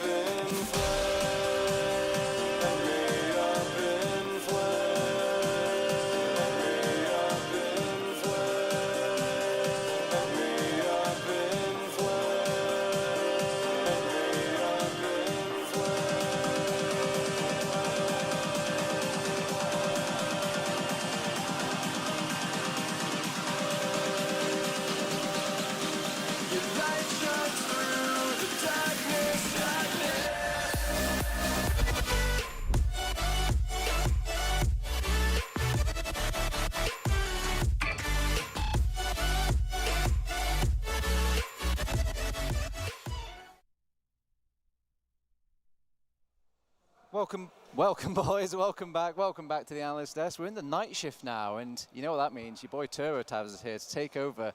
No more X-Time, no more organization. It's just pure chaos from this point out. Because, boys, we've still got 2 rounds left. We're in round 6 now, and things are starting to solidify in these group stages and in this round robin. And teams have kind of revealed their cards, but there's just one last card that we need to reveal, and that's whether or not the rock, paper, scissors extends to our next 2 teams. It's Feint versus Ascent.NA. Now, straight out the gate, boys, obviously I'm talking about the whole issue, like Feint can beat 7, but 7 can beat Ascent in any region. Do you think this will still apply to this NA team that's coming into it? It's going to be an interesting one for sure. Obviously, we haven't seen too much Ascent NA versus these other European top teams here too much. They scrimmed obviously in the bootcamp a little bit, but that's only a little bit of a taste of what's to come. So it's going to be really hard to predict how the outcome will be, but with the Ascent versus Ascent matchup, we've already seen how those sort of 2 playstyles clash against each other, and it ended up really close. So you would imagine that these upcoming matches Ascent NA has to go through against Feint, against 7, will just be similar stories here as well. Cut to the chase here, Eepily. Who's going to win? Is it Feint? Is it going to be Ascent.eu? Not Ascent.eu. NA, that one, yeah. Sorry, I'm caught in the EU land. Yeah, you're just too excited, you know. Honestly, of all the teams that have been playing Ascent NA, all these kind of top 4, all these matchups, I feel like this is the matchup which favors the European side actually the most. Based on the kind of pre-LAN scrims, based on kind of some of the results we've seen so far, and based on talking to some of the Feint players, they kind of feel like they have Ascent NA figured out a little bit. They were actually really surprised. They kind of did some bootcamp scrims, and they were kind of beating them in a couple games, and they were actually saying that, they played Ascent NA, and then they saw Ascent NA taking maps off 7, and they were really confused, right? They thought, like if they could beat Ascent NA, that 7 would just be rolling them, and that's not what we've seen at all based on the last couple of days. So I think Feint are going to be going into this quite confident. Now, boys, I've been talking to some people, the locals, about these 2 teams, and people reckon that Ascent.eu, they're not going to possibly beat 7. Like, they know them too well, that 7 are like, but so this usually means that between this match, this is going to decide who's going to take on that big, bad, scary first seed. So, do you think that's true? It could easily be the case. Obviously, we know, like you said, Ascent EU kind of is downloaded by 7. They just figured them out time and time again, roster after roster. The other teams have not quite the same struggles against them, and sure, whatever you might attribute that to, it just makes it easier for everybody else to get a shot at this first place here. So, equally, we know that maybe Feint have a little bit of their number. I know you touched upon it earlier in the boot camp and whatnot, but what sort of adaptations could Ascent.NA bring to their game to maybe pull it over Feint here? So I would imagine, they've obviously only been here a few days. They had the boot camp. They've kind of had their few little day 0 scrims. They haven't had a great deal of time, but honestly, even being all the way over in America, they would have heard stories of how Feint like to do things. They like to be aggressive. They like to kind of take every inch that they get given. They're not afraid to commit if they find the openings, The amount of times where we have Lucas kind of, surge forward, he kind of takes the space with his team and then locks them back, and then the rest of the team can kind of come in. The exact kind of same, though, sometimes we see like the soldiers jumping in, taking every single inch that the other team gets for them, right? Ascent NA, talking to just the players alone, even just like the few interviews we've had as well, they seem to kind of be aware of Feint as an aggressive entity. So I feel like from their point of view, they're going to think that as long as they can work their little bit of aggression while denying, Feint, by being kind of really careful about the different choke points, by making sure, they're not going to give Feint any of these real crazy opportunities for individual plays, because at least today, Feint has been really, really big on individual plays, right? You can shut that down by just being really smart with how you're taking the fights, Don't give, a demo the opportunity to jump in and like hit 5 stickies, right? Constantly play expecting someone to go for some kind of crazy play. Yeah. Speaking of those individual star power moments, I've got to ask, are you a bot mode guy or are you a Lucas guy, Dum Tum? I mean, I have obviously much more experience being a European with what Lucas is capable of doing, and it seems like every official he plays in TF2, there's just at least one moment where they pop Uber into mid, he goes deep, and everything trying to leave mid just instantly dies. And the Ascent NA needs to be just careful. They can't just half commit leaving a point. They need to just be way out of there expecting an Uber coming in, otherwise it's just going to be a bloodbath. How about you, Eepily? Is there any sort of special star in these two rosters that have been catching your eye this LAN? I think really for Feint, it's been Lucas and it's been Pappy. Pappy's been doing kind of slightly more quietly well. You know, when Lucas goes kind of, you know, hard, he'll like be getting like 4 frags jumping in and it'll look like really exciting. Whereas Pappy's kind of been just quietly hitting like every single direct, you know. He's had big damage numbers, but it's like a different role on Soldier, you know. You don't get those same kind of glory moments other than like massive air shots. On the NA side, I think 100% one of the linchpins of the team is Slemnish, right? You know, we've seen good stuff from Yite, and, you know, even some of the players themselves have been, you know, saying they kind of underestimated Yite, and Yite's been doing really, really well. But I think the linchpin for how Ascent NA plays their aggression and how they kind of, you know, even approach most of their mids, it comes down to coordinated aggression between Slemnish, bot mode, and Laz. And I think Slemnish is one of the most important players because every single game so far, basically, he's played exceptionally well. Like he's been like a star player, and I feel from the NA Ascent point of view, if he's going to have a quieter game, it's going to be hard unless someone else can step up like big. Now, boys, every time I ask this question, people keep patting me down like, oh no, Turbo, the maps don't matter. It's about the team and the core, yada yada. But please, boys, does the maps matter between these two teams? Yes. 3,000% yes, obviously. I mean, like, there's a reason why we saw this version of Ascent like pound Froyo on Granary in the ESEA season, and then they played them in some best of threes again, you know, and some other maps, and then things don't go well, right? There's a reason why you have, you know, certain players like a lot of the Ascent EU guys, you know, like when Salentas and Drac were together, they own Gully Watch every single time. Like, the map matters hugely, right? Granted, it's only a best of one. So if anything, the map matters even more because you don't have time in a best of one to really fix your problems, right? You have to be incredibly dynamic, incredibly kind of on the fly with how you do things. So really, over the course of 30 minutes, you need to have everything ready to go. So if it's a case of there's a map which one team's slightly less prepared on, they may just lose purely based on map knowledge. All right, Mr. EU expert, what is Feint Gaming's best map? Come on. Reveal it right here on stream. Screw your team over. Come on. I wouldn't even say it's necessarily a single map. They just, once you're at like this certain level here, you just need a really big map pool. We obviously talked about 7 having a really wide map pool. There's few maps like they really struggle with. Historically, it's been like Snakewater and Product, and they've improved on those two quite a bit, for example. Feint obviously hadn't had as much history as 7 has over the course of the season, so it's harder to say what has been notoriously bad for them. I've talked with them a little bit, and they weren't too big on Sunshine, so they would like to avoid it. And you would expect that a map like Sunshine, which has been on and off in EU, but consistent in NA, would be favoring Ascent NA. But in the Ascent matchup against the other Ascent, it wasn't quite that story. So maybe Ascent NA isn't quite as well practiced on that either, and it isn't just that easy of a win for them in that example either. Okay, we're still waiting for our game to get underway here, so I'm going to start making some enemies here. We're going to not talk about best performances, we're going to talk about weak performances at LAN. Yeah, I know, you boys are going to have to look at these players in the eye and think like, I'm sorry, I didn't mean it. But come on, guys, call some people out. There must be somebody that's been a bit disappointing this LAN. I wouldn't even know if I necessarily would call out that specific player or just how everybody around him plays, but in the Ascent versus Ascent match, their Ubers have been really a little bit less coordinated than is optimal in this high level of stakes here. And I don't know if I would point the finger at Skis or everybody else just kind of disappearing when he needs them the most. So there were a lot of Uber exchanges where Ascent EU just had the upper hand really easily, especially like there were a few of them out of last as well, where it inherently favors the team on second, or it should every time, but somehow Ascent EU managed to escape a few times more than they really should have ever have any right to. So if Feint can capitalize on that and just have strong Uber exchanges like we expect them to do, then that's going to be a strong selling point for them to win this.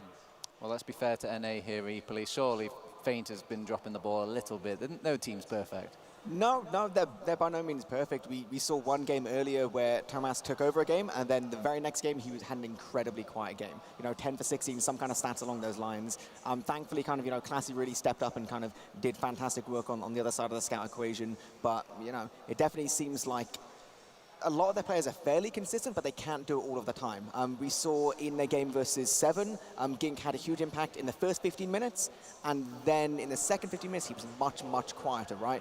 Once 7 kind of, you know, got a bit of a hold of, all right, Gink's going to do these kind of things, he's going to be hiding in these kind of weird things, he's going to be, you know, specifically just like targeting Raymond in like these weird little spots. Like, once 7 kind of got his number, he had a much, much quieter game. So they're pretty consistent in terms of like the individual play, but some of their team coordination, it hasn't been all the way there, and that's why they haven't obviously completely run away with today as of yet. I think from a team point of view, at least pre-LAN, Ascent NA were looking really nice and strong. At LAN, they're looking shakier, right? I believe Melee even said himself, you know, a couple of the players have said to him, like, this is, for a lot of them, their first I-Series, and for some of them, it's like their first proper LAN, playing, especially at this kind of level. And some of them are a little bit shaky. I feel like Jay's having a few issues kind of getting into things, you know? He has some good games and then some less good games. Like you said, I feel like Ski's in a similar situation.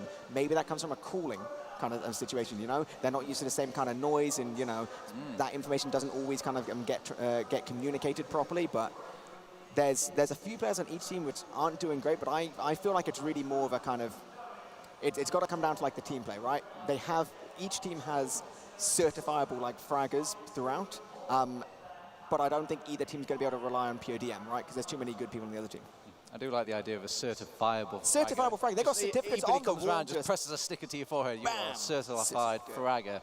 But I mean, let's talk a bit more about like the LAN, like the fact that you have disadvantages, obviously advantages coming into a LAN, and a lot of these players aren't going to be used to it. I know there's some players from NA on Ascent.NA that aren't used to the LAN environment. What other things, Dum Tum, that you don't really expect when you play LAN for the first time? Is it just the fact that Max is behind you, punching you in the back of the head, or, you know, I'm there screaming behind him in the ear? What other little things might bother a player at LAN? I mean, your whole comfort from your home is just gone. You might have a completely different setup, you might not have your own PC. You would have to figure out for a few minutes beforehand, if not longer than that, if you really have bad issues, to get your config running, your game running exactly the way you want to, get everything that you prefer is right. And even then, like, you can't just take the break that you would want to otherwise as well. There's always another game. It keeps going the entire day. You just have to keep powering through the entire time, and it can be exhausting. And if you can manage to perform well at the end of it still after all that, you've really shown what you're capable of. Have you got any hot tips for, you're a LAN gamer here, Eeply. You've been to so many LANs. I've done a few. You've got so many LANs on your, you know, I guess notch on your bed. I don't know. No idea. Anyway, you've been around the block is what I'm saying.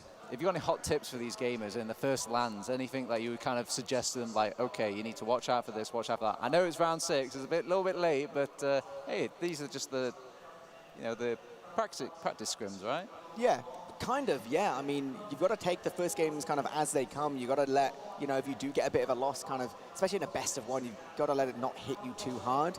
You know, always kind of look towards that next game. When it comes to, like, you know, the sheer LAN stuff, I really feel like one of the biggest things is the distractions. So it's the noise, but also the visuals, right? You need to take a real moment to kind of acclimatize yourself to your surroundings and just get used to the noise, right? When I had my first time playing on LAN, I thought the biggest thing you would get would be hearing noise from outside your headphones, right? But that's not really the biggest problem when it comes to noise. The biggest problem is people's mics picking up the noise. So it isn't external sources coming in, it's things directly in your ear, and you're having to focus on what information is relevant, what information isn't, and genuinely, like, that hits first-time LAN players really, really hard. It's the same kind of thing as, you know, any time where you have additional kind of voices saying things in your head, could be any situation, you have to focus on what matters, kind of staying controlled, kind of processing the information you need to process, and then the stuff you don't need, just kind of ignoring it. I feel like some of these NA players, and honestly, even some of these Feint players who are still, you know, they're still a relatively new team in terms of actually attending LANs properly. Some of them will have just needed a significant portion of today to just get used to those kind of surroundings. Now, speaking of today, it has been a long day. A long day. We've literally been waiting out on technical issues. We've been going back and forth. It wouldn't be LAN without a lot of technical issues on the first day, as always. Exactly. Yes, yes. Okay, you don't have to kick us while we're down. Now, what I'm saying is it's a marathon rather than a sprint. Does that play into this at all? Do you think any of these players are not used to this? Usually you play 2 scrims and you're done for the evening. Like, do you think the marathon slog of TF2 is going to rub in at these players at this point? Experience definitely matters in that regard. The more you're used to it, the better. Obviously, Feint still relatively new, but they have at least one LAN, if not more, behind them already. So they somewhat have accustomed to it. Copenhagen is a little bit of a different experience. It's a little bit more of a comfy area where this is just a lot more crowded all around. So the vibe could definitely matter as well. And we'll see how it affects them. Ascent NA obviously overall a lot more or a lot less accustomed to the LAN environment, so it could definitely matter a lot. You just need to use the free time you have, how matter little it is sometimes, to the best of your abilities and make the most of it.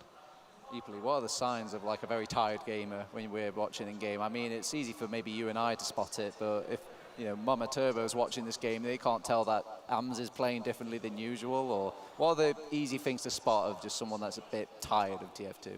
I feel like, a lot of people would kind of assume it's going to come down to like whiffed shots and that kind of stuff. But I feel like more often than not, when you're tired, you just tend to go on autopilot, right? You'll kind of go on autopilot and people will kind of, get into that like DM server kind of mindset where you find a guy, you just shoot him, and then you realize that actually, that fight didn't make any sense.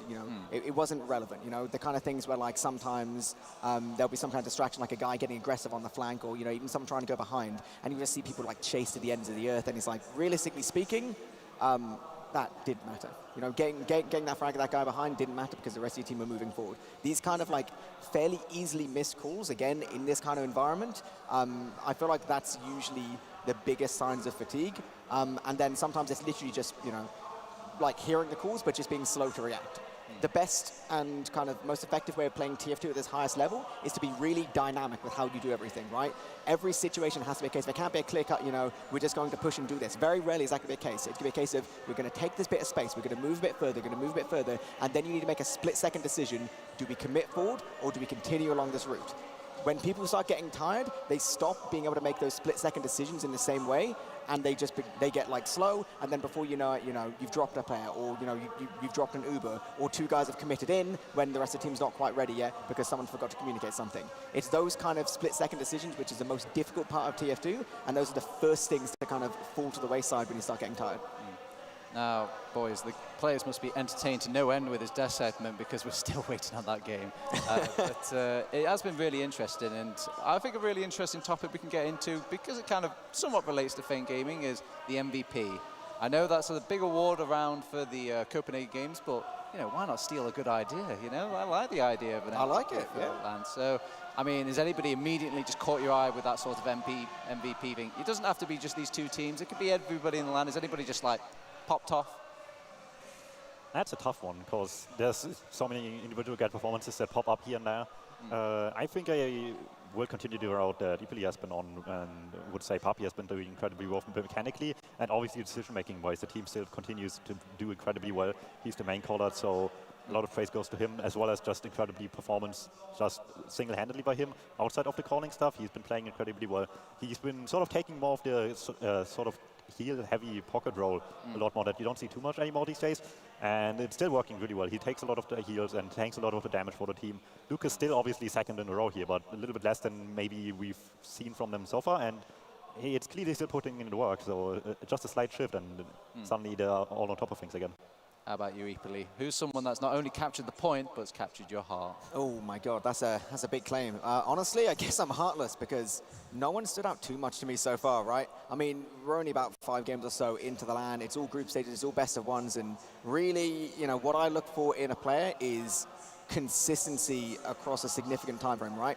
All these best of ones, especially with the weird little delays you get in between, everyone's in a weird state, right? We've had great plays, We've had games where, like I said, where Lucas has popped off. We had the game versus Ascent NA, the big Ascent grudge match, if you can call it that, where Doma was playing exceptionally well, right?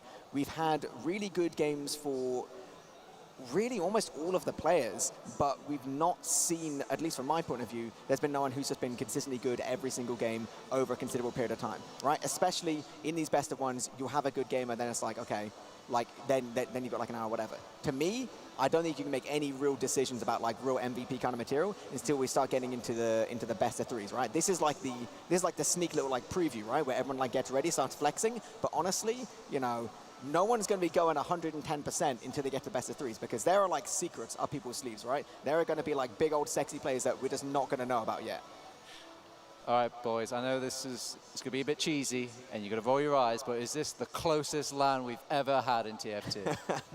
It's definitely up there. I mean, how often do you have a top 4 this close? The last time I can remember would be I-58 probably, where we had just huge international talent. This time it's like mostly Europe, and then NA just figured out, we want to compete here too, we want to have a shot at this, we feel like we can, and so far they've done well enough to have to still be a realistic chance for them. So it is definitely up in the contention. That all these games have been really, really close so far among the top 4, and even below that, the teams are trying to make the upsets happen. And maybe it's not the upsets from like 5th and 6th up to the top 4, but like Big Clock Land, for example, has been stepping up massively, having now have a win against Aura Electro, which isn't entirely expected.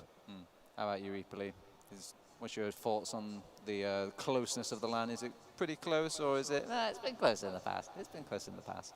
It's definitely, it's the closest one in a long time, especially in terms of European talent. So only recently, we obviously had Copenhagen, where we had many of the same teams, obviously not Ascent NA, but many of the same teams in very, very similar formats. Now, Seven kind of took that in a fairly dominant fashion. This LAN, I can't see it going the same way, right? It can't be as easy because these teams have developed each other, developed themselves a little bit more, and they've kind of, they've had that little extra bit of time to kind of work each other out a little bit, but also solidify their own play style. Some of the teams, you know, like Feint was still relatively new at that time, right? We've had some roster changes, all that kind of stuff. I feel like this is definitely like the closest LAN in years, but it's also the most interesting purely from a European point of view, because your 3 top European teams, Ascent EU, Feint, and Seven, all have 3 completely distinct playing styles. And this is something we haven't seen in years in terms of Europe, right? There was a significant period of time when Seven started kind of, you know, taking their position at the top. You saw a lot of teams in the kind of, you know, the upper tiers of Prem who would regularly play a very Seven-esque play style, right? You'd see some, for lack of a better word, budget Seven kind of plays coming out a lot, right? But it would never really work, because you can't adopt a playstyle fully unless you've got the brain behind it, right? Teams worked out that that didn't really happen. So that's why we're seeing a serious divergence now, where Feint, they've got their guy, they've got the brain, they have their playstyle that they love, and they have total faith in playing it that way. Exact same for Ascent EU. They're playing fundamentally different to how the other 2 teams do it. They've got the brain, and they have total faith that this way to play TF2 can work. So I think, you know, regardless of like, even if it wasn't as close as it is, and it is ridiculously close, even if it wasn't, it would still be a really, really good LAN, just based on it's a real battle of play styles as opposed to individual players. Yeah, in a way, it's almost just like a battle of the philosophy about the game, exactly, right? 100%. Like, every team just wants to prove that the way they are playing is the best way to play. And what better way to prove it is by literally beating everybody at this event. And that's what we're here to see. Let me change the tagline then. Instead of the closest LAN, it's the most interesting LAN. Yeah, I would argue that on the box art there. I would argue that like firmly. Like I said, you know, when it comes to the philosophy of TF2, you know, people's going to look back at this LAN and they'll be like, damn, that was such a highlight in terms of, you know, maybe this kind of this event can be like a point of divergence for how different teams are going to play differently. You know, maybe in like a year's time, you're going to find way more teams towards like Div 1 and kind of Div 2 and like the lower ranks where they're playing fundamentally completely different styles based on the philosophy that they can kind of affiliate themselves best with. Okay, boys, well, I'm dressed like pasta. You know, you've converted me. I want to know, which religion am I on? Am I on like religion Kado? Am I on religion Pappy? Like, what's your personal sort of play style of choice? It doesn't have to be the best one. It just has to be the way that you like to play TF2 or think it should be played, or, you know, do you take it in any direction you want? I mean, you would imagine I'd be biased towards Feint, but honestly, I would lean towards the 7th playstyle a lot. Just play it safe when you have to, and pick your choices really, really well when you're actually going to punish, and just push your opponent ever so slightly forward into a position where you finally can capitalize just about the way that you want to. We saw it on Gali last with 7 a lot in the match that they just now played against Feint. They just slowly but surely like put more pressure onto them until eventually there was just the one moment where the hole cracked and they all flooded into last. And that sort of playstyle is something I really respect 7 for, and I think can work for years to come. How about you, Ipoli? You must have a favorite in there. I know you do like Team 7, but do you like their playstyle? It's difficult, right? I feel like if I was better at the game, I would love the Feint playstyle, right? It's super, super exciting, right? It's awesome. Like, they can just absolutely just roll teams. They can come out of the gate and just be like, round, round, round, round, round, bam. They don't even care, right? Game's over, let's go to the bar, right? Love it, right? I love that style. Yeah, it's great. I love that. Hey. Problem is, I ain't that good at the game, right? Hot, you know, shocker. In terms of overall philosophy, I like the approach that 7 takes, same as Dumb, primarily because it's not only in-game as a playstyle, but genuinely, and it always sounds quite cruel, it's like a psychological playstyle, right?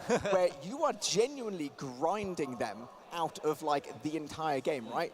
You know, talking to some of the players yesterday, they were saying about how The issue is playing 7. It's not just the fact that they've got individually very good players, they've got really good holds, they've got really good sack attempts, you know, all that kind of stuff. It's the fact that you can be sitting there 1-1 after, you know, 15 minutes, and that's fine. That's a perfectly fine scoreline. But you're going to sit there and you're going to be miserable. You're just going to sit there like you've ground your face on a grater for the last, like, 20 minutes, because you're just like, we cannot get anything done. And from my point of view, you know, take it to mean what you will, that feeling of just, you know, making a team feel helpless is positive. But in comparison to that, you have to really respect Ascent EU's playstyle, right?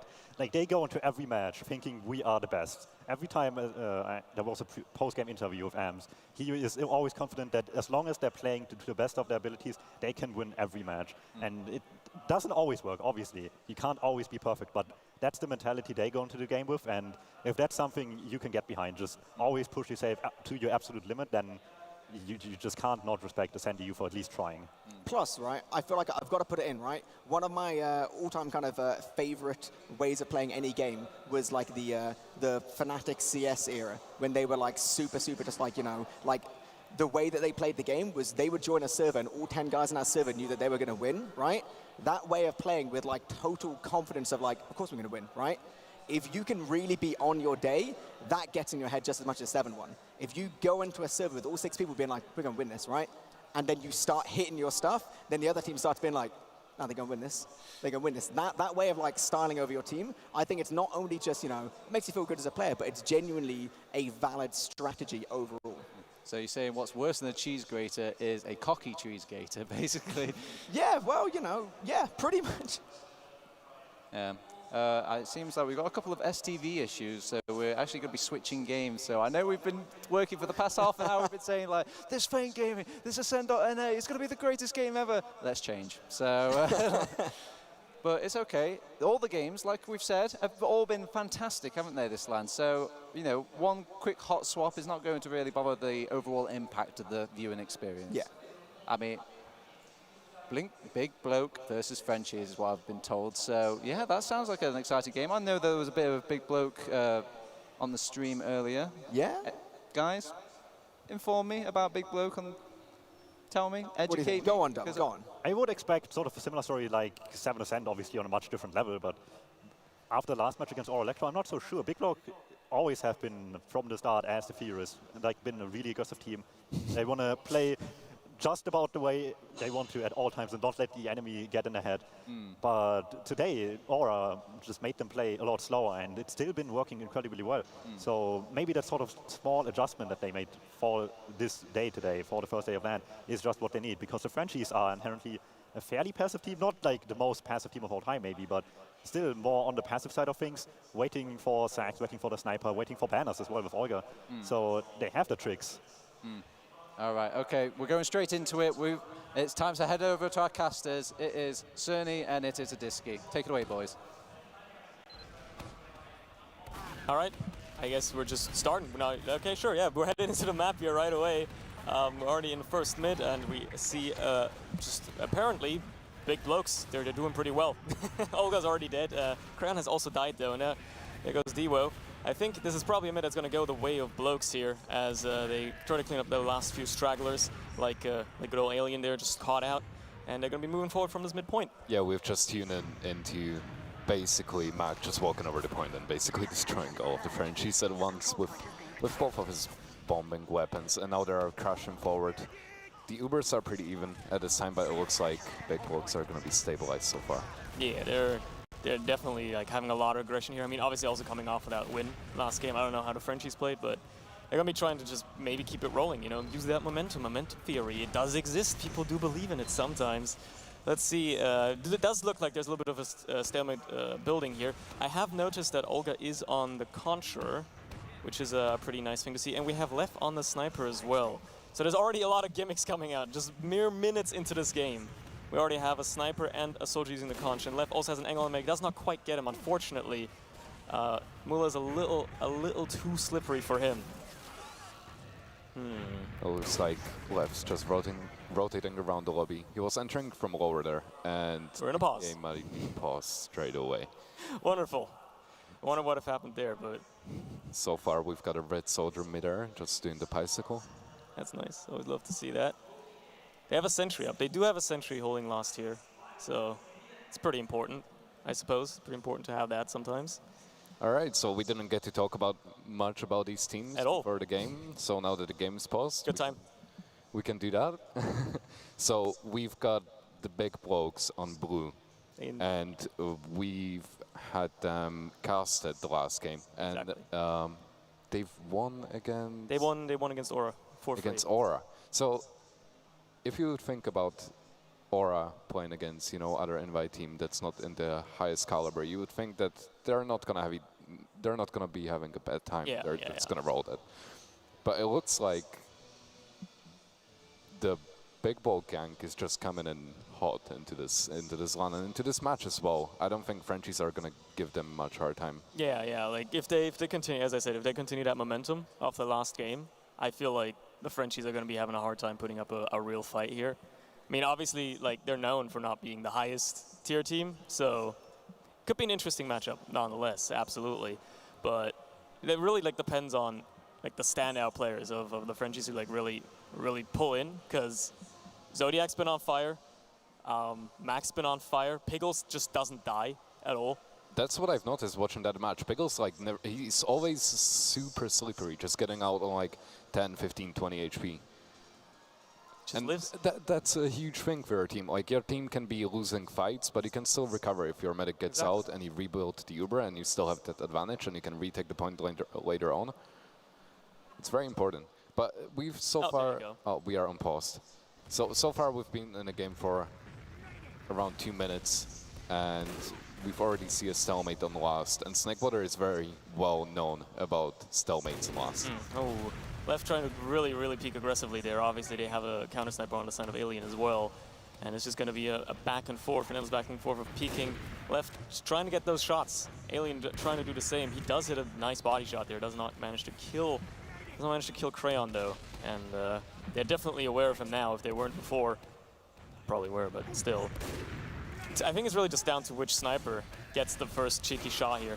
Or loses the 1v1. And it looks like Clef is going to be the one. Yep. But this is an insane sentry gun spot. Like, it's so far forward, you do not expect it. Especially when you're running sniper on that offense. You just want to be free to peek to the like far left-hand side. And when you just run into a sentry gun like that, that's a game over for you if you are not expecting it. You cannot do anything. It's just going to be a reset for both teams. Looks like Left is back on Soldier. Alien is still on the sniper though. And the gun goes down, and we see Uber from the blue team. Indeed, he's popping in. Coming up. Finally, the Uber comes out of Mula there as well. Way better, obviously. Mac's going to go down immediately, and yeah, the rest of his team are just going to back out of it. They do not want to have anything to do with that Uber at all if they're that disadvantaged. But they're not going to push out. The Frenchies are going to pace themselves. They're not going to take any risks here at all, even if they have the demo pick. They're going to be taking it a little bit more slowly, it seems. I mean, they do have the full ad, so they can afford to, obviously. But, yeah. That was a very nice save by Mac. I think Pringles got just forced really early in the lobby, and Mac was like, yeah, I'm just going to go and try and force his medic, and literally hit his shots and got the Uber off of the play. So now we are just stuck on last. Again, we see Karnax, you know, in this usual sniper spot on the far right-hand side. He's trying to peek into lobby and see if he can get a pick. He doesn't look like he can get anything done, so he's going to be trying to rotate here a little bit maybe. Big Bloke's just playing extremely passively against the sniper as well. They're not giving him anything, any angles to peek. Like, nobody's there. He's trying to look. There's nobody there. They're just extremely far back. But he's so far into lobby already. He is, yeah. He sneaked all the way through drop down. Oh, no, that's a body shot. At the very least, he got F pretty low. Maybe the damage is enough. And, yep, Bloke's just immediately aggressive, pick up Olga, and pressure out anybody that was trying to be in lobby there. And maybe that pick is enough for them. You know, that's a soldier down. It's a pretty crucial thing to get. This is a very awkward situation for the red team because they don't have a sentry gun set up. Right. They're running a sniper as well, so it's basically a 4v6 in a fragging classes. Yeah, they've immediately realized that as well. Switched Connex back onto the scout here. And the Uber does come out of Piggles. And they're going to be trying to take the point here. Frags are slowly falling in their favor. I think, yeah, that's going to be around for them. Get around. All right.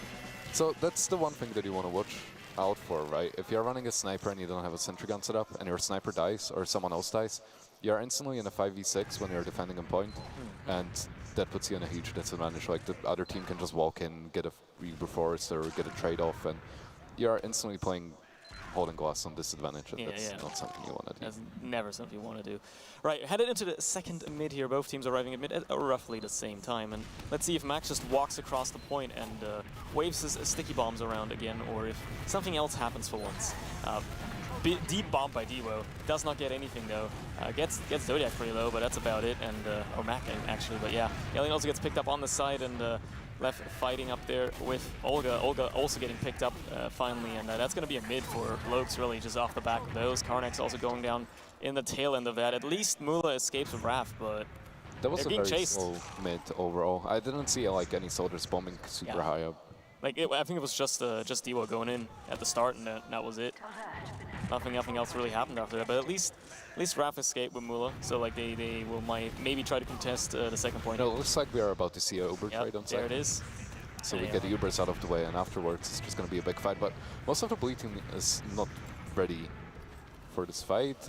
Okay, never mind. Maybe they are. They did kill Raph there. Left was just in behind and picked him up because he was out of the Uber range. And Alien also goes down. It looks like it's just going to be another one fight. They do pick up Zodiac, but Karnax just gets piped down trying to escape. And this might just be Blokes rolling forward into last tier. Honestly, I wouldn't be surprised to see them do that. I mean, it's just two soldiers. The scout just now spawned. Soldiers are trying to jump, but they're just getting denied and just not much done. They just can't really do much here. But the Frenchies still with their demo up, you know, you can sticky up the point. Yes, at best. That being said, he is being bombed, does live for now. He's getting focused very hard, but he's getting all of the heals dumped into him. Finally, he goes down. But he's been stalling this point for so long, but Very it's long. like the big bloke land. They do take the round of that, but that was good. Like good play by them, trying to keep Raph alive as long as possible. It definitely stalled them a little longer. If maybe that went a little bit more in their favor, they could have actually held that. They're very good at leapfrogging, right? They win a fight, and then they're just picking off people right after every fight and just roll those points, just points in a row. Right, let's see this third mid. It's a pretty quick game so far, but let's see. Maybe the Frenchies have a response to the Blokes this time around. As just a little bit of spam being exchanged at the start of every mid. This is how it works. Finally, a bomb coming in by Crayon. Just decides to cut it a little short. And he gets onto the medic. Does not quite finish it off, unfortunately. Mula does go very low, though. He's on 6 so HP. weak. 5 HP, and he lives. And they're still staying in a fight. Even though the numbers are better for the Frenchies, I don't think they can just get in. They don't have the position. He died. They picked up Mula. He's dead. Karnax dies as well. They're just going to try to scramble, try to get Pickles on, but Pickles is already so far back. He does lose all of the people protecting him, but he's... But Lev still behind him gets Raph. And he's still on a hunt. They finally picked him up. He should have just kill blinded there, honestly. He had like 4 people chasing him at one point.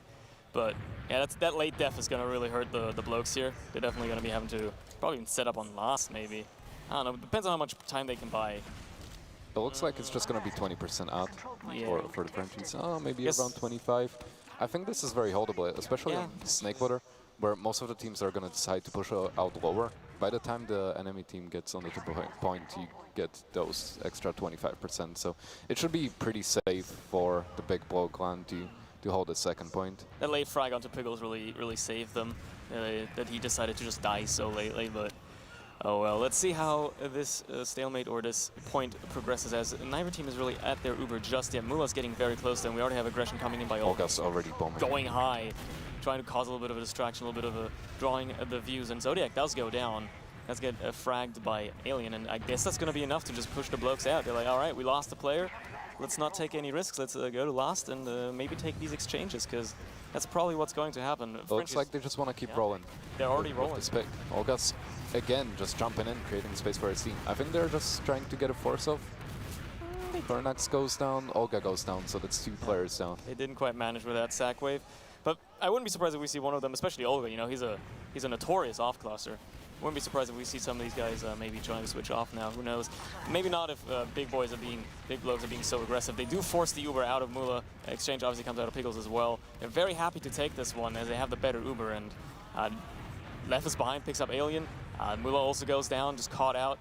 And a lot of damage there on Olga as well. That looks so good for the Frenchies at the start. They got a pick off of the Uber trade. Their Uber was slightly better as well. But towards the end of the Uber, they started losing players one by one. And Mula was left alone, died there in the kitchen on his own.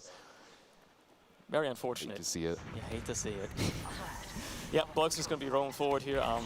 Raph being very aggressive, trying to contest this a little bit. He does escape with his life, but it could have gone very poorly. The rest of the French is aggressing here as well. Left going dangerously low. Carnix does get picked up though, and Left escapes with his life, so not a very good trade. You don't really consider that a good trade deal, unfortunately. Mac does go down though. Devo does have a nice bomb in onto him, and that might be enough to bite him a little bit of space. They were on the point for really long as well.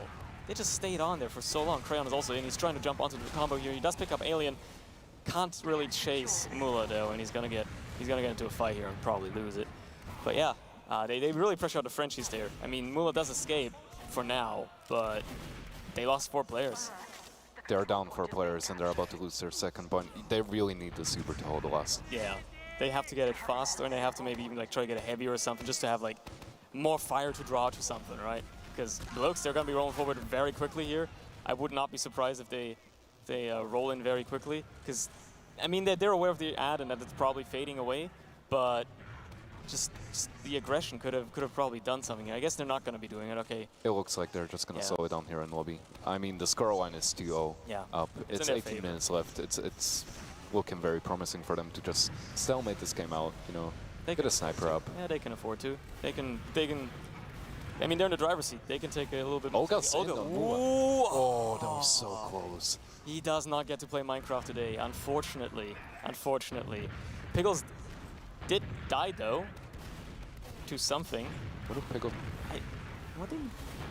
Looks like Pickles died to Iron Bomber. Oh, he got spammed down by Iron Bomber. Okay, well, that's a pretty crucial pick there. But we get a back cap? Back cap comes through anyway. Crayon's just there. Crayon's on a pain train. Who needs Uber anyway when you can just cap the point? No, sometimes pain trains win games. Yeah. Who needs Uber when you can just step on the point? It works every time. You know, sometimes you just have to bait out your medic with, you know, dropping the Uber and get the enemy to push out. You just utilize the pain train. Really just like a 5D chess move, if you ask me. Oh, yeah. Anyways, 4th round, we're headed into Big Blokes just rolling for now. Let's see if they can keep up this momentum with the Frenchies. Actually have something to respond with here.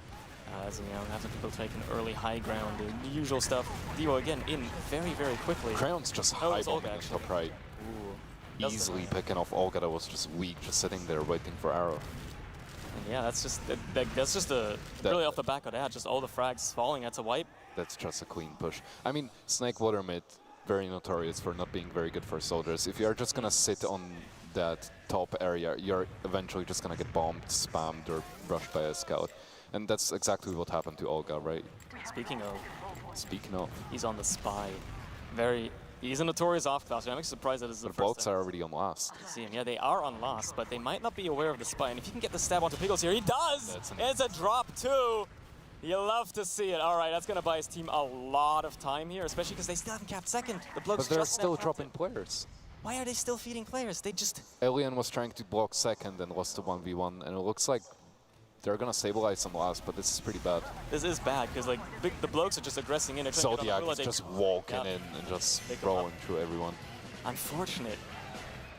Damn. You know, sometimes you can just push into last before they're medic. You don't need them. Especially if the enemy loses theirs as well that quickly.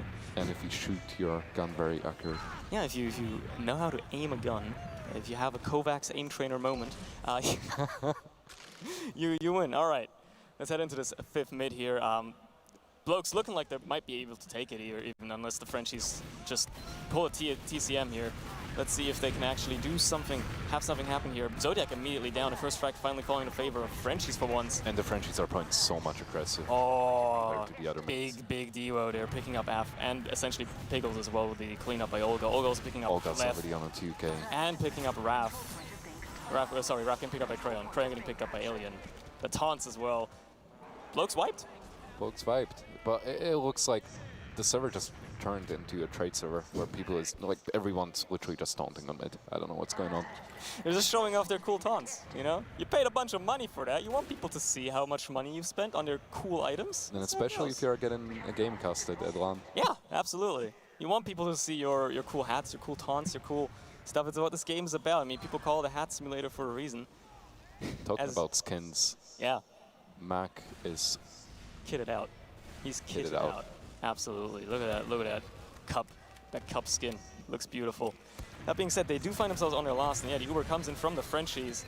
No Uber to be spoken of yet from the side of Pickles, and not many frags fallen just yet. Alien actually being the first to go into the sentry that hasn't even been destroyed yet. It finally goes down, but Af just has the crits and just destroys Mula, and the frags are falling in the favor of the blokes here. Olga's in, and he's just gonna die, and yeah, Karnax, he's trying to make something happen. He does get a kill onto Mac, but ultimately he gets arrowed down by Pickles. We talked about his arrows before last game.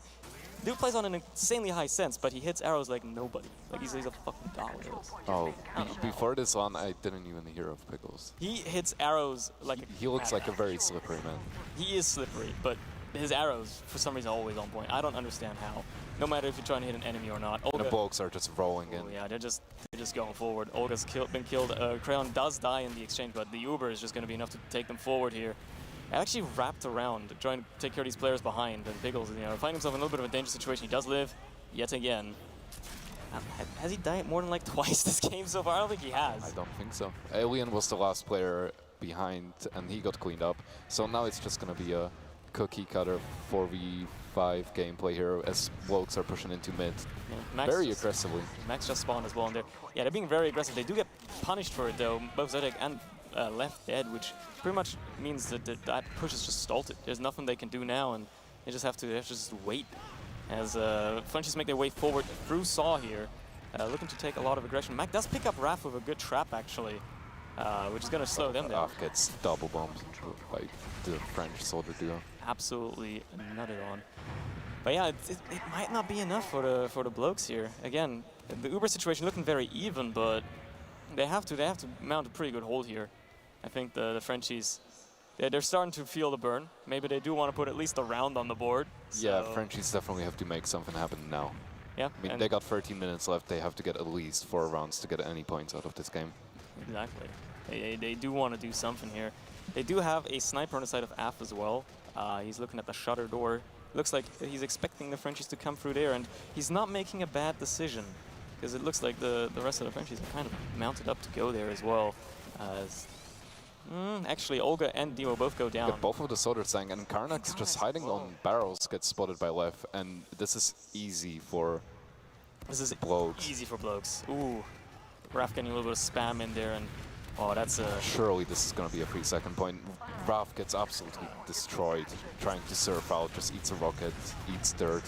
Crayon also destroying Alien there. I mean, they do pick up Crayon and left, but it's only going to slow down the blokes so much if they have this like advantage position. The Uber's still on both sides. They're still staying in. They really want to take this fight. They really do. And like the Uber's on both sides too. I think this is why. Yeah, the Uber comes out of both teams here. The exchange is happening, but it seems like a pretty null point. Like it looks like Moa's going to get... Yeah, he's staying in 1v1ing up, and now finally gets him. And now no heals on the side. Yeah, and blokes are just going to play the beam, and it's going to be an easy cleanup. I mean, that being said, Zodiac was really low there for a while, and Crayon does die as well. Finds himself disconnected from Pickles as well. Pickles actually alone, and no, it crumbles. That's what you don't want to do. Your medic stays alive, and the enemy medic is dead. You just want to stay around the beam, man. Yeah, you don't want to be disconnected like that. It's bad. Well, it's going to be the Frenchies pushing forward immediately. Killer's cleaning up Mac there. He was alone. He was nothing good job against 2 scouts. That's a round for the Frenchies. Well, they got a round. Yeah. Gotta give it to them. They just gotta get 4 more if they want to win. I mean, they got 11 minutes left. Or 3 more if they want to tie. It's doable. It's definitely happened before. We've seen it. So let's see if they can actually do so. Headed into this 6th round now. Damn. Quite a lot of rounds. Happy birthday, TF2. I've been noticing a lot of the balloons. Yeah, there's a lot of in the half packs. It is indeed, and it is indeed Team Fortress's birthday this weekend, I believe, so that's great as well. Perfect time to have LAN. All right, let's see how this team's doing here. Big bomb in by Crayon, trying to do something. He does essentially trade with Olga there, as both just crater to their doom. Gravity wins again, and now Devo trying to aggress a little bit as well. He was in behind, does not really do much. I guess Af got cleaned up by Raph, but that's about it. And yeah, Raph is also dead, so... And Alien was the only one staying alive, and so just getting chased by three other bloke players, and that was an easy cleanup as well. It looks like they want to roll this straight away to last, because Alien's spawn is so late that it's eventually going to be just 5v5 if they push him now. That being said, they haven't even capped 2nd yet.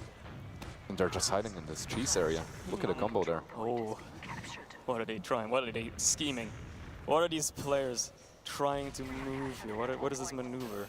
there's a forbidden technique that I've never. I think they just want to bait out the aggression from the Frenchies. Yeah. Or they just want to.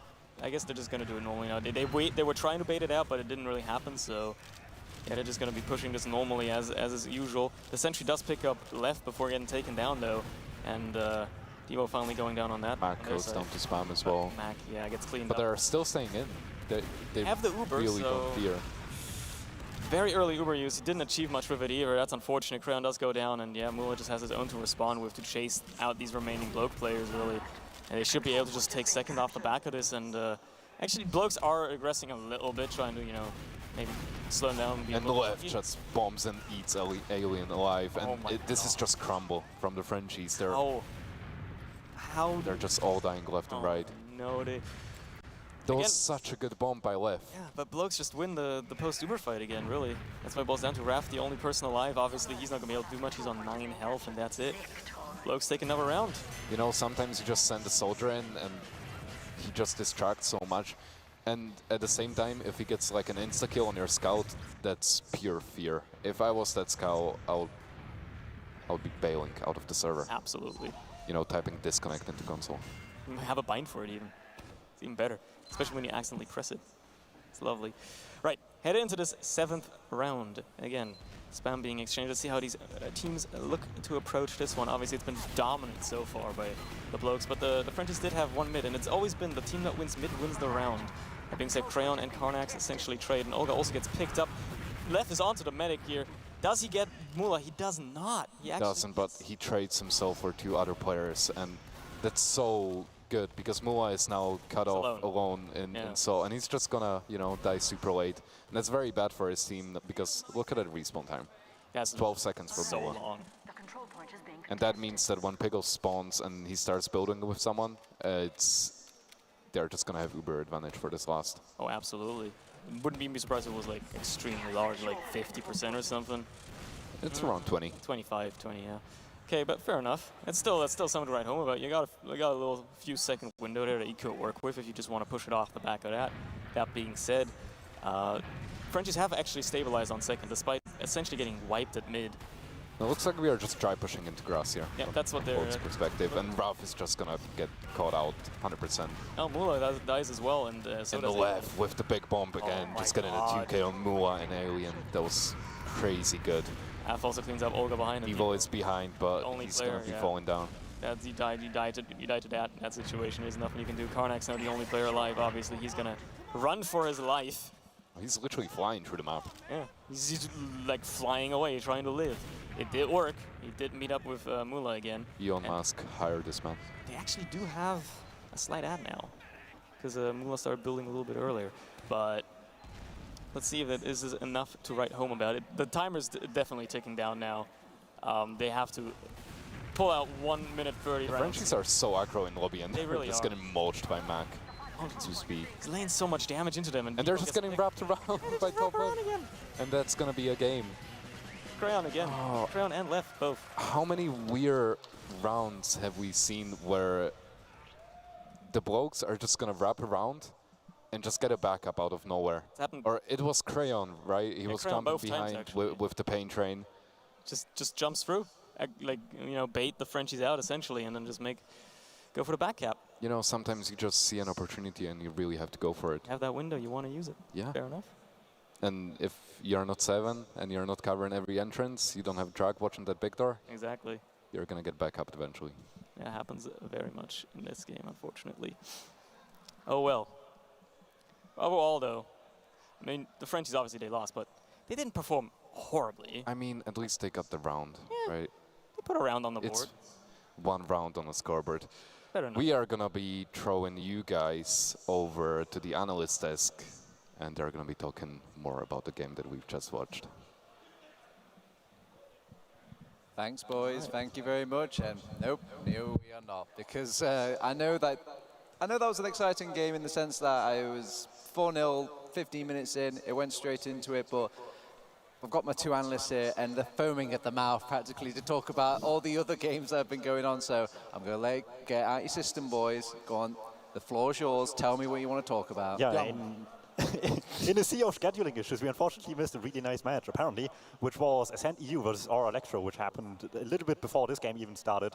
So what happened is essentially it was a tie, which no one would expect, right? You look back to the regular season, Aura Electro just got completely washed away by Ascent EU double 5-0, I believe it was, on Metal and Snakewater. It was Snakewater again, and they managed to pull out a really close game. I had a quick glance over the logs, and it was like a blue sea of Ascent players on top of the logs damage-wise, and somehow Eames on top of that with like 10k damage, crowning them all. So whatever we said before, wherever we criticized him before in the previous game against Big Blow Clan, who clearly are still doing well here, he improved massively in just a matter of about an hour, and now he's just destroying again. I have a theory on that, honestly. Eames is a self-proclaimed big brain gamer.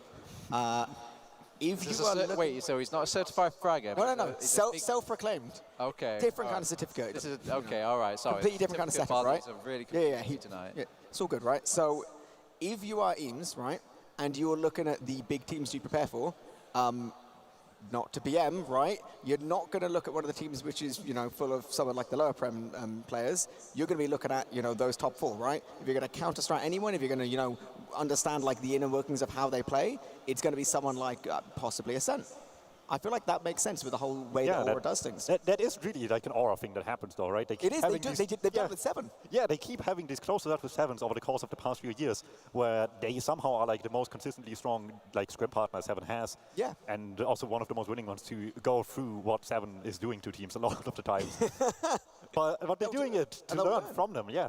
And by doing so, they miss out maybe just learning some of the quirks that 7 isn't doing, but other teams are very much willing to do. And they might have not prepared for this team here, for Big Blow Clan, but they have prepared after that loss against Ascent EU, after the 2 losses in playoffs as well. Exactly. To not have this happen again. And the playoff game was already a little bit closer, for sure, but it was still a matter of 2 maps. And now they come out here and make it as close as possible, even. Yeah. Oh, sorry, guys. I just want you to know how interested the analysts get by how much you see Dum Tum slowly turn away from me and keep his back to me. That's how much he was enthralled with this game. But I just want to reel it in just for a second, boys. Let's talk about the Frenchies at least just a little bit. Did anybody catch the game, or were you guys too busy looking at? Of course I did. Of course I did. All right, come on.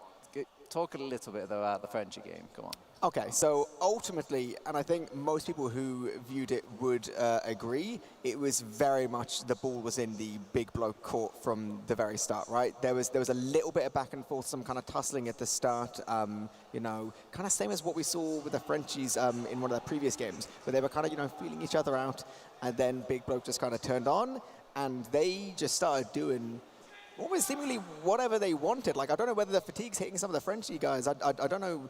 I believe at least a couple of them may not have properly kind of got into the LAN to, like, actually today. I don't think there's that many who were kind of able to prepare yesterday. But there's definitely some situations which, like, don't make any sense, right? Some weird stuff which only happens on LAN because you're just, seemingly kind of just uncoordinated, Situations like Pickles eats a random pipe and then dies. It's like, oh, cool, you've dropped your Uber. Then everyone just runs forward and then they just cap without really doing anything else. They didn't have to force an Uber or like whatever. Everyone just stood away, they capped the point, right? That stuff's weird, right? I feel like the Frenchies, if they were kind of, they had their Weetabix in the morning, it was about, 12 kind of midday, they were like happy, ready to go, that wouldn't really happen. But I feel like they got hit hard by fatigue, whereas the big blokes were like in their element, The land's starting to flow and they're starting to feel like, pretty good. It's like that Brit mentality, Speaking of some big blokes, we've got some big logs here. Let's get them on the screen now. Who was the biggest bloke, do you think?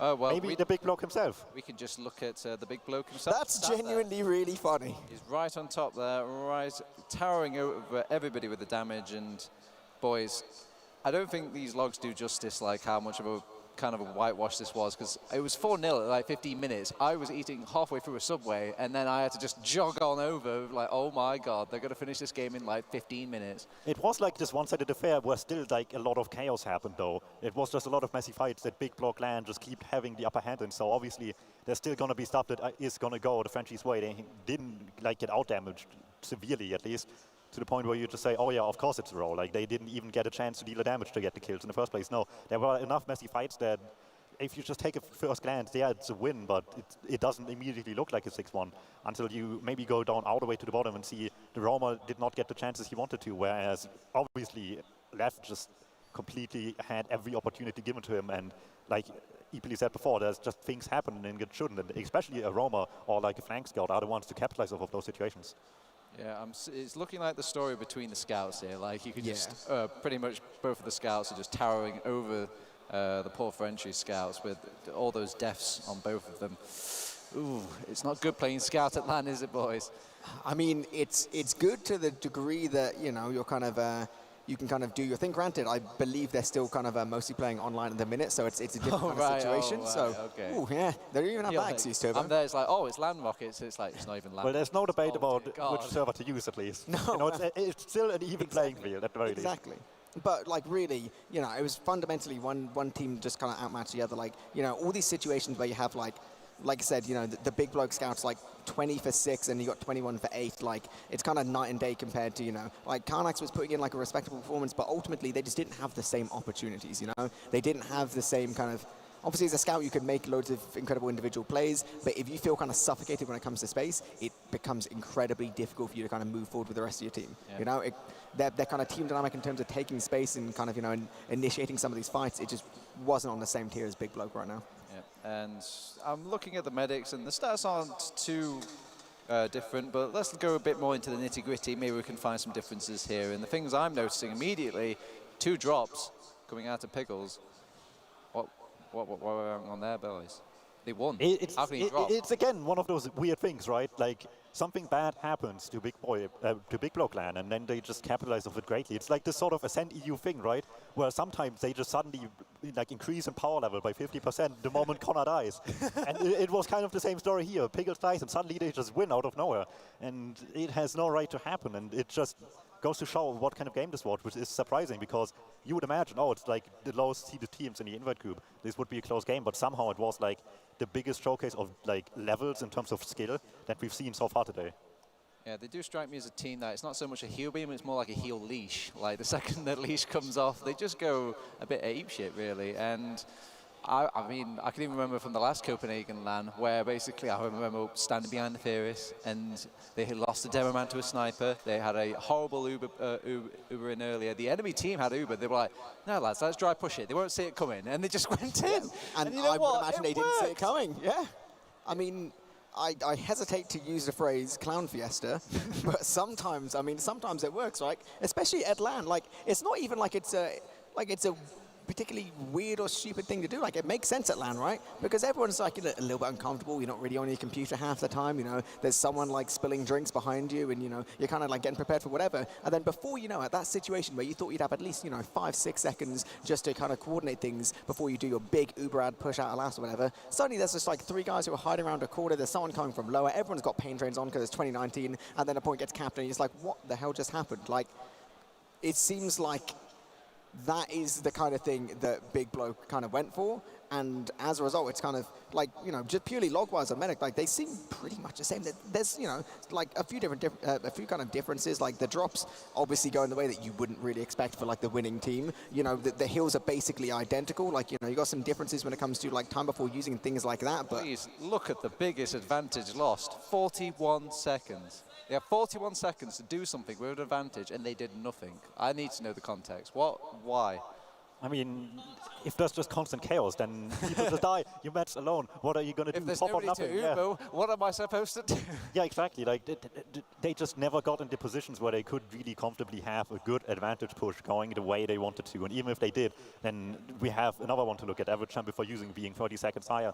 Like, even in the even worse damage, they just never got the same good opportunities that a Big Block LAN got. And in the end, only one team got clowned on in this Clown Fiesta.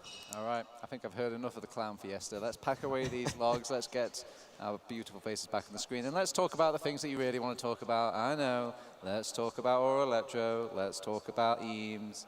Now, I heard Eames' team was described to me as like 5 bad players and Eames. I mean, is that true? Yeah, I know. Who said that out of interest? I'm not going to reveal his name. Don't worry, it's not me. But he's anonymous for the sake of this argument. But still, I mean, is that true? With a game like that, where he's got 10k damage, towering above everybody else on his team, is Eames really the factor for Aura Electro? I mean, sometimes somebody just has to step up, and the rest of them are performing below standard, and it just sometimes takes one performance like this to get the rest of them on board again. Sure, the stats won't maybe like incredible beyond EAMS, but as long as everybody's playing off it the way they should, the game will continue in their favor nonetheless. And they managed to pull out a really good performance against a team where you would imagine just the skill levels as well as playstyle differences would not be favoring them whatsoever. And they managed to get a tie out of it, which after an upset against Big Blow Clan, they will need all the points they get to keep themselves in a really good position into playoffs. How do you think this affects the big picture of things, Eepily? I mean, we were talking about rock, paper, scissors earlier, but now with Aura Electro coming in like this, is it rock, paper, scissors, EAMS? Like, what I mean, we've already got 4 teams, so the rock, paper, scissors thing starts to fall apart a little bit. But then adding a 5th one into the mix, I mean, honestly, why not at this point? Like, if the teams have done the homework, it makes it just a little bit more difficult tonight, really, for a lot of the teams. You know, obviously they still have a game left to go, and then after that, suddenly, if Aura's going to come into the picture as one of these teams which actually is going to start rivaling the top 4, then every team leader of the top 4 teams has got to sit there and be like, maybe we've got to spend some time looking at some Aura demos today, you know? Maybe we've got to start looking about, you know, specifically, we know what works against, you know, Feint, we know what works against, you know, 7, whatever. But now we've got to think about specifically what can we do if we get into a best of 3 versus Aura tomorrow, because, you know, if you start getting knocked down in a best of 3 already by a team which, you know, you've not really been able to prepare for because you just didn't anticipate there'd be that much competition, that's going to feel really bad. It's going to be scary. Now, we've still got one more round, and usually this last round doesn't really play into the big picture of things.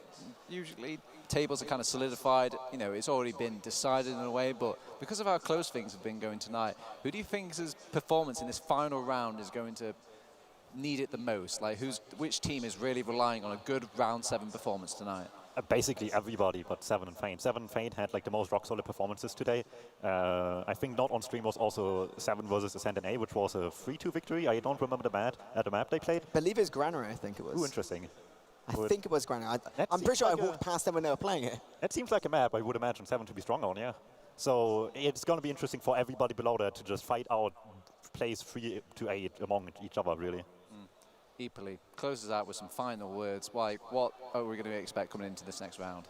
More or less what Dom said. Every single team is going to be looking at this, being like, we need this last little kind of win, you know? There's no team which is towered above the rest. There's no kind of 2 which is above the rest. Like, we have an absolute bloodbath, as I predicted.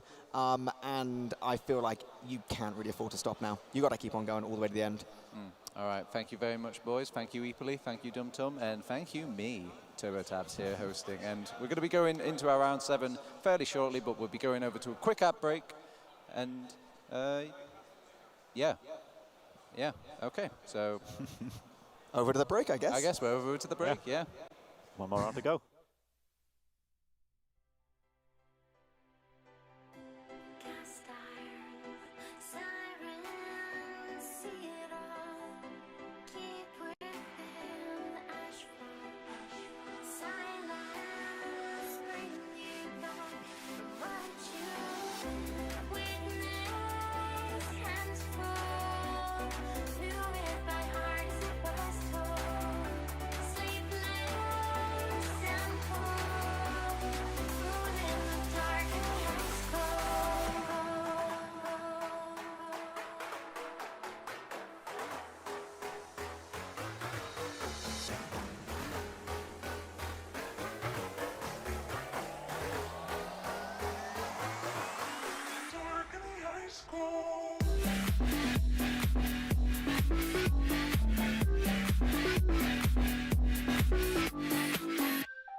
Can you see the stars align?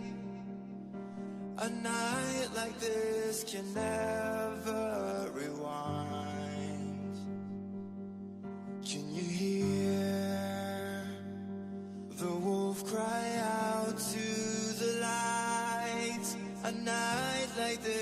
sun never shines so bright.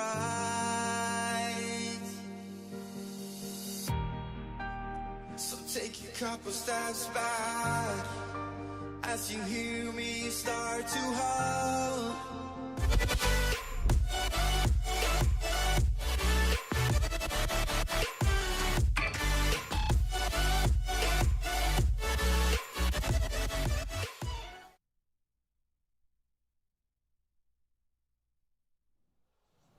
Boy, that was the longest last second of my life. Hi, welcome back here to the analyst desk. It's your analyst, Tabs here, hosting. And now I've got a new analyst desk. I've got Mr. Meme himself, Mr. Pineapple. Yep, that's me. How are we doing, Alba? All good. Yeah, very good. Welcome to the desk, welcome to the desk. And Thank we've you. noticed we've actually put Duntum that side, so he can't ignore me this time. Hey, welcome.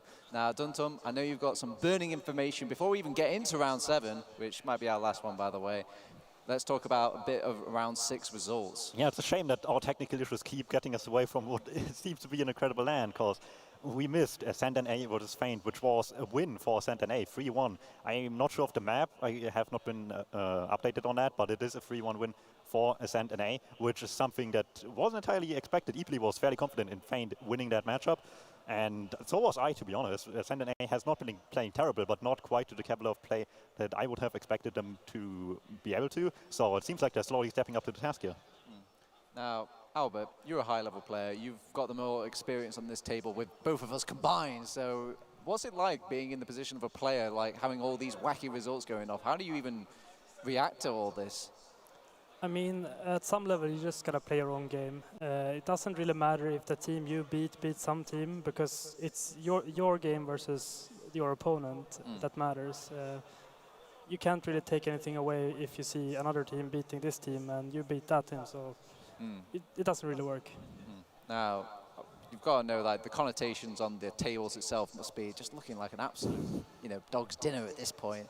So with Feint losing that, they get no points. They were second, so are they now back in contention of needing a good round 7 result, Dumtum? Hey, I'm not entirely sure, but I mean, at this point, you can't risk it, right? You need any points you can get. You just can't let anything behind if you want to make it to the top. And why bother starting with tomorrow if you can start today and have a better time tomorrow just doing that exactly and continue where you left off? That's a good point, Albert. Like, do the players care about these seeding points? Like, if you're a player in these high-level teams, do you care about where you are seeded? Is it actually that important? Or at the end of the day, is it just, again, about taking one opponent at a time?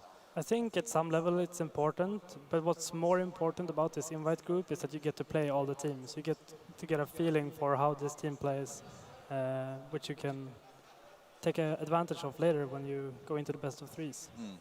Now, we are headed into our round 7, which might be our final round. We have got some tiebreakers set aside, because obviously we can't just have any random ties here. We need to find out who's first seed, who's second seed, so we might have a couple of rounds of that, but round 7, it's the final almost like step for most of these teams. Like, at this point, they must be feeling maximum fatigue, and just, again, walk me through it one more time. Do you care for playing TF2 at this point? Is it an advantage if you still want to play TF2 at this point, or are these teams just ready to go? If you make it all the way here and commit to this, you have to be ready for it, right? You can't just decide, well, this is enough. Yeah, I can't do this any longer. No, you need to power through for not just your own sake, but for everybody else on the team, right? Like, this is a team game. You're not in this alone. Everybody else relies on you just as much as you rely on them. So there's no way out of this unless you just want to drop out completely, and I don't think anyone here is willing to do that. Albert, what do you do to rally the troops at this point? What would you say to your team, like, come on guys, just one more step? Like, what's going to motivate them at this point? I mean, you have different type of players. You have the player like me who loves to play at LAN and wants to play the maximum amount of games possible, even if I'm super duper tired. And there are other people that might not be as hyped to play, but you just gotta, do a motivational speech for your team or something. Just, commend your team and make sure everyone feels good. Do they actually work? Yeah. Yeah. Alba would be an expert on that. His team is always, like with Boss Crew in the past, you've always been this kind of team which could be great, but was never seeded to be like one of the top teams, but you keep having good LAN performances with your teams nonetheless, and kept getting these upsets that kept you getting higher positions than anyone would have expected at LAN. So if anyone would know about that sort of stuff, it's obviously someone like Alba. It's okay, man. I thought you were good the entire time. All right, so we're heading into our round 7. I'm not sure if the game's been chosen yet. I wasn't paying attention. Bad host. X-Time will be back tomorrow. But if you guys have any sort of preferences, any games that we're likely going to watch? I believe the one that was up for contestant was Ascent NA versus Top 5 Suns. Obviously now Ascent NA coming off of a hot win. You want to know how they did it, and Top 5 Suns we've not seen too much of. We've seen some decent stuff, we've seen some not so decent stuff from them, so now is like that time to shine and really show if they can even have any say in what is happening tomorrow. I don't think my heart could take another team just getting really good and just suddenly throwing their hat in the ring. It's like, yeah, we're here to turn up for first place as well. But I mean, the jarring thing between both of these teams is they've got loads of experience between them, but I think even Top 5 Suns have some of the most, I mean, outside of 7, have some of the most experience in Prem. I mean, does that count for something, Alba? Is experience better than mechanical? Is it just better to be a twitchy gamer, or? I feel like at LAN you need everything. You can't get away with being just like super good individually. Like everything needs to come together in order to win the LAN or get far. Now, Top 5 Suns, as you could probably tell from the team name, has been like an amalgamation, a combination between two teams that have just been smashed together. Like, how often do these little projects work in the LAN environment? Have you guys seen any successes in the past, maybe even failures? Tell me about like this sort of setup. I mean, from the top of my head, you have the Aura, and I believe, what was the name of the team where Scruff played with Ace? When they merged into an Aura LAN team. And then after that, they continued in the seasons and a few LANs. I would say that was fairly successful. Yeah. What comes to mind immediately is from the first Copenhagen games, Central Ladder, which has the benefit of having like a really strong caller behind them, right? With Cadus being like spearheading that project, taking like 1-2 players from his previous rosters, as well as some other obviously highly experienced players like Ombrek, who is playing in this game. So Ombrek, for example, has the experience to just like get together with anyone and just make it work as quickly as possible. I've been surprised with how they've been playing too, because I expected a fairly aggressive team, given players like Warrior, like Sorix, like EverX.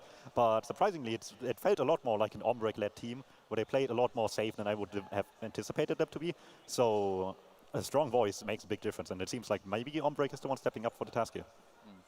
Now, I just want to keep going on the Top 5 Suns train, because we haven't seen them that much. But I know you touched upon like the little play style there. But is there any sort of particular players that seem to be like popping off for that team at all? Has anybody jumped out at you, or maybe just the reputation of any of these players kind of put them in high regard? I mean, you have Kunu and Sorix. It's a scary scout combo. Yeah. I think Kunu had like 17 kills, 1 death in a game earlier. So that was it's some scary scouts to play against, and that could definitely help Top 5 win this match out. Now, if you're Ascent NA, Dum-Tum, are you scared of this match at all? I mean, I know that a lot of crazy stuff has been happening. I know you're always going to go into things prepared, but I mean, do Ascent NA even lower the gears down just a little bit? I mean, it's just a mixed team at the end of the day, right? I think they've played like 2 maps in the bootcamp a few days ago when that happened. So they have a mild bit of experience against this roster. I think the 2 maps were a complete roll in Ascent NA favor, and like a really close game, which I don't remember who actually won it. But bottom line is that they just can't underestimate them. Sure, if they're playing at their best and catch them off guard, they could just completely destroy them. But at the same time, they know that if they're not doing it exactly that, then Top 5 Suns have it in them to just surprise them completely and win it as well. All right, let's play my favorite game to play on the desk. If you were the coach now, Alba, if you were the coach of Ascent.NA, what's your win condition? What are you saying to the boys like, okay, you're going to do this and this is how you're going to win the game? I mean, I think the important part here for Ascent.NA is to play their own game, to not get stuck into anyone other's momentum, but to play their game. Okay, so just autopilot, do it as you not autopilot. They need to be focused and they need to put in a good performance, but stick to their game plan. Do your best that you've come into the land, what you prepare for, what you boot camped over. Okay, I get you. Dum-Tum. Does it get a bit EU gimmicky over on this Mixie team?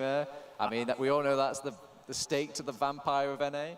I don't think that's necessarily going to happen. I think Top 5 Suns need to just figure out to play to their strength, not let them get carried away with whatever Ascent NA might be doing. They have these incredible players. They need to find situations to create those and have them shine in those. to really have a say in this, because obviously a team like Ascent and A played much longer with each other.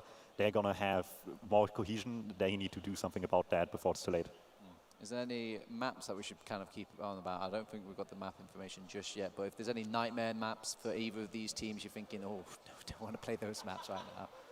I'm not actually sure if either of these teams have a hate map, so to speak, an insta-ban. I always like to bring it up because it's always funny, but I know for a fact Ombrek really does not like Badlands. And I would imagine the rest of his team doesn't for that matter either. I know Elaku doesn't either, for example. So maybe it's just a thing that runs in the top 5 community, that they just don't really like have it in them to play Badlands and don't like the quirks of the map like other people might do. So that might be something, but someone like Warrior and maybe the rest of the British side of the team might be a little bit more prepared for that. So maybe the mix actually serves them well there and makes them better at their weaknesses instead of just weakening those even more. How about this for a double whammy here? King of the Hill. I know that Warrior loves Product, likes playing Demo Man on that map, and it's always been seen as the wildcard map, the map that kind of leans itself to like, if you're kind of expecting to lose, because you can't lose very hard, you get like inherent advantages losing on King of the Hill. Like, would you feel pretty comfortable as top 5 Suns taking a map like that, or are you just scared of that sort of American pedigree where they know how to play King of the Hill, they know what they're doing? I think for top 5, Product could be a good pick, seeing as they have War, who's very good at Product. They have Sorix and Kuno, who can really shine in the scout role on that map.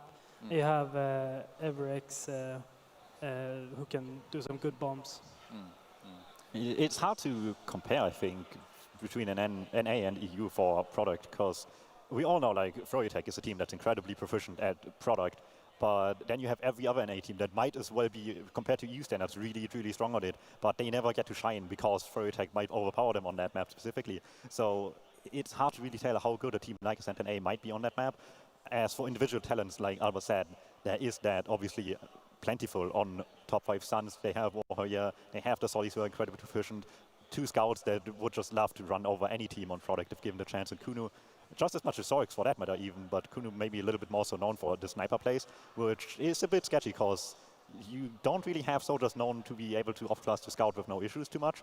So I'm interested to see if that is even something that they want to consider in the first place. Yeah, I was watching a bit of the the Ascent.NA interview, like at the start, a little content piece, check it out, and I noticed there a little bit that they're a bit worried about how off-classy we are here in Europe and how many times we kind of pick up that sniper rifle, pick up that spy knife. And do you think that really is a weakness for this NA team coming into this matchup? Because, again, like you said, there's some talented snipers on that other team. And sometimes playing against a sniper that's just popping off just feels impossible to win.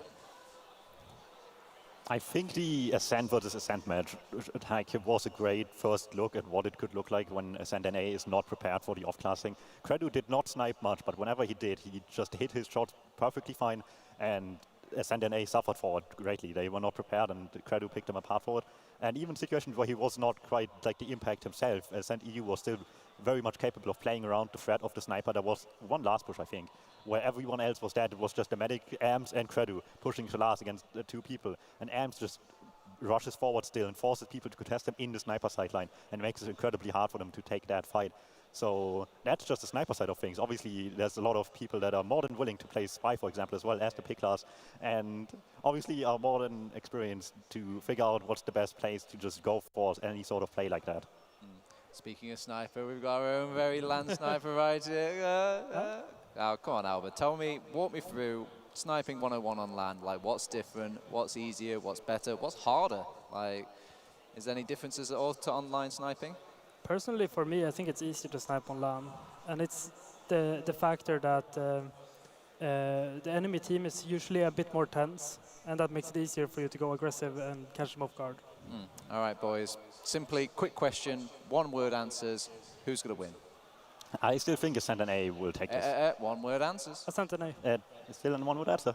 Okay, all right. It was just a comma. All right. All right, so Ascent NA and... Ascent NA. Ascent NA. Okay, so the panel thinks Ascent NA. I'm going to go with them. Let's take it away to our casters and see if we're all right or if we're all wrong. Boys, Kermit, Apley. Thank you, Torbertabs. It's pretty good. I'm pretty excited, honestly. Yeah, that should be a good game. And I'm just going to go straight out and say it that I'm also with all of the desk there. I'm pretty sure Ascent NA are going to win this. Yeah, I mean, I don't know. I feel like the issue is I made a prediction that top 5 were going to take some really crazy wins against some of the top 4 teams. And that's not actually happened all that much. So I kind of feel this is the one. Their last game. So, I mean, you know, purely based on that. And the fact that, like, everyone's already kind of, you know, said enough about how good War is on this map. And they've got really good scouts. And obviously, you know, Yite and Slimish are really good. But, you know, maybe they're slightly jittery. You know, maybe their soldiers aren't quite able to play against the European scouts in the same way. Maybe it's just a little bit kind of, you know, things will be off, whereas, you know, War will just hit everything. Are there anything like Froyo when, like, they, even if, like, I think the only team actually in the last, like, 8 months that Ascent have lost to is Froyo Tech. So, like, they're completely dominant as well as Froyo, basically, against all other teams. And I feel that top 5 are not going to be quite as, definitely not as strong as Froyo. And then when you consider, like, just that difference between the two teams, like, only Froyo can beat them, and top 5 have lost to quite a few teams now. Well, I guess, like, there are a mix, but it's, like, just the experience, really, I guess, like, is one of the main things, and then just the way they play.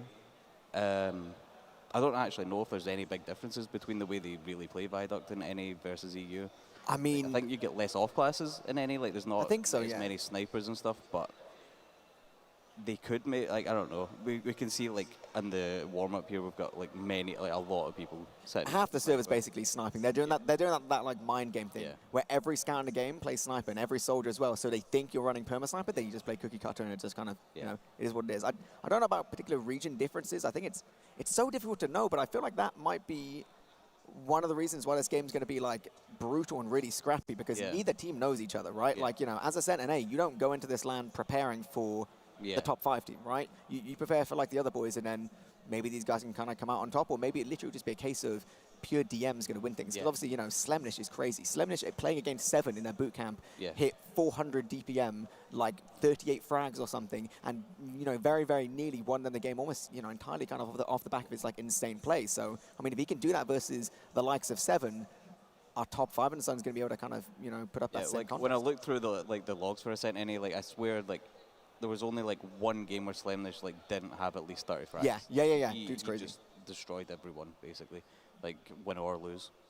But then I was thinking, like, you know, like, sometimes if a team does want to run a perma sniper, they can just switch a soldier off.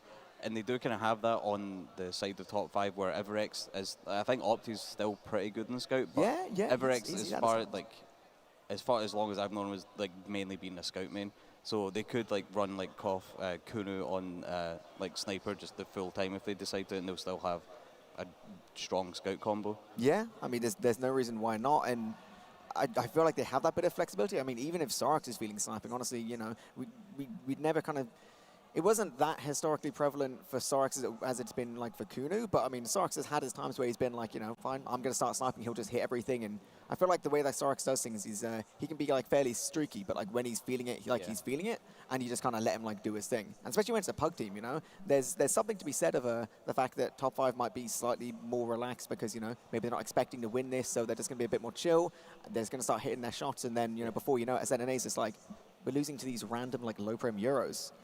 Ooh, but I think we might actually be going live here. Yeah, we're actually getting right into this. So this will be Viaduct. This is going to be Ascent NA versus Top 5 Suns. This is, I believe, our first Viaduct casted game of LAN. So going into this first mid, we can see bot mode just walking up, taking this bit of position, but the soldiers of Top 5 and Suns able to jump in nice and deep. Jayzo getting nice. One rock onto the back. He's going for the air shot. He does hit it. Nice. Ombrak into the dirt. Skis still very much alive and surrounded by both of his scouts. So nice and patient play. It's going to be cleaning up the last couple guys. And Sarx and Kunu nowhere to be seen all the way back into spawn.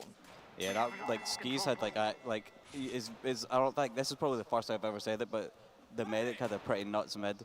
Like, Opti and Everex just went straight in for him, and they, like, hit an amazing strafe, just, like, round from one side of the house to the other and landed on, like, the little ledge just next to house, and managed to just keep everyone alive and dodge, like, 4 players at once. This is actually genuinely making me feel unwell because Jay's sniping hit the 1-inch 360. He's starting to try and rattle off some shots, not really hit anything so far, but just denying a little bit. Skis still getting his Uber, getting just a little bit of damage in all of this, but it's basically just going to be a sack wave for Top 5 and Sons. No real damage, no force. They managed to pick up Slemnish and Jay, so that does make things a little bit easier with the spawns, but Ombrak still doesn't have his own Uber, so nice and patient is where they're going to have to be playing this. Jay spawning once again on Sniper. Slemnish as well, just about getting up, so this is basically a free minute for the side of Ascent and A. Yeah. I don't know what happened there. Sorex like just was not with the team on the sack there. Like he was incredibly late getting in. And the Uber's actually just popped here for Top 5. They're just going to go straight in. Skis hasn't popped it and the whole Uber is faded for Top 5. This is not good at all, and we're getting headshots as well. Skis just literally just not even using his Uber, doesn't care, zero pressure on him at all. Like, yeah, I don't even know how you could Uber and get it quite that catastrophic. They're still even losing players, my God. None of them are safe. Finally, Yai gets pressured out because he's like, okay, I can't quite play in the spawn. That'll do. And now, immediately, Ascent NA. Yeah, like they're just sitting there. They're forward holding bot modes in position. We have Jay peeking just wherever he wants. We still have this Uber advantage. Basically, nearly 2 minutes have passed now. And this is just, I mean, this is pretty brutal right now. Top 5 and Sons is getting completely outclassed. They're trying to get out towards Cliffside. It does look like they've broken the forward hold. So, Ascent NA, they move back into points. Still about 25% off Ombrak getting his own Uber. We still have the sniper up now. Jay's just going to be making things a little bit more difficult for Ombrak to get into position. One crucial headshot right now on Ombrak basically could spell this entire round, you know? We are seeing some soldiers get aggressive on the side of Top 5 and Sons, but is it? Oh my God, these shots are getting so close, but he's not quite going for it. 150, and yep, Uber's going to get used now by Ombrak. Skis taking that little bit of damage, using himself, easily picking up War in the tail end of this Uber, and Ombrak as well, going so weak, getting chased down by both these scouts. Nice, easy frags there. 3 players remaining on the side of Top 5 and Sons, and my God, what a mountain they have to climb up to get back into this round.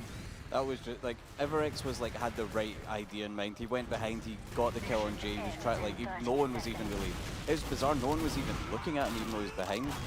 And actually we've just got Slemnish and just right in, like, almost, again, they're almost at the spawn doors. Yeah, like, the thing is that they don't care, right? At this point, you know, there's 16 seconds. Like, you know, the Ubers aren't going to come into play at this point. It's going to be all about who gets these frags, right? Everex takes himself down, you know, granted, he tried to go for it, but that's not really going to do anything now. We do see finally a little bit of success here. We do see managing to pick up Jay, but I mean, as soon as that happens, the second anything's looking good, Slemish is just like bam, bam, bam. Look at the kill streak right at the end there. Like, Slemish on a 5k, I think Circa was on like 6. They're just not dying. Like, Skis, I think, didn't die in that round. I'm deliberately saying that to jinx it and see maybe a bit of a closer round. But yeah, Skis, like, he only even used like 2 Ubers there. Like, his first Uber lasted him like 5 minutes. Well, Top 5 and Sons there, not interested in losing this too quickly, because now Kuno, he's on Sniper. Sniper to mid, let's see what starts happening now. Jay, on the other hand, he's back on Soldier. So Kuno taking his all-important first shot. Wow, Slemnish easily getting body shot down. No real aggression on the side of either team now. They're starting to move across on the side of Ascent and A. His good frags taking down Cooney, but Jay, he's going to get picked up on the back line now as well.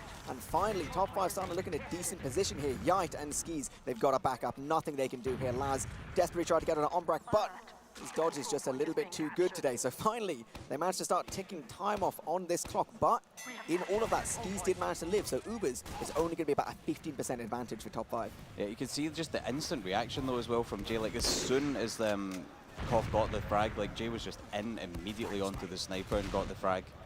Like, it's just like it seems like just they're just gel, like, because they have played together for so long, they just gelled as a team. Exactly. Like, they just work so much better together than it seems that Top 5 are doing. Yeah, we are seeing some good success. Oh, Laz jumping in deep. Nice one rocket for Ombrak. Crazy little surf away, and Laz getting a headshot on the exit. So that's really, really important. Kuno now trying to get forward. We do see a nice little force here. They do manage to pick up actually both Slemnish and Jay, so that's pretty good. Now Skis, he still has his Uber towards Cliffside, but really, they're not looking to force all the way from Cliff. They've got to be a little bit worried here. Yeah, even War's just walking in, picking up Yite. My God, there's so much damage Skis is having to use here. And honestly, right now, this could be so sick if Top 5 can just get out alive. War, he does lose his life, but I mean, it's not too bad now as long as really Ombrak can stay alive. Opti's behind. Oh my days! Absolutely destroys Slemnish. That's brutal. Okay, all right, Slemnish. You know, we talked a lot of impressive stuff, but it turns out he's not invulnerable to getting air shots. So, sorry, Slemnish, gonna have to spend some time in the spawn queue. Top 5 looking like to try and get out through his Cliff hand side once again. A bit of a foothold for Ascent and A. They don't have quite all of their players. They seem content though. As we just see Kunu now peeking a little bit towards main, it does look like it's almost a little bit scary. You might just be able to peek a little bit deep and possibly get onto Skis or just really anyone. In all this time, clocks are ticking off, and we do have about 25% advantage for top 5 and Sun, so they might just honestly just run out nice and aggressive. We do have the Pyro making some nice space. Opti almost really unfortunate just to die there. This Uber's just about to come up, but no, there's so many top 5 players losing their lives. My God, even War's going down. We do finally see the Uber use 2 more frags, at least makes this equal, but it's about 90% on the side of Skis. Sorax passed it in too much, too little, too late, nowhere near the rest of your team, and this is just going to be Skis getting his Uber towards point now. I think that was almost like all on bot mode there. He was just standing on top of house. Oh, War's just in on his own here, and that's almost what looked like before there. He just got juggled in by the sticks of bot mode, and then he just got caught out alone. And then just from as soon as War was dead, everyone else just started dying. Koff with a nice headshot onto Laz there though. Yeah, making does spot Jay sniping on the rock as well. Exactly, they're getting this info. Does look like War managed to get some decent damage along with Opti, forcing off this Uber at least. They're both dying. Ombrak, you know, nice and far back in the corner, so it looks like they're going to be chilling just a little bit, playing with the Uber advantage. Bot mode doesn't want to let them out too much, though. Just wants to make it a little bit more difficult. Now, they do have the option of forward hold again, Ascent and A, but it might just be Jay taking these aggressive little peeks. I don't even know if people are aware of him right now. Might be he can get into a nice little spot as Ombrak's getting ready to use his Uber now. Just taking a couple seconds just to heal everyone up. Oh, that's a nice little headshot from Jay. Picking up Sorax, and the second scout going down as well. I believe this is really, really scary. Uber's just already getting used, but this is not looking good. My God, War's going down as well. It's just absolute collapsing. Once again, same situation we've seen so many times before. We have both scouts playing with Skis, and all they need to worry about is just keeping their medic alive, keep on playing this Uber advantage, and keep on ticking down that clock. Yeah, this is honestly just like getting chaotic. I really liked what top 5 did though. Like they just got immediately once they were in spawn, like with Ombrak safely out, they just went straight back in and made sure that there was no possible chance for Ascent to get the forward hold set up, but we somehow managed to beef it. Yeah, well, it looks like top 5, they can't really afford to wait all day. 30 seconds left on the clock. Skis does get forced a little bit, so Uber's going to get used. Oh, they're just jumping forward though, taking down Kunu, War, and Ombrak. That's almost unforgivable now. Evrex as well, and it looks like Opti's not long for this world either.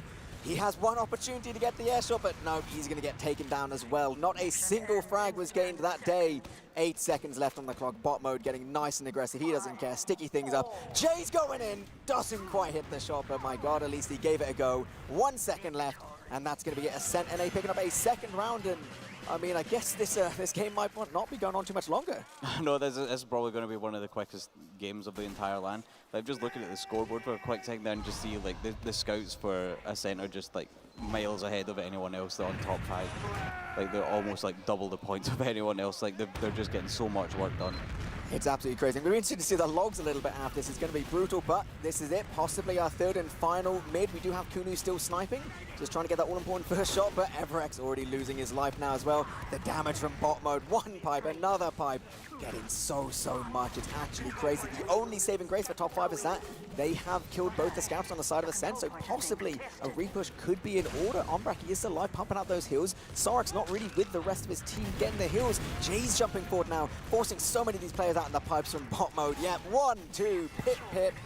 And goodbye, back in the spawn queue. You go, he's still hitting them from here. What's he doing? He's just spamming now. Yeah, no, they're just going to bomb right on it. They're just, oh God, the last second. How is this happening? The airshot's happening as well.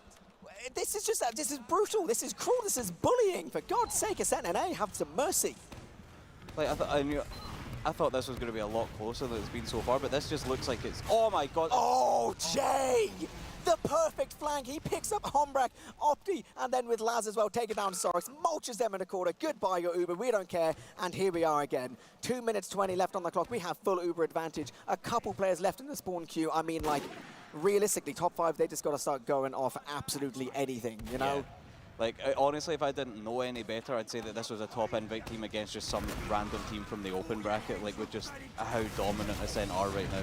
It's kind of crazy. I guess we're finally, you know, learning the answer to the differences between EU and NA. Turns out even the second best Kunde ESEA NA team is still absolutely incredible at Viaduct. So now we still have this Uber up. Ombrak with still his 50% disadvantage. They're all just kind of dancing around the map, really. They're just getting frags everywhere. Jay seemingly able to play wherever he wants just until this last little bit. Bombo jumps in as well. Okay. Oh, and Laz just walks in from bottom right from Cliff and gets the frag onto Ombrak in the red spawn area. I mean, okay, when it gets to the point where even your spawn isn't safe, I don't even know what you're supposed to do right now, right? I feel like top 5, they need some kind of magic, or they're just going to start getting that feeling of just, like, giving up. I mean, realistically, you know, they're going to need to, like, drop skis or just do something, like, really impressive. And then even, like, they've got to win so many fights. It's getting near impossible, but goddamn, I won't say it just yet. They have these opportunities. Moving forward now, Skis wants to take this Uber. Yike, charging forward. Going to try and get some decent positioning, get some decent damage forward. Yep, once again, War's getting picked up. We have damage towards Cliff, and we have so many of these top 5 players forced all the way towards spawn. Now, they do have their 30% Uber advantage or so. We still do have Cooney Snuppy. You might be able to rattle off some headshots, but realistically, there's so much work to do. We're going forward. Oh, an opportunity for Kunu, not quite hitting it.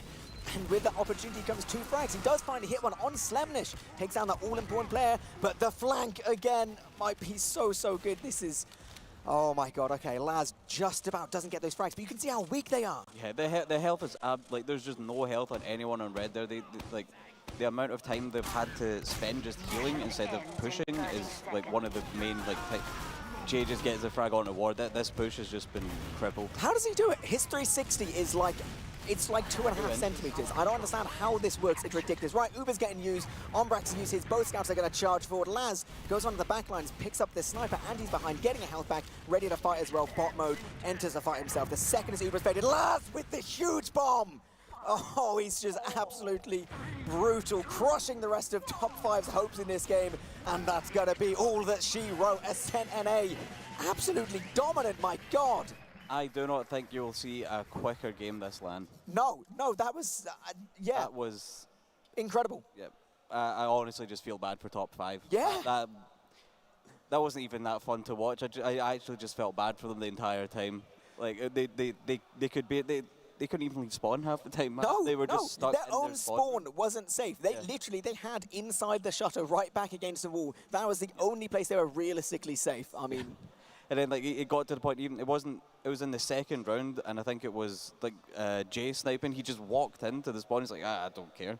We're going to win anyway. I'm just going to feed into your spawn and see if I can hit a nut shot. Like, you know, a 1 in 100 shot. Why not? Doesn't matter. Give it a go, you know, give it a go. Maybe they could have won it with 5. I mean, yeah, I feel like from Ascent NA's point of view, you know, they've had some rough matchups. You know, they've had some like really interesting games today. I feel like from their point of view, that's a pretty nice game to go out on. You know, they're going to be thinking, right, actually, we are pretty hot going into the games tomorrow. They're going to be like, all right, let's start looking at these best of 3s. We got this, boys. Because even with top 5, they had like pretty close games at the boot camp. I think just on, you know, on 5 CP maps. I don't think I've seen them play Viaduct at all, but they had like close games, I think, on like Gully and Snake. But yeah, apparently you definitely got to ban out Viaduct in these. Anyone playing against Ascent NA right now, you got to be looking. Viaduct's probably going to be your ban. But I mean, well, we don't get much time in a casting seat apparently, because that's going to be all that she wrote. So I guess we're going to have to hand it over to our lovely host and analyst. We have Turbo, Albert, and Dumb ready to break down this brutal 3-0 from Ascent NA. Guys, what the hell happened? Welcome back to the desk, and I just like to say sorry to all the teams on behalf of the admin team. We don't know how an open team managed to sneak its way into the invite group, so we'll truly work on it. We'll try and get better into the round, but okay, I'm joking. It's fine. It's just the map. Okay, is it just the map, guys? That was really brutal. I think it's the map. Map? I think this match just brought up literally every point we talked about before the game, right? We talked about how good is this team at product really compared to like what we expect out of an A TF2, and the answer is really good. Straight away from the first round on, they didn't give up the point at all. Will they deal with the off classes? The sniper was a little bit of an issue, but not too much. And stuff like the pyro against the forward hole didn't work at all. There was one on even Uber where they used the pyro to break out, and Ombrick still had to use anyway, and they never touched skis in that fight whatsoever. I mean, I'm sure we've got some nice things to say about top 5. I mean, Albert, I saw you writing some stuff down from the game. What did you get down in your notes? Oh, I got this. I don't know if you can see, but it says not many. All you literally wrote was Ascent owned. Yeah. Like that's your hard-hitting analysis. Yeah. Well, to broaden it a little bit, Ascent NA's forward hold were very, very successful, and top 5 couldn't break through it. And that's how you win product. If you have a solid forward hold, it's very hard to get out of spawn. So it's just the map then. Is it just one of those cruel maps that if you're losing, if you don't know how to break that forward hold, it looks abysmal. Like you just get absolutely choked out. But yeah, well, I mean, what else do you say about that sort of game? Like, what is there left to analyze, boys? Help me out. It's just like product always gets to rep as like the DM map, right? And to an extent, that's obviously true. I mean, you can't do anything without your DM backing it up. Any sort of strategic play you make needs to be backed up by your DM at all times. And Ascent NA just had both. The ideas were right and the DM was there. And I think another really important point is that the Scouts obviously just is the class you think about first when you think product, right? But I really think that Jay and Laz had a huge performance this game, and their timing on everything was impeccable to just constantly catch people off guard. There was the one huge drop of Ombrek just leaving spawn and immediately a Solly in his face. No one knew about it. Those two guys specifically, I think, had really, really great impact. I mean, I feel like we're kind of kicking a boy while he's down, but let's look at the logs. Oh boy, okay. Oh my god, that's a lot of blue towering above a lot of 519 DPM on bot mode. Oh my. 519, that's absolutely crazy. I mean, the only one that really had any sort of saying that game on Top 5 Suns is the sniper, the one that was avoiding the enemy team as much as possible. I mean, if you look at Ascent NA's KDs, it's only Jay with a negative KD, and it's not even that big. Skis not dying a single time. Oh man, that's gotta hurt. Yeah, you can just see like what I talked about. The explosive class is leading the damage by a lot. They just dealt all the damage. The Scouts might not get the damage, but they were there where they were needed. They just cleaned up everything just in time for the team to be happy about it. And it just tells the story of a team that has much, much more cohesion than the other one. Ascent NA has practiced this map a lot together, and in general just played a lot more together. So they know what they want to do and how they want to do it. Top 5 Suns don't have that benefit. They just came together very shortly before LAN, and while they're individually talented, if you don't have everything planned out the way you want to, then you need to make up stuff on the fly. And against a team that's this good on this map, there's not much time to do that. Just the poor soldiers, you know those sorts of soldiers where you just have to keep throwing yourself at the wall over and over again, trying for the opportunities. It makes the logs look ugly, and that's why I am not a logs man. I too, am a soldier, can relate. So, I mean, what sort of ways, what can we learn from this if you're Top 5 Suns? Like, how would you approach this map differently? Would you just ban it? Like, get that out of there? I think at this point it might just be a ban, or maybe they can try it again, but really change the way they play it in some way. And they're going to have to be watching demos for that. How much adaptation are you expecting Top 5 Suns, or a team like Top 5 Suns, to be doing at this LAN? Here, Dum Tom, do you think they're a team that will actually sit down and go over this sort of thing, or are they just a team that's like, if it works, it works, if it doesn't, it doesn't? I think they have the competitive drive to try to improve. How I think that, especially product as the odd one out, as the King of the Hill map that we have in rotation, it might not be the right place to try to improve anything like dramatically overnight. You have a huge pool of 5CP maps where you might not even be like as confident on as you want to be. Why spend this much time on a map that you could just avoid very easily altogether? Let alone other teams might not be as proficient at this as Ascent NA. Obviously, we have no way of telling just yet. We just know that they are definitely really good at it as well. Who knows how good the other ones are in comparison for Top 5? If they're already not doing well against a team like Ascent NA, they probably won't have much of a say on it against the other teams on Ascent NA caliber overall, with their experience with each other on like longer standing rosters. So I think for Top 5, it's mostly wise to try to avoid King of the Hill and stick with 5CP and improve where it's much, much easier and much more applicable on a wider variety of maps. Let's talk about the other side of it. Ascent.NA, you just played this map and you're probably thinking, hey, we're pretty good at this map. Hey, do you think this is like top pick material now for this team? Or is it just the illusion of just having Top 5 Suns, like having a poor showing on it? I think we could definitely see Ascent.NA pick it again. Because a lot of the times, what maps you want to play are maps you feel good playing. And they're surely going to feel good playing product again. Now, boys, I did say that round 7 would likely be our last round. Turns out that was a lie that I've told, because we actually skipped a round halfway through the day because of all the problems that we were having. Some teams got some games played, but there were some teams that got lost along the way, and no round is left behind. So we're going to go back to round 4. I think we're going to be covering either, I think it's Ascend.EU versus 7, or, hear me out here, we could cover or Electro versus Faint Gaming. Yeah, that sounds like... It's like before today, I would have said, oh yeah, let's do Ascent versus 7, right? It's the top 2 this season, even with Feint kind of just being like the wrench in between both of those, they're able to beat them both basically. But after today, I don't know, Feint like had both ups and downs, and arguably more ups still, where Aura had more downs than ups, but still their ups were impressive with being a tie against Ascent EU. So it's surprisingly hard to tell all of a sudden, which is like the closer game here. Yeah, and plus on top of all of that, boys, we've got some tiebreakers potentially as well. So I hope you've got the coffee ready, because we're going to be here all night. Oh, forgive us. But yeah, I guess before we can get into the nitty-gritty of one of those 2 matches that we're going to be covering in round 4, we'll head on over to a break. We'll see you back here on the analyst desk, and we'll talk a bit more about that round 4. Okay, see you then.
Gear forward!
Welcome back to the Essentials.tf stream where the servers are missing and the timers don't matter. I'm your host Turbo Tabs, I'm back with Eepoli and I'm back with DumTum.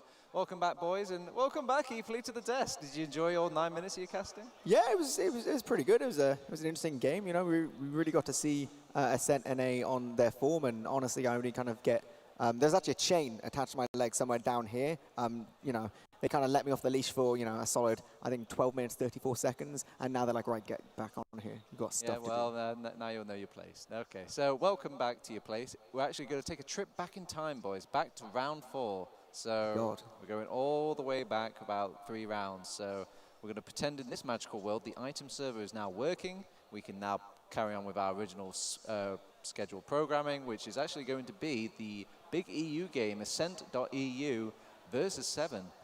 It's the grand finals all over again. Ooh. As much as this new timeline sounds like fun, there's a few things that are like somewhat worth mentioning as well from the last round at least that happened that weren't on stream, which were the last 2 matches of the day otherwise besides, you know, rescheduling, which were Ascent EU versus the Frenchies, which was a convincing win for Ascent EU 5-1, so they're still on form.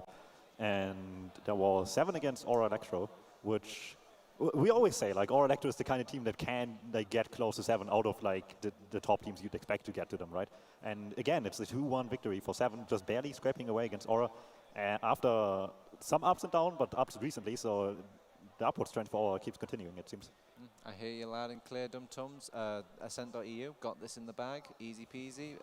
Eepoli, am I wrong at all, or am I right? I feel like, you know, going into this after having had a nice win against the Frenchies, you know, their egos are going to be boosted a little bit on Ascent EU. They can be like, yeah, you know, we can really do this. But, I mean, Frenchies, they're not 7. You know, in the kindest possible words, they ain't 7. They're a very, very different beast. And people have said now, you know, for a good couple seasons, really, that when it comes to the Ascent EU versus 7 matchup, 7 knows the Ascent EU playbook inside out, right? It's kind of crazy the amount of knowledge they've built over so many of these players. I mean, I suppose it's helpful with that a decent amount of the players on Ascent EU have actually played on 7 at one point or another. I mean, Ams was on there for a considerable period of time. Even, you know, Cradu played most of a season at least. I mean, Cadus even played with Zebasai back in the Reason days. Domo as well. We could make an entire team out of X7 players, and it would still be just as good as any of them. And it would be like a top Prem, like top 2 team. It would be, yeah, like... I've got the perfect name. 14. 14, my God, coming soon, you know? Yeah. Keep an eye on the space, you know? Yeah. Poor Mailer, losing his teams, dropping like flies, slowly to the plague of 7. Anyway, I'm glad you talked about Ascent.eu feeling good and going into this game, because they're a team that strikes me as like one of these emotional teams. Now, I don't mean any sort of negative connotations. It means when you're feeling good about the game, you perform good. You perform great. You actually can do anything. Some of the most convincing wins I've seen against 7 is when Ascent.eu are actually feeling good about themselves in the game and they're just owning it. I mean, but sometimes when you get emotional and you're feeling bad, it goes really bad. Yeah. Like really bad. It's something you see in a lot of other esports as well, you know. I'm gonna go back down my route of kind of CS analogies. You know, I'll do the CS, you'll stick to the Pokemon, we'll kind of keep on going down this route, you know, plug it for all it's worth. You have a lot of teams within CS in which there'll be hype-based teams. And the way that they thrive is they thrive off getting kind of, you know, some early advantages, and then you start playing with a certain swagger and you start kind of trusting that you're going to hit your shots. You start trusting heavier that what you want to do, what you want to work is going to work. And to me, within TF2, Ascent EU is very much one of these teams. Primarily, I think, because of their scouts. Ams and Cradu are incredibly powerful scouts. They're always good, right? They have a high level of consistency, but when they really get into the swing of things and when they're really feeling themselves, they can just completely take over a game. And I feel if you can kind of get them in that kind of mood, and then, there's a relatively short period of time between them kind of finishing their last game and them going into this game, I feel like there's a decent chance they might kind of, be like, right, this is the last game of the day. We really, really want to win this. This really matters for these seedings. So they might just be like, right, let's just go all in. Let's just like try and get ourselves an early advantage and see if we can't make 7 feel like the team which is starting to crumble. Tom, is there any way to kind of set up an emotional team into like making that feeling good? Is there all sorts of a formula you'd be like, oh, it's just, I feel great about the game right now, let's just start playing? Or is it just down to just keeping that streak going?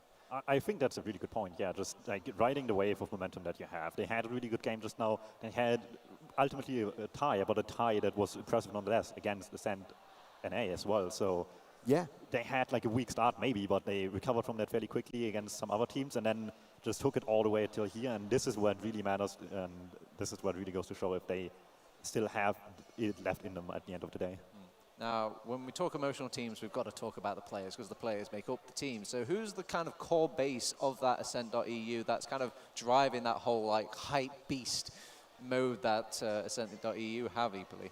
I'm going to say a heavy part is going to be AMS, right? The AMS Nice is a just classic, it's vintage within TF2. Yeah, exactly, it's beautiful, right? The louder he screams that word, the better his team's going to play.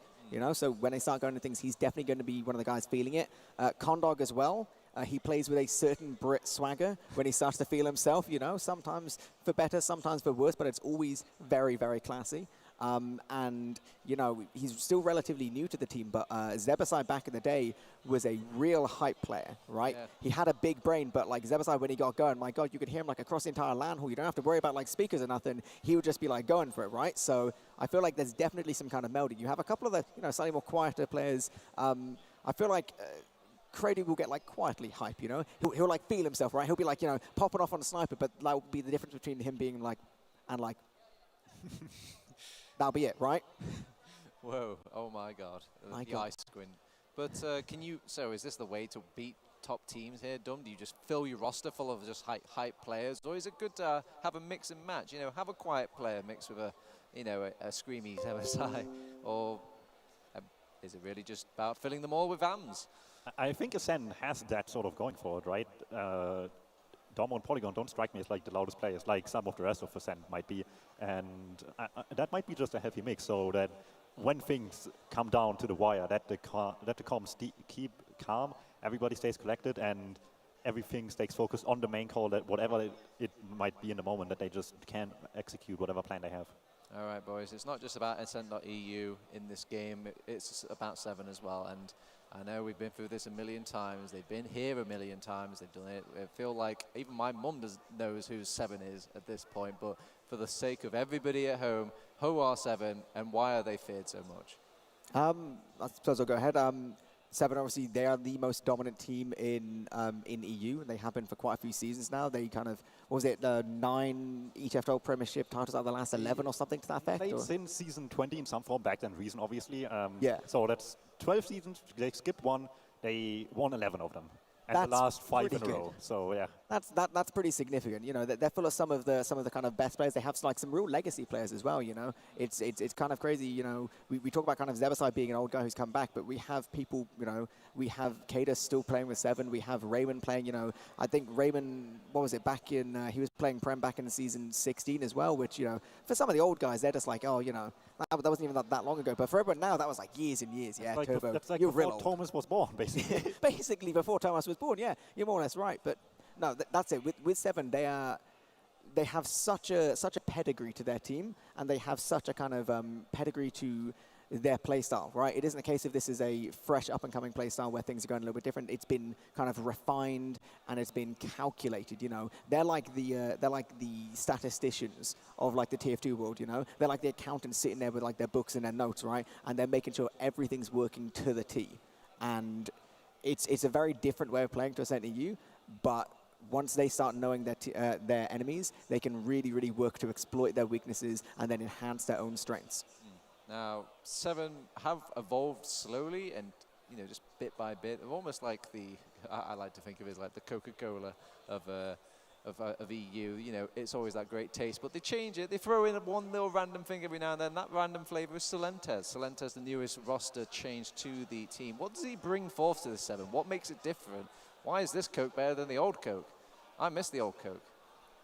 Where's Tiger? I mean, Tiger is somewhere out there, whatever he's might be doing right now. Back, please. But with Drag, they had like this really, really strong defensive soldier on the Roma role. Something that no one gets past, right? Drag and Victor is something that's been feared for a reason, right? With Silentes, sure, he can play that style, but ultimately he's a lot more of an aggressive player overall. He really comes to shine in sacks and stuff like that. And I think that goes to show with how 7 is like slightly evolved over time. They used to be like much more passive than they are these days. Like everybody says, oh yeah, EU slow, haha, that sort of stuff.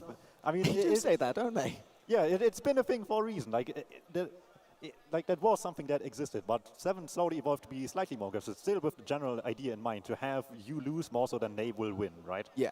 They make you choose options that eventually will become worse and worse over time by just keeping up the pressure over a long period of time. Yeah, I feel like the difference between kind of, you know, the older style, the kind of Crown style, and the newer 7 is, you know, maybe back in the day, in that game we saw on Gully Wash 7 playing today, maybe back in the day they would have played way more passive in terms of aggressing on these Equaluba last pushes, right? So maybe they'd spend more time on like Sniper or on Spy or on these kind of things, much slower kind of off classes where it's a lot safer from their point of view. Whereas these days, what they do is they do exactly, you know, the kind of stuff we saw where they're peeking and prodding, they're kind of, you know, they're debating point plays and they're spamming alongside it, and they're possibly going for some kind of sack with a soldier or the other scout, or like they're constantly weighing up so many options that it's not even particularly like it isn't really slow at this point. Like they'll take the time to feel out their enemies and they will grind them down once they get an advantage. That's still a recurring part of their game plan.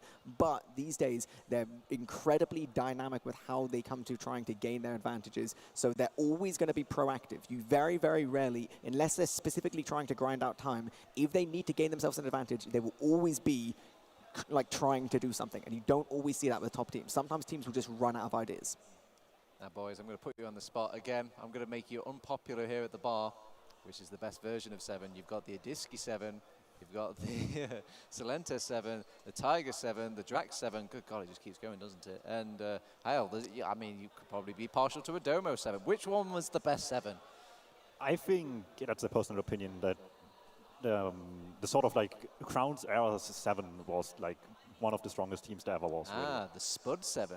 Very yeah, nice choice. Very nice choice. They had the benefit of still having Cadus call. Otherwise, it would be probably a little bit weaker for them. But like, regardless of if you have like just Cadus the voice in the back or replace Spud with Cadus, either way, like that voice is like the relevant factor there to still keep it functioning the way it is. And that's all. That roster was just incredibly fearsome because you just were able to do so little against them, and they were able to just pick you apart whenever one good option came to be. Yeah, what a kooky time when 7 people, I mean, Team 7 did have 7 people in it. Imagine, dude, imagine. All right, Epoli, I know you're a big 7 fanboy. You've got to have an opinion at this point. You must have, that's favorite flavor of Coke. I feel like for 7, honestly, the lineup that we saw the most recent Copenhagen with Tiger was an absolutely crazy roster. When that team was kind of, you know, firing on all cylinders, like the additional firepower of having a Tiger, because we've already talked about how Tiger and Stark play scouts in 2 fundamentally different ways. And, you know, you can't say one's better than the other, but in terms of raw firepower of will just take over a game, Tiger would literally just, I don't know, just drop like 45 frags and just win a game for a team. Like, he was absolutely like crazy powerful, and then you still got that Stark magic on Roma, right? He's still able to do it on Roma. It's a different experience, but it was still able to happen. So I'm gonna say that one may have been a slight, tiny, like that much higher power level than what we currently see. But I'm going to put the asterisk, right? I'm going to put the asterisk so it don't get shouted out by no one. In fairness, that team had a bit more time to solidify itself with their roster than this current one. So this leads into my next question. What does Silentes and obviously team need to do to kind of win that sort of, I guess, title from you boys, like to crown themselves like, yep, this is the definitive 7? What sort of performance are you expecting them out of this tournament? Is it just going to be flawless TF2 or a certain scoreline in mind? Take this game, for example. What scoreline would impress you, be like, yeah, that's a really good team there? I don't know if I could just pin it on the scoreline, but obviously the team has evolved to be more aggressive, right, over time. That's fairly obvious, but it becomes more and more apparent how proficient they get at it, the better they are at advancing over small advantages. And that's, I think, is the big difference between previous 7 and this 7, is that even before, when they played super safe, they still were fairly picky about their options. They only picked like really, really safe stuff, which is ultimately why some games just stalled out so much over time. But it ultimately also worked out in their favor. However, nowadays 7 is a lot less picky about their options. As long as something is really good in their favor, but not like, oh yeah, this is a free win, let's push now. Like we have on Gullywash, they had the gun down and a player down, I think, and they immediately exchanged with that and just figure out we can win with this, even if we need to like go the extra step of like recommitting some way, because they know how to execute these sort of plays. And the better they are at abusing smaller advantages, the more scary it becomes, because then it doesn't become nearly as grindy anymore. They take less and less time to get to the position they want to be in to eventually push in. How about you, Eepoli? Have you got any way that Silentis could win your heart? I don't think Silentis in particular. It's all about how the entire team works, right? It's a different team dynamic to the last roster we just saw because of the way the team organizes itself. It always plays in such a way as to play to the advantages and the strengths of every individual one of their players. That's why, it looks like they're playing a slightly more dynamic in some of these situations. I think if they come into this game and they come into the rest of the tournament and they play this really, really crisp, dynamic, constantly like coming up with these different options, making these split-second decisions which are working in their favor because they're reading the game properly, they're kind of, they're towing on that line of what's safe and what's unsafe. That's the kind of stuff which, for me, would really be able to kind of tip them over some of their previous versions. Because when we've seen them play the likes of Froyo, that always seemed to me to be the difference, The way that Froyo plays their team, they're constantly on the edge of just slightly being unsafe. Habib, in particular, is an absolute god at playing like that. And it's felt like that's one of the big differences between 7 and Froyo. They can't quite get to that same level of crisp, dynamic play, but if they can start bringing that forward, start kind of, perfecting that a little bit more, tweaking just a couple little things, I think that would make all the difference in solidifying them as the best version of 7 we've ever seen. Now, these two teams predicted almost as like the first and second seed going into this tournament and whatnot, just based off old TF2 results and whatnot. But is there anything you kind of thinking if you're 7 or Ascent, like, this is just group stage games, so we save some strats, so we hold back a little? Did teams think this way when they're playing the group stage? I mean, it's round 7 at this point. It's probably, they're both safe and they've got a decent seed in these going into the bracket games. Do you guys just take it easy at this point? I mean, it's pretty late, like, are we going to see their best here in this game? I don't think we'll be quite seeing the best. It's the end of a long day, obviously, but they won't intentionally try to hold back much at all. They will try to give it the best shot that they can possibly give it, so I don't think they will be holding back all too much. And ultimately, I think it will be more interesting to see what maps we see them on, because in Grand Finals, we didn't get to see 3 maps. You only got to see 2, and one of those was not very close, so... And that was the first pick as well, right? And we have map picks again for group stages here. So maybe we will see again just map picking going one way or another in one team's favor here. Both teams have a really good map pool. 7 has obviously the advantage in that regard. So Ascent is always on edge here to just get into a map that favors 7 inherently. And it's going to be interesting to see what we end up playing. Any closing thoughts here, Eepoli? Yeah, I more or less have to agree with Dumb primarily. I think it's going to be a case of, for the first 9 or 10 minutes, both teams are going to be playing a little bit kind of timid, a little bit kind of, trying to see, can we win this game without kind of, really going all out? But at the same time, they both do really, really need these points for like better seedings, right? It isn't a case of, either of the teams are like right at the top with like a nice little buffer. They both need every single point now in this remaining matchup. So I think it's going to be a case of they might hold a couple things back, but realistically, if one team starts going a round or 2 down, they don't have much of a choice but to try and like do everything they can to win, because it does matter at this point, right? The seedings aren't everything, but when everything is this close, a couple points might get you a much easier matchup. You might get to play one of the, I hesitate to say easier, but one of the slightly easier matchups, whereas one of the teams that you've been really dreading. Boys, you're making this sound overbearing, a bit overwhelming. I think I need a little break. I need 10 minutes just to kind of take out, put the kettle on, just kind of, calm down a little bit before we head on to the game. So we'll do that. We'll take a quick 10-minute break and we'll be right back with the game of 7 versus Ascent.eu. Debated.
Can you see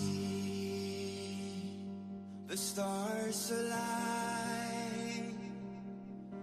A night like this can never rewind. Can you hear the wolf cry out to the light? A night like this will never shine so bright.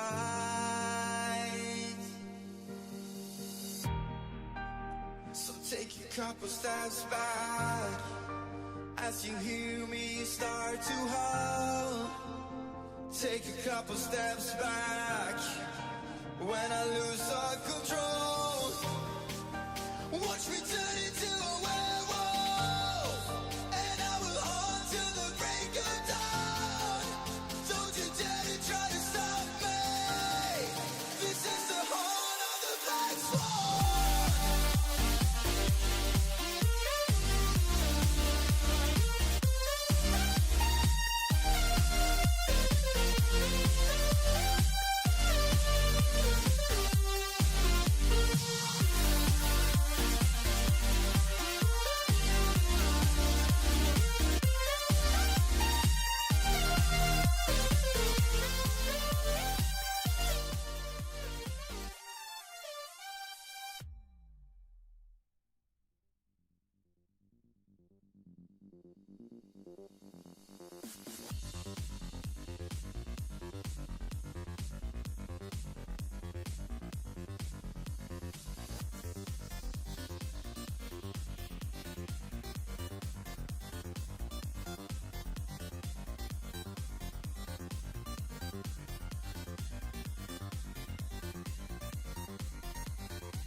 As you hear me start to hum, take a couple steps back when I lose all control. Watch me turn into a werewolf, and I will haunt till the break of dawn. Don't you dare to try to stop me. This is the horn of the black swan.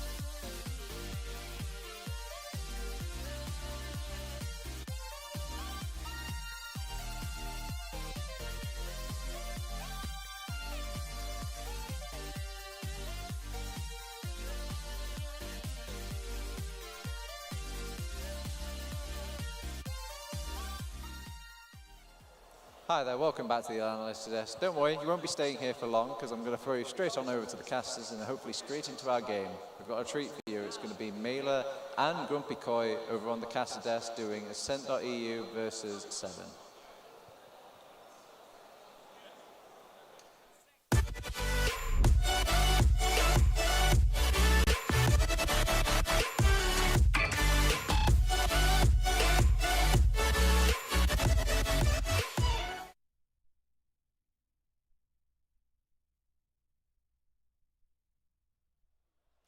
Thank you very much, Turbo.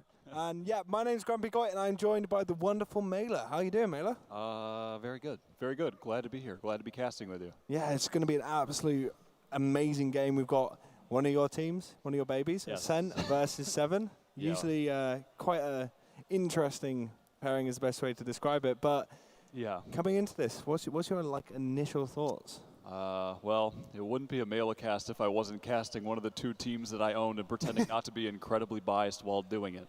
But as far as the two teams here, I mean, this was just the TF2 Grand Finals that happened just, a few days ago. I mean, that was not long ago at all. And obviously kind of the two top teams in Europe that have been going back and forth for quite a while at this point. And yeah, it'll be exciting to see. This map, it's going to be on Granary, which 7 actually just played against Ascent NA, and they won narrowly 3-2.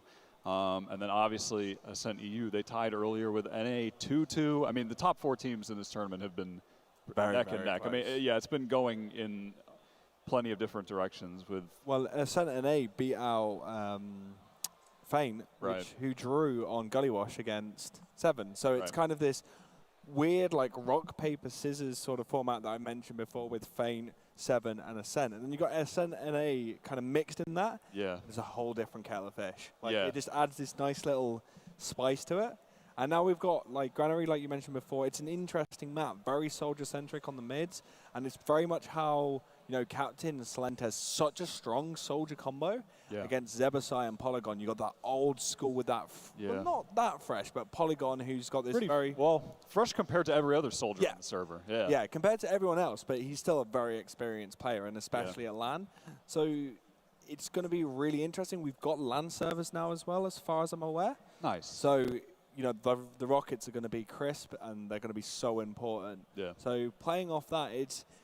The Ascent roster have faced these guys before, like you mentioned in the grand finals, and it was 2 maps to 7. Yeah. But this is the time when 7 aren't, you know, like 7 are very different from grand final to any other time. They kind of like to hold things in. Kados, like, always has his playbook that he likes to keep to his chest until later on in the tournament. Yeah. So we may see, like, not everything 7 has to offer, and that may give Ascent a chance to get up some points and get a better seeding, because that's the most important thing. Is this is all about seeding right now, Mela. Yeah, definitely. And the thing is as well, to keep in mind, this is a BO1, and Ascent EU have beaten 7 on plenty of maps before. I just believe they haven't beaten them in like a final playoff series, but they have taken maps off them several times in the past. So doing it at a BO1 late night on the group stage of the first day of I-Series, it's, you know, that's kind of the time for some kind of upset win as well, you know, like maybe some of the 7 players are tired, that sort of thing. Because that is something that happens at LAN. Like, these players have been playing all day long. This, you know, it's been a long day 1 so far. And so that's a factor as well as the 5 ping. I mean, LAN always changes things up as far as the results to some extent. So, yeah, the soldier matchup will be very important, though. And Polygon is he's been playing quite well. Zebo's had some really good games. He's had some some off games, some really on games that I've seen. So he's been kind of all over the place. Which, I mean, you know, you're a roamer. That kind of happens with the role.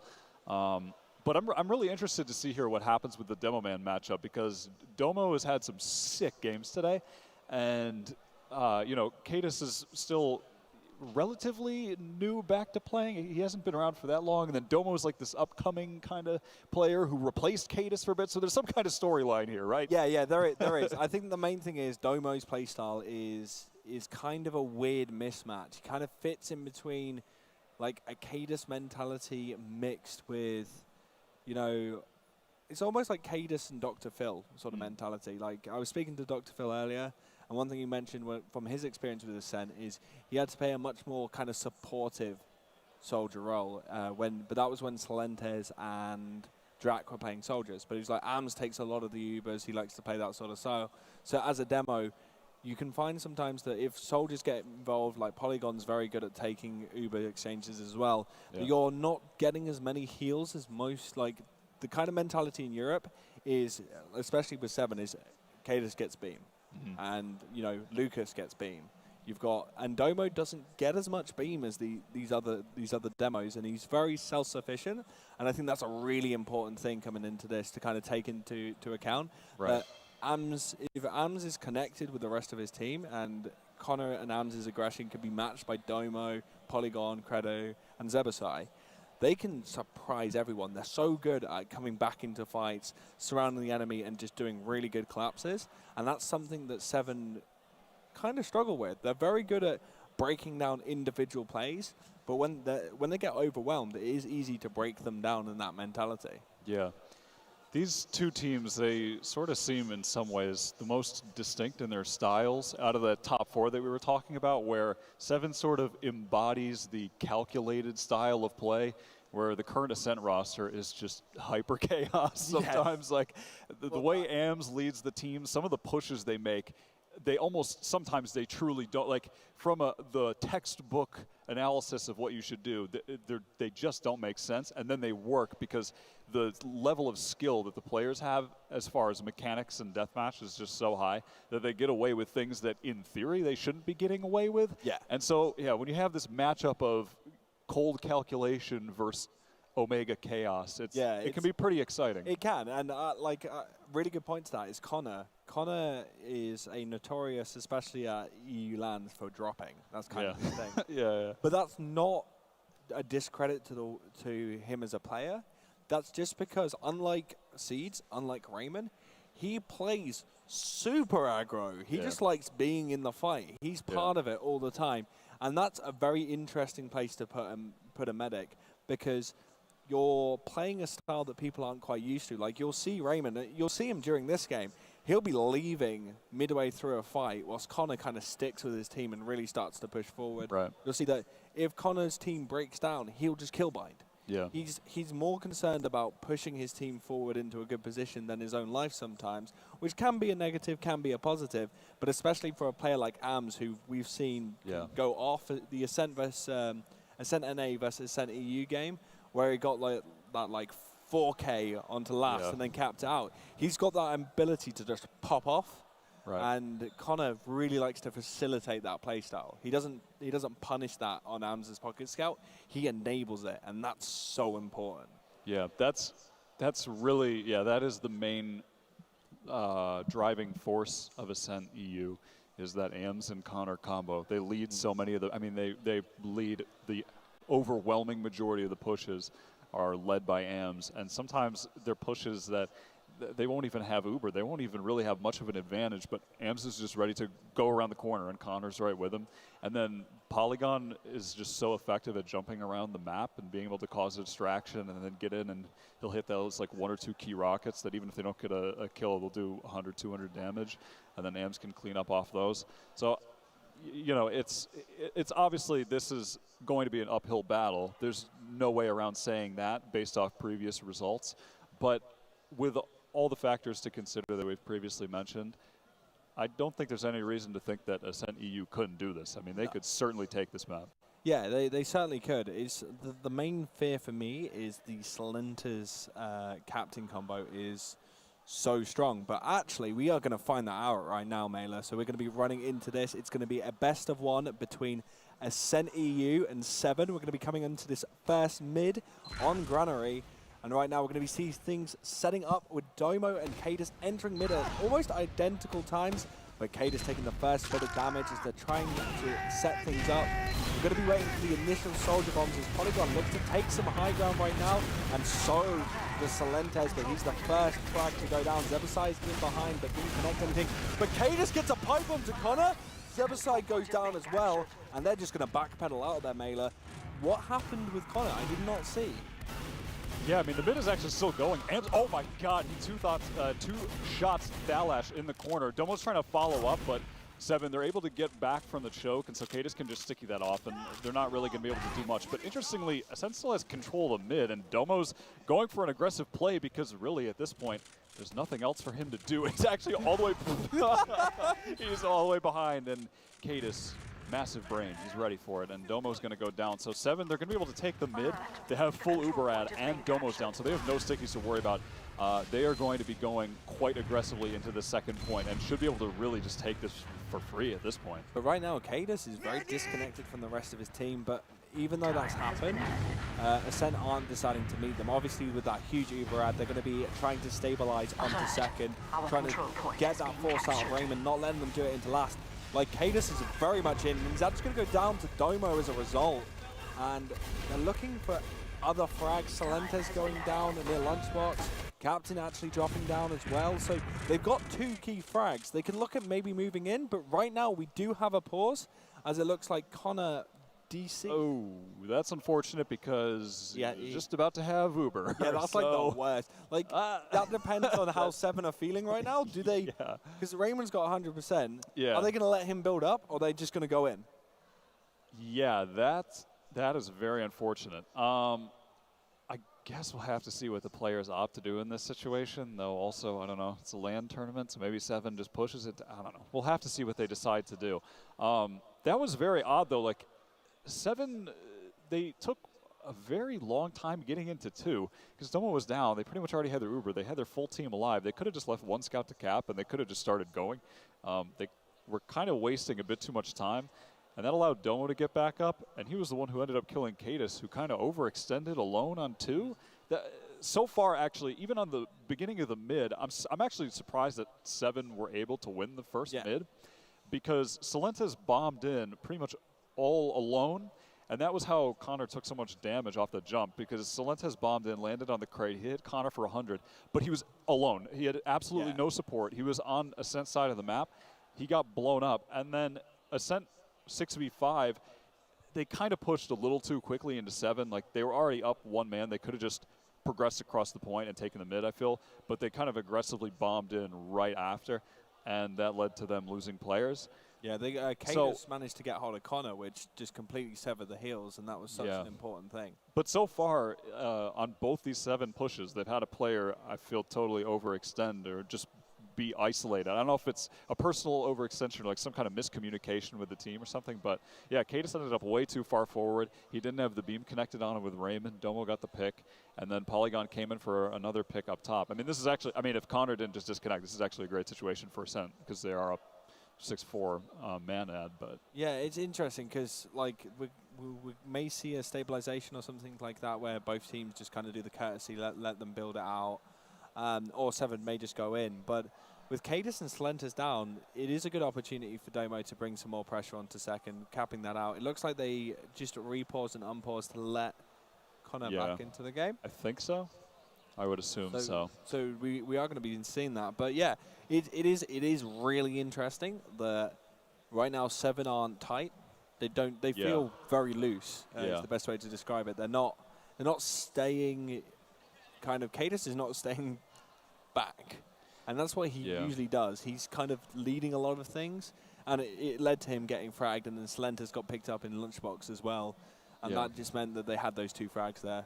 Yeah, they had really mistimed everything involving that late Domo pick. Everything after that, they had really mistimed as far as the length of him being down, where they didn't get in fast enough to then, when he was actually spawned, mistiming the aggression, going too far forward. Yeah, very odd. But also, they did take a bit of a break, and they just got back to their PCs and that sort of thing. So it might take like a few minutes to totally get into the game. You know what I mean? Like that type of thing, that happens. And that happens when you're at a LAN and you're walking away from your PC and you've been playing all day and then you come back. So, you know, things like that, they happen. But yeah, a bit of aches and pains from all of the playing. Yeah, so we'll have to see, I guess, if that's indicative of perhaps a reoccurring problem throughout the entire game, if they're, you know, not as tight in their play. But we are actually now back into the game, and Kredu is on the spy, and they are letting good sportsmanship. Really you love to see it. Feels good, man. Yeah, that's really sportsman. That's actually really, really nice. The captain walks out and lets Connor get some saws, lets him get back to about 85%, equals out the Uber, and that is really respectable. So that's something that I think people should always aspire to be, especially at the highest level of Team Fortress 2. And now we're going to be waiting on Kredu, looking in the high area, looking to get some shots. Doesn't manage to connect anything. The pressure is coming on from 7. And maybe they're looking on the left-hand side, looking for that exchange. Kredu now going to rotate into lower. Cadis actually in a really good spot as well to protect himself from that. So, you know, that's actually a really smart place to be. That is an interesting spot. I don't think I've seen anyone do that before, actually. You know, Cadis, he just thinks outside the box, or this time on top of it. Brady rotating up top, and looking to see if he can get some kind of pick. The only man there is ex-Ascent player Silentes peeking through up top. Kredu going to dome his ex-soldier, but he's going to actually rotate off there. Zebo just watching that left side door. Connor playing on the pipe. Pretty standard medic position. How do you feel like they're going to break this? Well, Starkey is on the sniper, and he's peeking through that left door. Domo is just crouched. Captain actually gets domed by Kredu in the meantime. If Starkey got a full peek there, Domo was just crouched on a box, standing still. But in the meantime, trying to get some peeks in here on the left side. Ams and Zebo have the door wide open for Kredu as he's looking for some kind of pick. He's trying to win the 1v1 with Starkey right now. I think that's the main aim, is Got a very crouched Credu, and he's going to see it. No, Starkey's going to win out that 1v1. And now they're going to try and use Starkey for entry picks. They see the little bits of sticks, but it's not enough. Going to deal a little bit of damage, but not able to connect those entry picks. And it means that they're just going to have to spam and try and maybe create another opportunity as they are looking on the right-hand side, bringing their players in. Cadus does go pretty low as Ascent do riposte it. And right now, Mela, it's very, very slow from both teams. They're being very methodical, and you can understand why.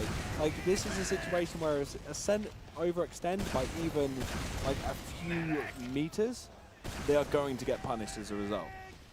Yeah, 7, I think they could have sent in a soldier there. Like, Salentes could have dropped out the window, gone for some kind of play while they had the man advantage, just do something a little bit extra. They were trying to get a bit of an angle for Stark, but nothing really came of it, so couldn't have hurt to maybe send in a soldier and go for the force play, but they're going to play it a little bit safer than that, just hold back, wait for Stark to get the major pick that can actually enable the full push.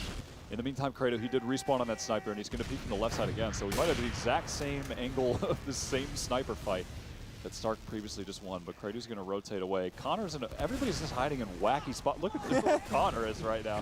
Everybody's just in strange spots on chilling. the side of pipe. That's a cool little spot. But again, like, how are you going to peek that angle as a sniper? You're just not. It's just you're going to have to be so far in to be able to do anything with that. And Credu, looking on the left-hand side, maybe going to rotate right as we see Starkey try the exact same thing. And really, both teams are just waiting for that single pick. It's all about that single pick that their snipers can do. You've got a headshot coming out of Credu there, sponsored by Korvax FBS trainer. Is that correct, Mela? Yeah, no, that is correct. That is absolutely correct. Young Kovac himself. Yeah. 7, they're gathered up on this lower side, though, as Domo's been holding this door incredibly aggressively, as both snipers, they really like this one angle, but they don't like peeking it just enough to actually shoot each other. Yeah, they like it, but they're not too comfortable in it, as right now, I think Starkey was maybe thinking of just going for a crazy play, but Domo's got this left-hand side completely locked down. Like, if he overextends a little, he risks it, but they're all playing very, very safe. Everyone's kind of really afraid of letting the other team get that upper hand, and actually Credu's going to get onto Salentes, now go for another rotation, maybe get another entry pick, as Domo's trying to do some exchange on his right-hand side. And actually, was that a bomb in from Zebo's side? Zebo's side currently in? Yep. Oh my god, he got domed, but he got capped in. Thalash actually picking up Polygon as a result as well. But the Uber was forced out at 7. So this is actually really good from Ascent. They've got that Uber force out. They just need to, swap Credu off and maybe push back in. It is a risky thing to push into second, though, because if you lose that push, it can be very difficult. And Raymond's going to be out of there the second they come in shining all red. Yeah, absolutely. The only thing potentially working in their favor is the fact that 7 has Starkey on Sniper, so that reduces the threat of the back cap, and also a Sniper in Granary 2 is just not the ideal spot. Salentes is going to go down right away. I mean, if Stark does get any frags here at all, that is quite impressive, as this is one of the worst areas in all of competitive TF2 to be sniping. So he's going to be looking for the angle on the point, but that's just about all he has to work with. In the meantime, Ascent, they're slowly creeping towards and trying to get on it. Cadus Sticky's flying in, Domo Sticky's flying back at him, and the Ubers are going to get traded out here. Ams comes in, Uber popped onto Stark, he gets saved at the last second, and Ams is just looking around, hunting for some kind of frag. He's in a 1v1 with the soldier on the flank. Oh, nice pistol work, gets him down, and he's going to be able to survive. Balash, in the meantime, going down on the point. Domo trying to hold it down with the spam. Frags being traded on both sides, and now kind of just this elongated with the back cap as well, but Polygon's going to get picked up by Starkey, and that's a very elongated fight. That's a really good point to make, is really Ascend weren't able to fully commit and finish off that cap, and now they're going to have to backpedal. They've lost AMS, they've also lost Polygon, so they're 2 players down. Salentes is going to be looking to create some space, as well as Cadus, and more importantly, Starkey looking for that, maybe that one little pick, but Credu on the heavy, managing to pick up some frags, but Zerbasai going, it's trade for trade right now, Mela. No one's really capitalizing fully on the mistake. They're like making their own little mistakes here and there. Yeah, absolutely. We're back in the same situation we were in not long ago, with players looking at doors and looking for picks. Credu's on the heavy this time, however. playing close to the door with Domo, which is not a bad idea because I did feel like Domo kind of needed support on that door. He was just holding it all alone, and Seven were trying to get some kind of aggressive play on, in on him, but now Kredu, literally the greatest heavy to ever touch this game, like actually, but actually though he is. He's gonna be helping Domo on that door, and meanwhile, yeah, pretty much the stock hold positions here from Ascent as Seven. Starkey, he's just gonna be looking for a pick. That's what snipers do. Yeah, that's exactly what snipers do. But alongside that, Kredu deciding to go back onto sniper as well. And Starkey back at his favorite angle right now. No, he's rotating through lunchbox and maybe looking again for a shot onto pipe, seeing if he can catch anyone there. Okay, Polygon's in a spot, but it's not going to connect. And really slow from both teams. No one, again, capitalizing on what they need to capitalize on. There's no second frag after the entry frag from a sniper. It doesn't feel like they're able to capitalize, because once one goes down, Seven are like fully there, ready to stop that. But then if it happens with Ascent, they do the exact same thing where they're like, oh, they're going to send in another player. And Starkey, 5th kill, going to go to Kredu. And that just means that they, again, are going to look maybe sending Captain, get Starkey in. They've got options right now. They need another frag, though. They need to bring it to a 2-player advantage. And as Solentes goes down to Domo, and again, like I mentioned, they try to send someone in, but Ascent immediately just deal with them. Just deal with whatever's happening. They're locking down their left-hand side. Domo's locking down right and also window, so there's nothing that Seven can do to really get in.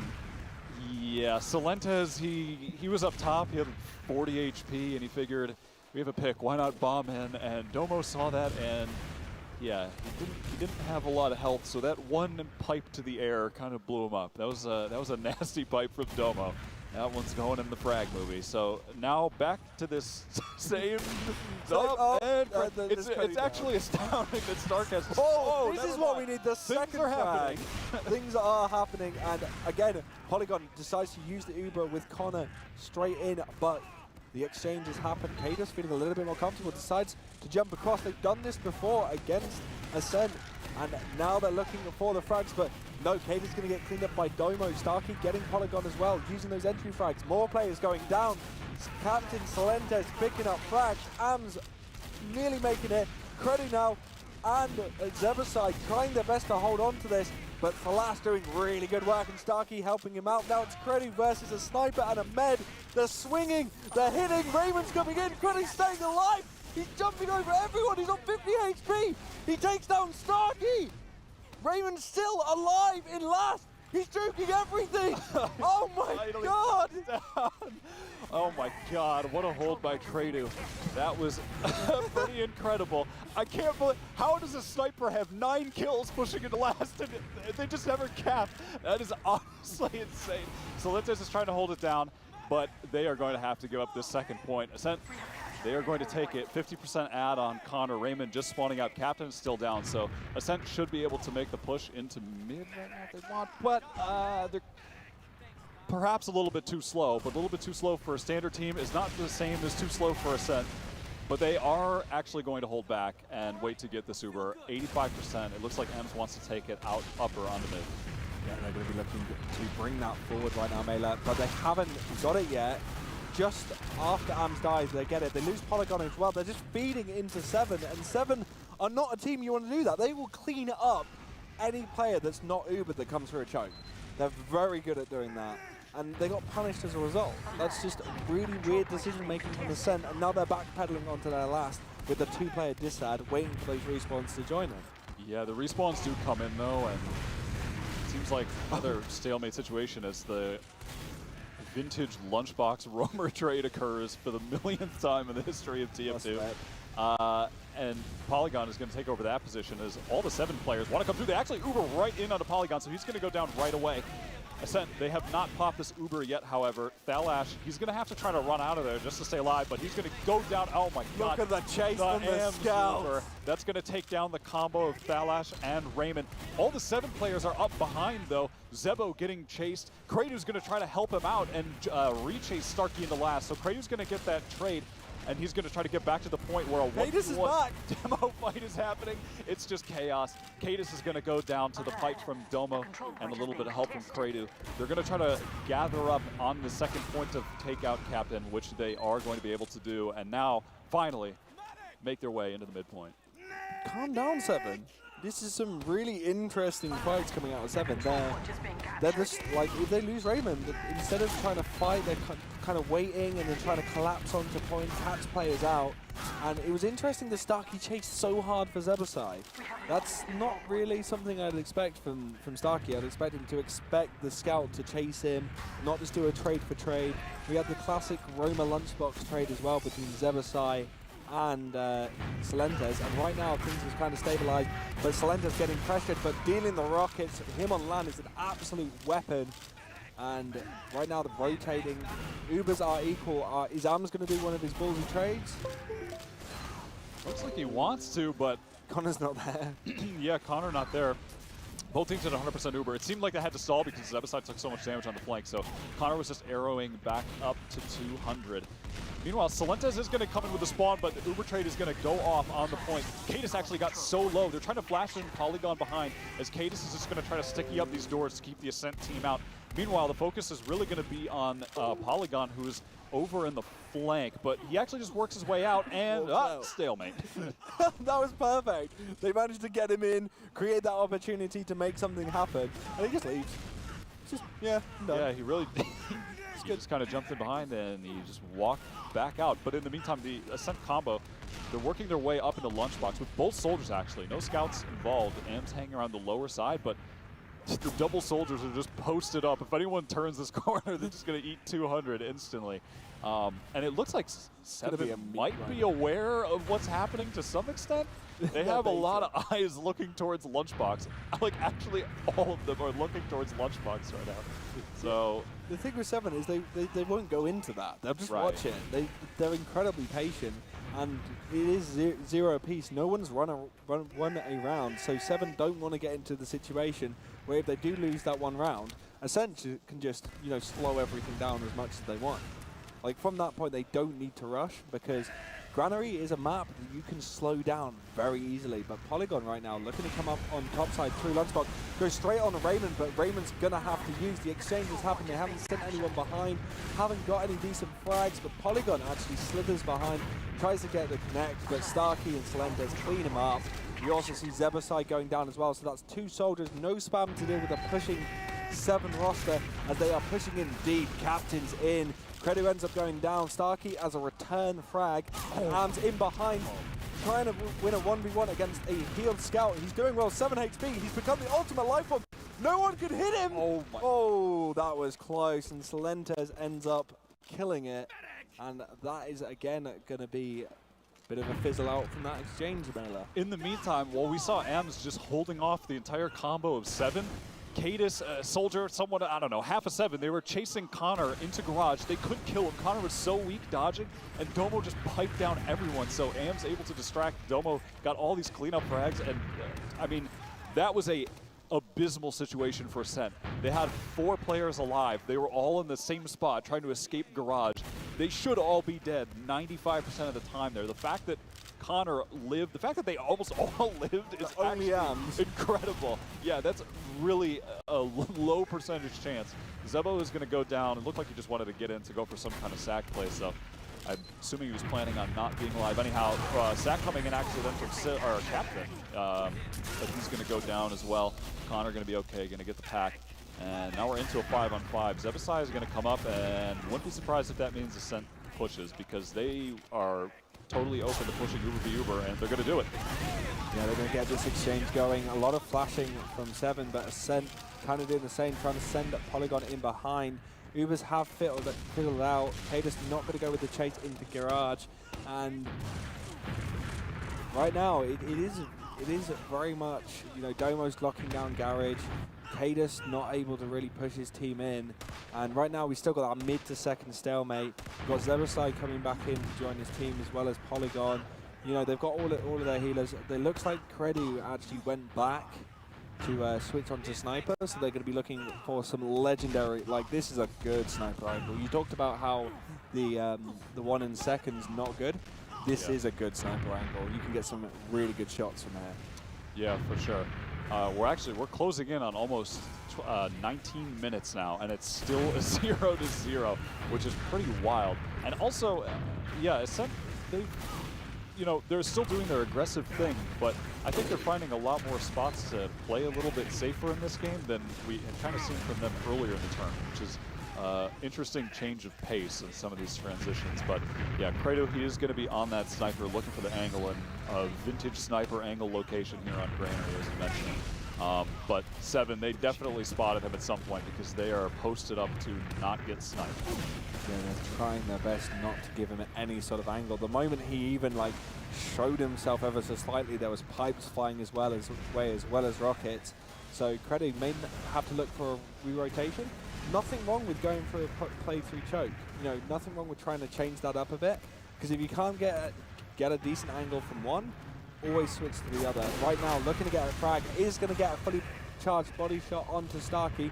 They need that second frag, or they need to send Zebo in or create some sort of distraction play for Credo to make more happen, because Captain is just going to try his best to deny Credo, and that's exactly what he's doing right now. Yeah, Ams ran in, and he actually got the pick on Sill. He's in left yard, kind of just distracting. In the meantime, Credo hitting some more body shots. Ams is going to go down, but has that opened any space for any more Credo snipes? No, not really. He hasn't really been able to get anything off that distraction. That was almost the opening they needed. Actually, a soldier flying into mid. He's going to eat a body shot, and he is going to go down to another body shot. So Credo gets his second kill here on the sniper. And now he's going to be peeking his angle a bit wider. There's actually no stickies here. So the Ascent team, they're working their way up unscathed. A lot of damage coming for Domo, and here come the Uber trades. Demo v Demo. Cadus far lower than Domo on health. He's just tanking the entirety of the Uber. As Polygon, he's going to get the late flash in, just try to open up some space. He's just jumping around the map. Credo down, Cadus down. The Demo's getting traded out. Ams returns one, so it's 4-on-4 right now. I mean, oh my God, air shot coming in. Oh my God! Captain got mulched. Oh my God, Captain got destroyed, and now Ascent somehow, I mean, that was as scrappy as a fight as it could possibly get, as it's Thalash on point, Sill miles behind enemy lines. Yeah, there are players everywhere. Sill is going to go down, and now with this 6-on-5, Uber's evened up. This is certainly a situation that Ascent could take advantage of. Well, you mentioned it earlier, like Ascent thrive on that chaos, and they've created some really good chaotic moments, and they've got the frags as a result. Zebasai is currently hanging out in Lunchbox. He's in a position where I think Starkey's they're not aware, as they do deal a lot of damage, but it's not enough to really get someone to go down. Like, if he was able to get one frag, Cadus, or just someone to create more opportunities, like Cadus or Raymond getting a force would be absolutely perfect. And it didn't feel like Starkey noticed him coming out at all. So right now, back onto this Yard versus second. The third point. Yard is just the third point of Granary. Like, yeah, it really is. And we're down to 8 minutes on the clock, still 0-0. Starkey on the pyro, and he's trying to get some kind of position here on the point where. And with 2 minutes left on the actual section of the map as well. Yeah, I like the mix-up. Actually, Polygon just drops in, but he's going to get blown up. But he did discover that there's an enemy pyro, so now that's information on the board for Ascent. As Seven are going to try to make a push out. Do they stall out this point and reset to mid? I mean, they could. It's 1 minute 30 seconds left on this point. I mean, it could genuinely stall out and reset. I'm not sure if that's ever happened. Actually, that did happen at a LAN before, and it caused my team to beef out of I-55. So this would be the second time I've ever seen it happen. I just kind of looked at you, and you look like you're having a post-traumatic flashback. You look like you. So anyway, about the pyro. Let's talk about the pyro. Yeah, let's talk about the pyro. Sorry, man. No, let's not make you relive that. But no, Starkey actually on the pyro, but they've decided, Connor, just to use the Uber in on Ams, and Starkey pushing them out, Ubered in. Ams is now completely behind. It is going to get cleaned up. And Seven, they can kind of hold this off. They don't want to really risk it. They've managed to get Credo out as well. Domo, is he going to go for some sort of back play? Are they aware? I don't think they know. No, they don't know. Two pipes the scout. Oh, Jesus, what are these plays made of? This is just, Yeah, this is absolute chaos. There's 30 seconds left on the clock. Did they just want to both stall it out at this point and not risk it? I mean, if Ascent go, they're not really working with any advantage other than, I don't know, Pyro's a disadvantage maybe? I don't know. Well, they're doing it. Zebasai is in. He's on Cadus. Starkey, mouse one. So much mouse one as the Ascent scouts try to get on the point. But at this point, with 10 seconds left, I mean, I don't know if this is worth it. The 7 players are so weak, though. They're going to start trading out. Oh, my God. Oh, my God, the collapse. It's actually falling apart. Starkey goes down. It's just Thalash on the point versus 2 scouts and a medic. He's going to go down, and there was 1 second left. They go wipe with 1 second left. No way. The free last cap. No way. Oh, my God. The That's last insane. second. That is absolutely incredible. There was 2 seconds left wow. on that. That's, yeah. Wow. I mean, that was such a risk to even go for that because they had to push in through a choke with no advantage, and they did it with all 6 players. And there was a Pyro. Yeah, yeah. That's just like the worst place to go into Pyro as well, because you're going to be trying to deal damage with your soldiers in your demo, and everything's getting reflected and pushed away. We're going to come onto the second mid. My God, it's been an absolute slug of the first round, but Doma's going to be the first one to go down. Credo as well. Raymond's actually going to get cleaned up by Zebosai. Nice bomb across Polygon, trying to keep hold of Connor's life, as Connor is getting pressured by 2 scouts. He's juking, he's joving. Oh, he stays alive, and he takes a bow. Oh my God, Connor managing to stay alive, and that was a absolutely fat mid from Polygon. He did so much. He got 3 kills, but there were 2 other people that he pretty much brought down to 1, and they got cleaned up by one of the scouts. So he basically got 5 frags for himself total on that mid. That was super clean from him. And now Ascent, they are going to be working their way into the yard. Starkey's already on the engineer, building up at last. So, I mean, that obviously signals that 7 has absolutely 0 interest in contesting the second point, which makes sense as they have nothing to really contest it with. Ams is edging up now towards the point alongside Domo. Cadus getting a little spam in, but I expect 7 to retreat rather quickly here. Though, I mean, it's as if they're changing their, it's really hard to tell. They're holding this rather aggressively considering Starkey's on NG and they get a pick. Yeah, they get AMS. Huge amount of spam coming in from Captain and Cadus. And now Captain are looking for the opportunity to bomb in. Oh, big rocket on the jumping soldier. Oh, if he had another one in the... No, he got the force! Wow, he actually got the force out. He gets cleaned up, but I mean... Wait, Connor didn't hold? Didn't milk? Yeah, that's uncharacteristic. That's not Connor.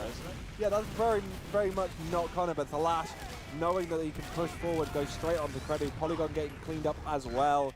And 7 pushing out onto mid. Ascent with the full back pedal. They're not even going to contest this mid fight right now. They just want to give it up to 7. Make sure they can keep Connor alive. They need to stop 7 just taking this through yard as well. Because look, they're already in. You've got the players moving in piece by piece. Salenta is trying to take a bit of high ground as well. Just push them out. Deny them as much as possible. Where the heck did Cadus go? He just flew in. He was like right near spawn. He completely denied that forward spawn, which is really nice. And right now, they're going to have the Eagle exchange, even have equaled out. And Cadus now trying to go behind, trying to win the 1v1. Does get the 2 bites onto Zeba's side, but does trade. That's not someone you want to trade, though, when you're pushing in to second. As Salentes goes down as well. Captain and Raymond are a little bit separated. Thalash and Starkey realize and do join him. McCready now trying to find a little angle to get in. And Am tries to get in, but Captain with some nice rockets cleans up Ams. But actually, Starkey going down as well. It's a trade for trade once again, Mela. Yeah, Captain hitting a vintage Captain land rocket there on the Credu. Ascent, they were able to hold off that push, though. They got their Uber up in time, and Polygon, after Zeba went down, Polygon was able to get so much damage onto the 7 flank that the 7 push pretty much crumbled at that point, as it was just their combo really trying to do anything at all. The scouts weren't getting any heals up there in Lunchbox, and they were just kind of sat around with 50 health. They couldn't actually make any kind of move, so 7 just had to stall out. And at this point, it's totally stalled out, as we're in a dead stalemate. And now Am's stealing the Pyro theory as he's standing there with the degreaser on the second point. 7, it looks like they want to go for the flank push. Yeah, they're going to want to go through either Lunchbox. Yeah, they're going to go through the door, probably send Captain in for a bomb, and then follow up with a scout. They've actually got 2 scouts actually joining them in lunchbox. So Salentas and Cadus distracting near point. Polygon's going to get picked up. They've actually used the Eva. They're trying to get onto Connor. Connor does milk it this time. Nearly goes down, but at 50 HP. But Falash looking to go behind. Actually gets spotted out by Credo. He's going to try and walk. They're going to get cleaned up by the engineer. Oh no, sorry, that wasn't an engineer. That was a pyro. And Cadus getting tricked out as well. Captain going down. Diamond. There's so many trades. Everyone's just blowing up. Yeah, everybody was getting traded out there, and now it's a 3-on-2, kind of 2v2. But Ascent looks like they're going to give this up. They're going to go to last. Okay, very key. 50 seconds left on the clock. Both teams are at 50% Uber at this point. Both teams can get Uber in time for this final fight. Ascent Credu is going to be on the engineer class. He's trying to get off that gun as soon as possible. 7, they're already gathering up the push here. There are 35 seconds left on the clock as they're coming in through this right-hand side.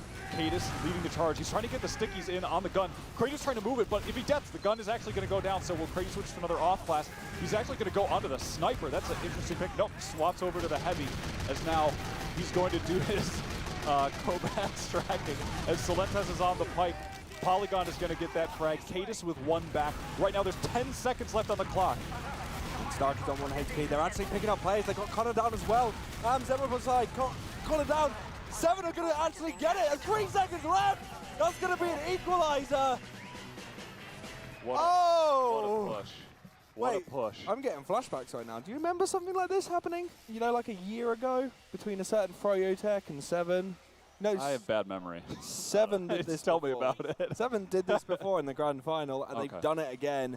That was so close. But yeah, that's going to be, you know, 7 have played against 2 teams that are in contention with them. Yeah. And on both times on stream, they've drawed.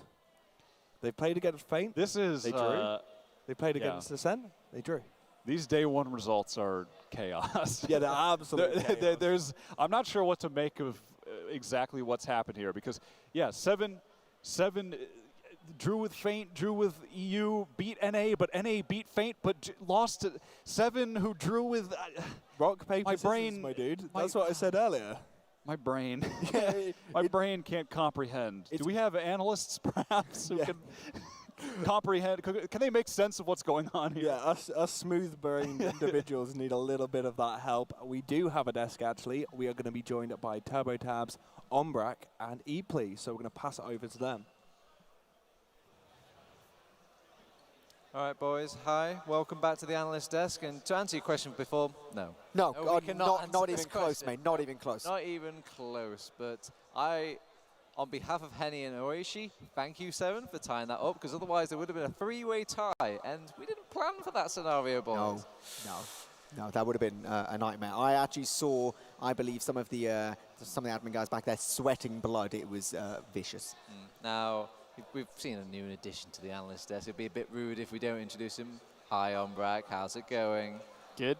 I'm happy to be there. Oh, that's nice. That's nice. Now, boys, you've been paying attention to the game, and you've been kind of picking apart what's been going on wrong for both of these teams. I was just going to say what's going wrong for 7, but they pulled it out of the bag.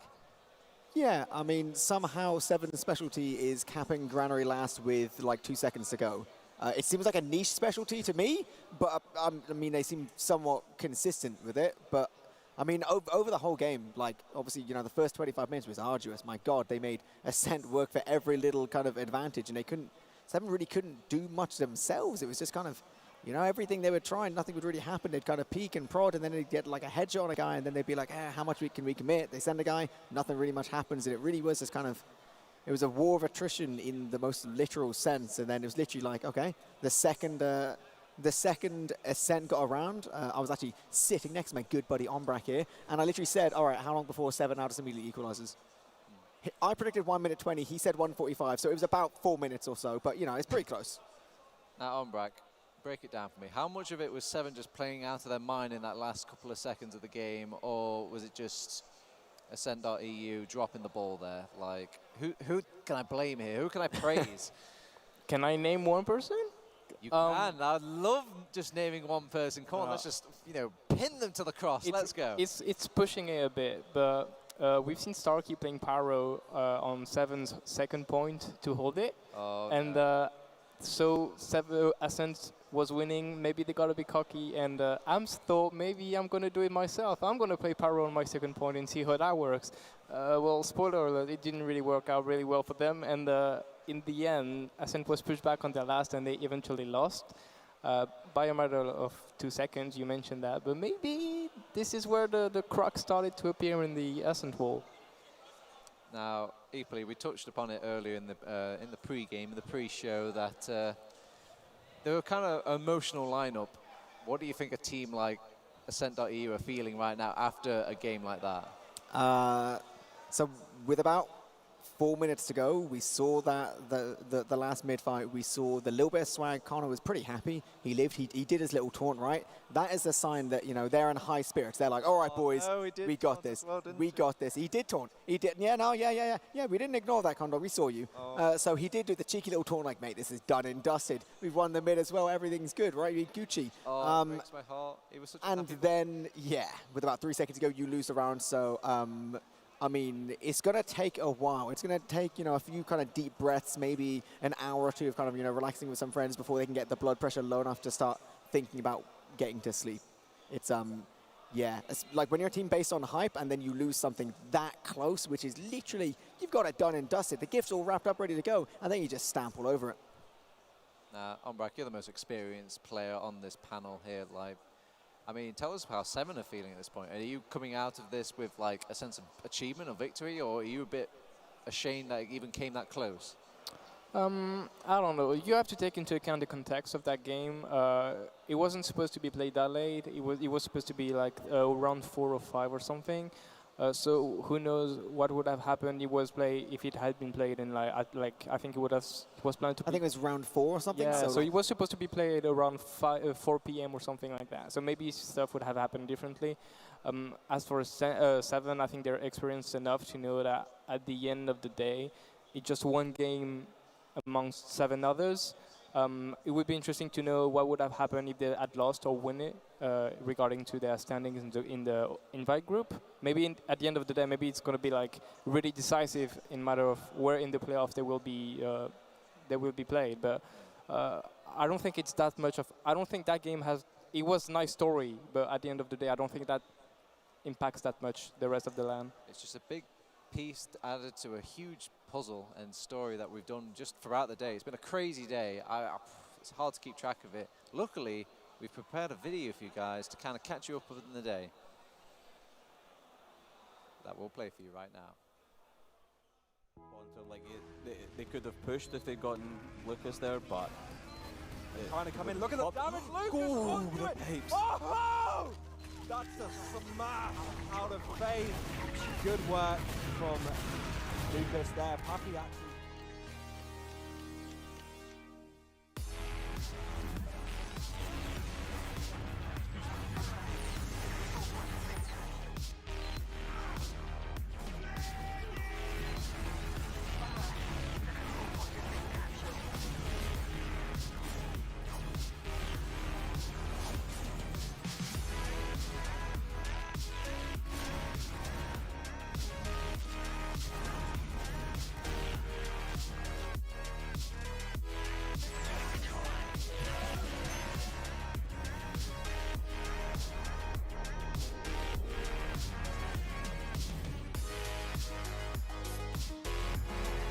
But Stark's playing the point, and the bombs come in whilst Stark is distracting here. Cadis putting some stickies down on the point. The kills are going either way for these teams. Cadis really weak, and Riverside, as all these respawns are coming in now for Fame, they're just holding on to this point as Cadis and Raymond versus the world. Cadis has so much cap time. Can Raymond get the saw? He gets the saw. He's just against Classy. Oh no! God! Oh my God! He nearly got Classy there. He got another. If he got another sword, he'd be pretty like.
was delicious. That was absolutely a treat to watch. Welcome back to the analyst desk. And now I think it's going to be the nostalgic desk because, God, what a day, boys. What a day. I mean, not only has it been great frag material, it's just been just a very, very exciting day just on the tables as well. Like, Ombrak, have you ever seen anything like it? Has it literally been the closest LAN that we've ever watched?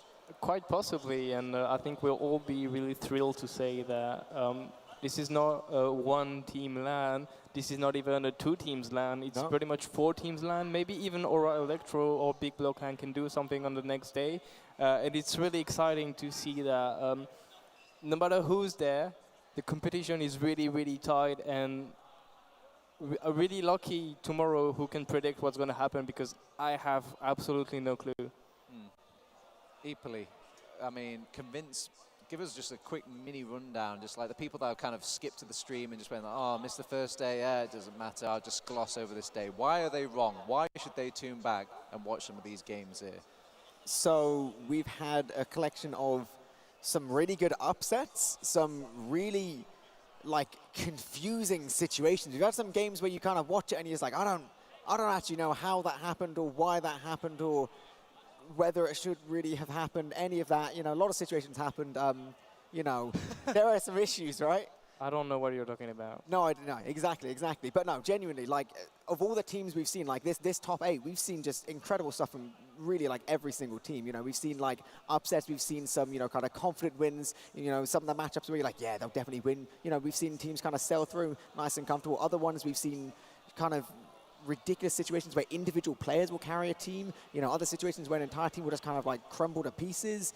I mean, in terms of getting you hyped for a LAN, it's an incredible day for it, because it really does just show that at this point in the LAN, like, well, exactly what Ombrak says, like, there's no clear-cut winner. There's no kind of, you know, top, like, whatever. Like, you have a collection of 5 teams where realistically, right, more or less any one of them could, like, take this, right? I feel like, you know, you sit top 5, like, if you're going to be, you know, a little bit kind of, you know, a little bit kind of meaner, you're going to say, okay, realistically, it's a top 4.